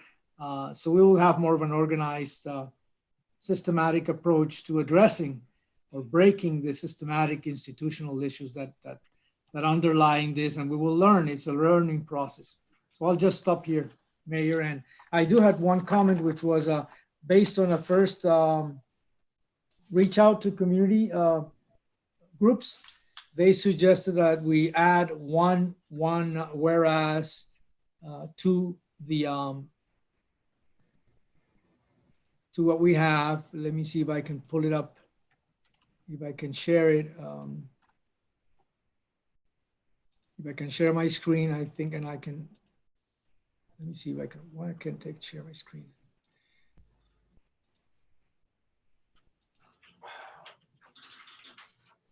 Here we go. If I can share my screen, that's the whereas that will be added, that I suggest we add and consider that way, which is the aspect of how you do the community engagement. It should be done through different modalities, meaning storytelling, meaning the facilitators will tell us, and of course use facilitators, education, and some professionals. So we will assess what we can do, but we'll just get this moving. I'll stop there. Thank you. I thank you for doing this. I'm glad that this is going to be a part of a very long-term process that we need to do in this village and in this state and in this country of addressing 400 years of discrimination and racism, both overt and implicit.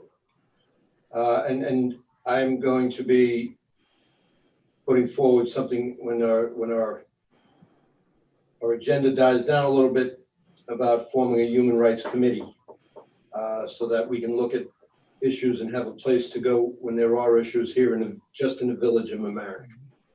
But I thank you for your efforts on this. Anybody else have any comments? I think that addition is good. I think that. Okay. I would just suggest that once we have this resolution typed up with the change that Victor just added tonight, that it be distributed to all of our committees so that as we resume meetings, we can throw this onto the agenda and start the discussions with them. Very good. Especially the land use boards too should talk about it too. Yeah. They have a lot of power in this. Anybody else? Somebody has their hand up. What is the hand up? Yeah, Glenn Tip. It's a good start, but be aware that you have to bring the police department in. I've asked in numerous times that you should have a police representative come quarterly. And this is another one of the reasons why, where you have an open forum where if there is a problem in the community, that it could be aired out before it becomes a major problem, like the incident we had in the park 2 years ago. There's no such thing as perfect. I know right now we have 2 lawsuits against our police department. Whether they have merit or not, I don't know, but it's a continual problem. On the other hand, you can't make policies without input from the police department that will basically completely tie their hands and disenfranchise them from the community. I think that really reaching out, it says there's no reason why every kid in Washingtonville ought not know the first name of the 3 or 4 police officers that patrol there on a regular basis. And that should be for all neighborhoods. There's no reason why we can't be introducing our police officers to the community in this forum quarterly. Hey, this is the youth officer. Hey, this is, the drug. We had that in the past when they introduced the canine unit. The canine unit was there and represent. We have award ceremonies for the police officers. As part of that, if you're really going to reach out to the community, you have to integrate the police department into the community and make them go hand in hand. The other thing you have to do is be aware. Decisions you made, I brought it up with the tree law. I've brought it up with the housing. Economic decisions that you make that disenfranchise the Washingtonville section, which is basically the less wealthy section of the village, inevitably is also discrimination racially, because that's where a disproportional amount of the people who are minorities live. Therefore, if you become very restrictive on Boston Post Road, and basically you've turned that into a gated community over there with the housing laws that you have passed, not only is that economically discriminatory, it becomes racially discriminatory because it affects a disproportional member of our minority communities. This is something I've been trying to tell you for 3 years as you have decided to make these laws. It's something that you have to look into. You're going to have to start to means test everything. That's why I brought up the boat discount for seniors. I know we've done it in the past. We've done a lot of things in the past. The new reality is that we have to do everything we can in order to help economically, academically, minority communities. If you help the disadvantaged, you're helping minorities. Thank you. Thank you. Thanks, Glenn. All right. Victor, you want to make the motion? Yes, I'll move it. Thank you, Mayor. I'll Second. Augustino. Trustees Winstrup, Yes. Natchez, Yes. Lucas, Yes. the four, Yes. Mayor Murphy. Aye. The next up is a resolution acceptance of a donation of a bench at Harbor Island Park. And this is the donation from Mr. Chip Regano and Mr. and Mrs. Louis Comblo are desirous of donating a bench and plaque to the Village of Mamaroneck in Harbor Island Park in memory of Larry and Ann Regano. And the donation is for $1,775. And I want to thank the Colombo and Regano family. Those are names that have been in this village for generations and generations. And it is entirely appropriate that one of their family members or beloved parents would have a bench down there. And thank them very much for their donation. I will make a motion to accept this donation. Second. Augustino. Trustees Winstrup, Yes. Natchez, Yes. Lucas, Yes. the four, Yes. Mayor Murphy. Aye. The next is a resolution authorizing of sidewalk sales. The village in the past has had sidewalk sales, usually on a weekend day where these shops put tables outside their store and try to attract people to do some commerce with them. The chamber is asking us to reinstate that in the hopes that it might give a shot in the arm to the downtown here. It was trying to recover from COVID-19. Hopefully, we're all trying to shop locally. Most of the people who own these shops live in this community or in surrounding communities and have been members of this community for generations. So hopefully we can try and revitalize the downtown here. We made some important steps on that at the work session tonight. So anybody have any questions or concerns? Well, do we want to set some dates?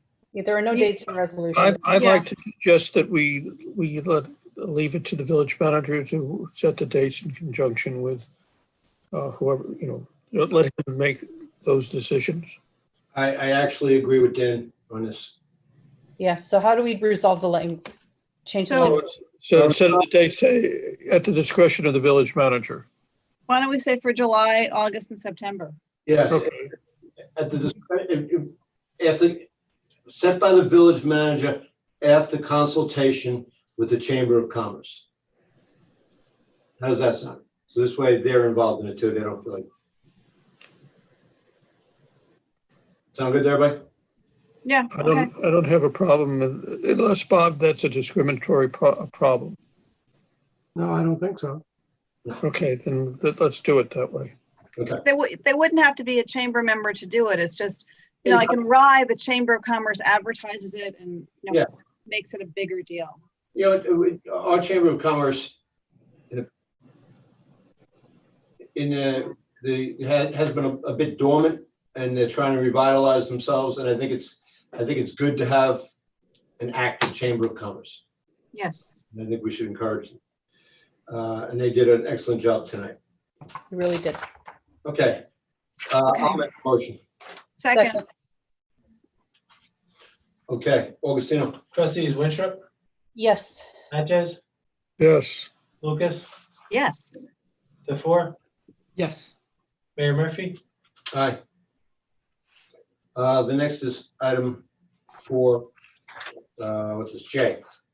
This is a resolution regarding the authority to remove members of the Planning Board and Zoning Board of Appeals, amending section 58-1, and some other numbers of the Code of Village of Mamaroneck to transfer authority to remove members of the Planning Board and Zoning Board of Appeals from the mayor to the Board of Trustees. And this is superseding New York state law. If the village passes this law, this is setting a public hearing for it. If the village passes this law, then that would have to go to a permissive referendum that would most likely happen in November of this year.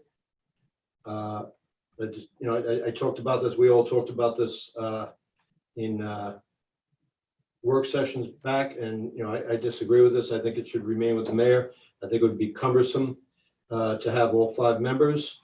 And I also think that it is in village law as the mayor's responsibility for a reason. But, we're here tonight and to schedule a public hearing. And if it passes, then we'll have an election, and that's democracy. And we'll accept the decision of the electorate. Nora, do you want to make the motion, or you want to talk? I think you've explained what it is, and I'd like to make the motion to schedule the public hearing. And I guess we have a date of August blank, so August 10th. That's our next meeting. Okay. Will there be more than one public hearing on this? Well, you have the public hearing, and you either close it or you leave it open. Yeah, depends. I guess we could start it on August 10th and see if it needs to be extended. I just worry because August is typically so many people are away. We haven't run this by the land use boards, have we? Well, I don't know if this isn't a zoning change. No. All right, well, let's just do it for the 10th and see what happens, I guess, right? Okay. So moved. Second. Mr. Fusco? Trustees Winstrup, Yes. trustee Natchez, Yes. trustee Lucas, Yes. trustee Tofor, Yes. Mayor Murphy. No. Chairlift resolution authorizing and furnishing the installation of a chairlift at 169 Mount Pleasant Avenue. Now, for those of you, 169 Mount Pleasant Avenue is Old Village Hall, even though the doors are on Prospect Avenue. It's 169 Mount Pleasant Avenue. As you go into the building and you go left to go up the stairs, there are very old winding staircases. This would allow us to have handicapped access for employees, and also if there's a handicapped member of the public who wanted to go to at least the second floor. This resolution tonight before us is just for the second floor. If you watched the work session, you could see that there was some discussion about doing it to the third floor too. I think that eventually we should do it to the third floor, but the second floor is time sensitive. I have worked on these in my capacity as an elevator mechanic. We have some of them in buildings that we don't install these, but if a customer has one, we'll maintain it for them. They really aren't a complicated piece of machinery, and it wouldn't be hard to add on to later. So that is what in front of us in this resolution is to do to the second floor, phase 1. And that's what's in the resolution. I'd like to amend the resolution to go to the third floor. But let's have discussion first, if anybody wants to discuss it. And I just think that right now we know there's a need to do the second floor. I don't think there's a discount for doing the 2 floors at the same time. I would like to spend the money that we need to spend now. And even if we get an opinion from council that this should be done at the same time for ADA reasons, once we start, we need to complete it. I think it would be easy at our next meeting to award spending for the second phase at that time. I don't think it would delay anything. I think we should approve the phase 1, getting the lift to the second floor. I think we should put off spending the extra money to get to the third floor until we can have further discussion, or until council tells us that we need to do it for legal reasons. We've had people from the public who have mobility challenges and have had trouble getting to the third floor. And I think that we're at risk not doing that. And I am very much in favor of doing it the right way. Okay, So I'd like to amend the motion if I can. okay. I usually do, but my motion, I'd like to amend it to go to the third floor. So move. Okay, I will actually second Dan Natchez' motion. I know, it's a shock to me too, Dan.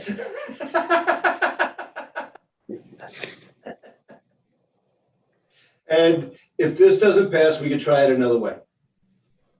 Augie, call the roll. Trustee Winstrup, No.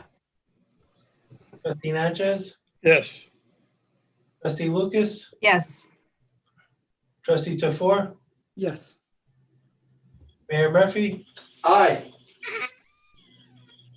So we're gonna do the whole shebang. I think we should I think we're gonna do the whole shebang. Okay. It's long overdue. Okay, that passed. Well, there you go. Something. Communication to the board, round two. Okay, Glenn. Well, that was just, you just made a motion to amend the resolution. You didn't actually vote on the resolution. Oh, right. Okay. Oh, I so move the resolution. Yeah, It's amended. Amended. No, he moved it as amended. Yeah, he moved it as amended. Okay, I'm sorry. I think you're right. You're right. We're done. That's good. Let's check. Is that okay with Augie? Let's just check. Let's do it right. That's correct. Okay. All right. Thanks. Glenn. Mr. Tippett? I am here. Number one, Mr. Mayor, have you made a decision yet on the Cindy Goldstein case? Yes. May I ask what it was? I will send it to you. Okay, thank you. You originally had on your work session dealing with the 50-foot setback rule. You're also going to have to deal with the multiple dwellings law as it integrates with certain village laws. Again, it makes a lot of housing much more restrictive here in the village. As of right now, I know of one, maybe two affordable units that are being built in the entire village since all the resolutions. I understand coronavirus has occurred, but you still have no affordable housing being built in the village. And even passing the resolution on that for the recreation fees is not going to help the situation. Accessory use of housing, allowing the mother-in-law room, allowing the room for the kids to live in, coming up with an area where you can have more density. Tom, you grew up in an apartment that was built specifically for working class housing. That's the type of building we need, but with the size of the limitations on the size, setbacks and everything, you do not have that possibility in this village. What you need is even micro condominiums, micro apartments, along with larger apartments in the top. You can have your working class with some high income in an apartment, but it's only going to work with a density situation, or you simply are not going to have any affordable working class housing built in this community at all. And you're going to continue to lose it even when people go in and redevelop their properties. It's easier to turn around, make less apartments, make bigger apartments, make more expensive apartments, and move the working class people that are in the building out to deal with the regulations that you currently have. It's something you definitely have to look into. And again, this comes down to economic discrimination is racial discrimination. I actually saw a great movie, The Banker. If you get a chance, watch it. It was about the discrimination against African Americans owning banks in this country. Every time you pass laws that are restrictive where people can live in this community, yeah, it's wonderful, but you're killing your middle class and your working class. They are very limited. Where even when you talk about the Washingtonville area, it's getting very expensive there. That's why they want the Waverly Avenue Bridge closed. They'd love to turn that little area over there into a cul-de-sac. And they just want what everybody on the other side of Boston Post Road has. They want the same thing for their community. I don't blame them. You have to come up with outside of the box ideas. It has to be village wide. Where can we put a building where we can set a building where we can have the Rich Bell Road apartments that sell. The apartment that's 150, 190. Is it a big apartment? No, they're 500 feet, 700. 750. 750. We have to have a mixture of those, some smaller 2 bedrooms, and then let them have more expensive units on the top. But it has to be a higher density or it's never going to be built. Thank you. Affordable in this community. Thank you. Alrighty. File for the record, report from the village manager. Just file for the record the agreement with the Kellard Sessions. Thank you. Thank you. Report from clerk treasurer. Augie, what's up? Yes, Mayor. We had the recusal of Trustee Winstrup from both the Hampshire and MEMS projects that are ongoing in the village. Okay. We have a resignation from Kate Colson from the Committee of the Arts. Augie, while I have you, do you mind if I ask you a question? Sure. How are we doing last year? How did we close out the year? The unaudited numbers as of now show that while we budgeted for our adopted budget for 1920 was 37,715,000, our projected actual unadjusted numbers came in at 36,196,000. That's a budgetary save of 1.5 million. Our adopted revenues were 11,250,901. The actual revenues that came in unadjusted are 10,747,000. That's a shortage of 506,273. The net difference is a net gain of $1 million in last year's budget. So we ended up in the black $1 million. That's correct. Unadjusted. Unadjusted. Well, thank you. Thank you to staff for being frugal after this virus hit. I'm sure that had a lot to do with it. So we're doing as good as we could do. Report from the village attorney. Nothing from me, Mayor. Thank you. Minutes, boards, committees, minutes of the Board of Trustees work session, regular session for June 8th and June 22nd. Minutes of the Board of Architecture review of June 2nd, 2020, and minutes of the Recreation and Parks Committee meeting of March 4th, 2020. Okay, before we adjourn, the next regular meeting of the Board of Trustees will be on August 10th. There'll be an AP meeting, which is basically paying of the bills in 2 weeks. I want to wish everybody a happy and healthy vacation time if you're going away. I will be away for a few days into next week. I'm sure you will all carry on and do your usual good jobs. But it's important to remember to recreate and to turn off for a little while. This has been a very stressful year for everybody.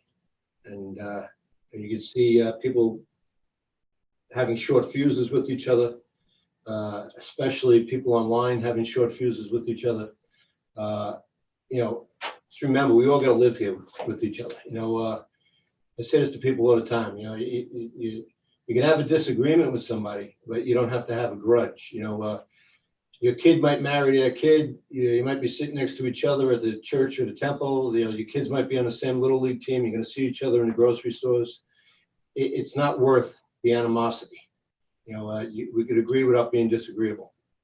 That being said, I'd like to have a motion to adjourn. So moved. Second. All in favor? Aye. Aye. Thank you, folks. Have a good evening. Good evening. Thank you. All righty. Sorry, I've got the time a few times. That's okay. Oh, well,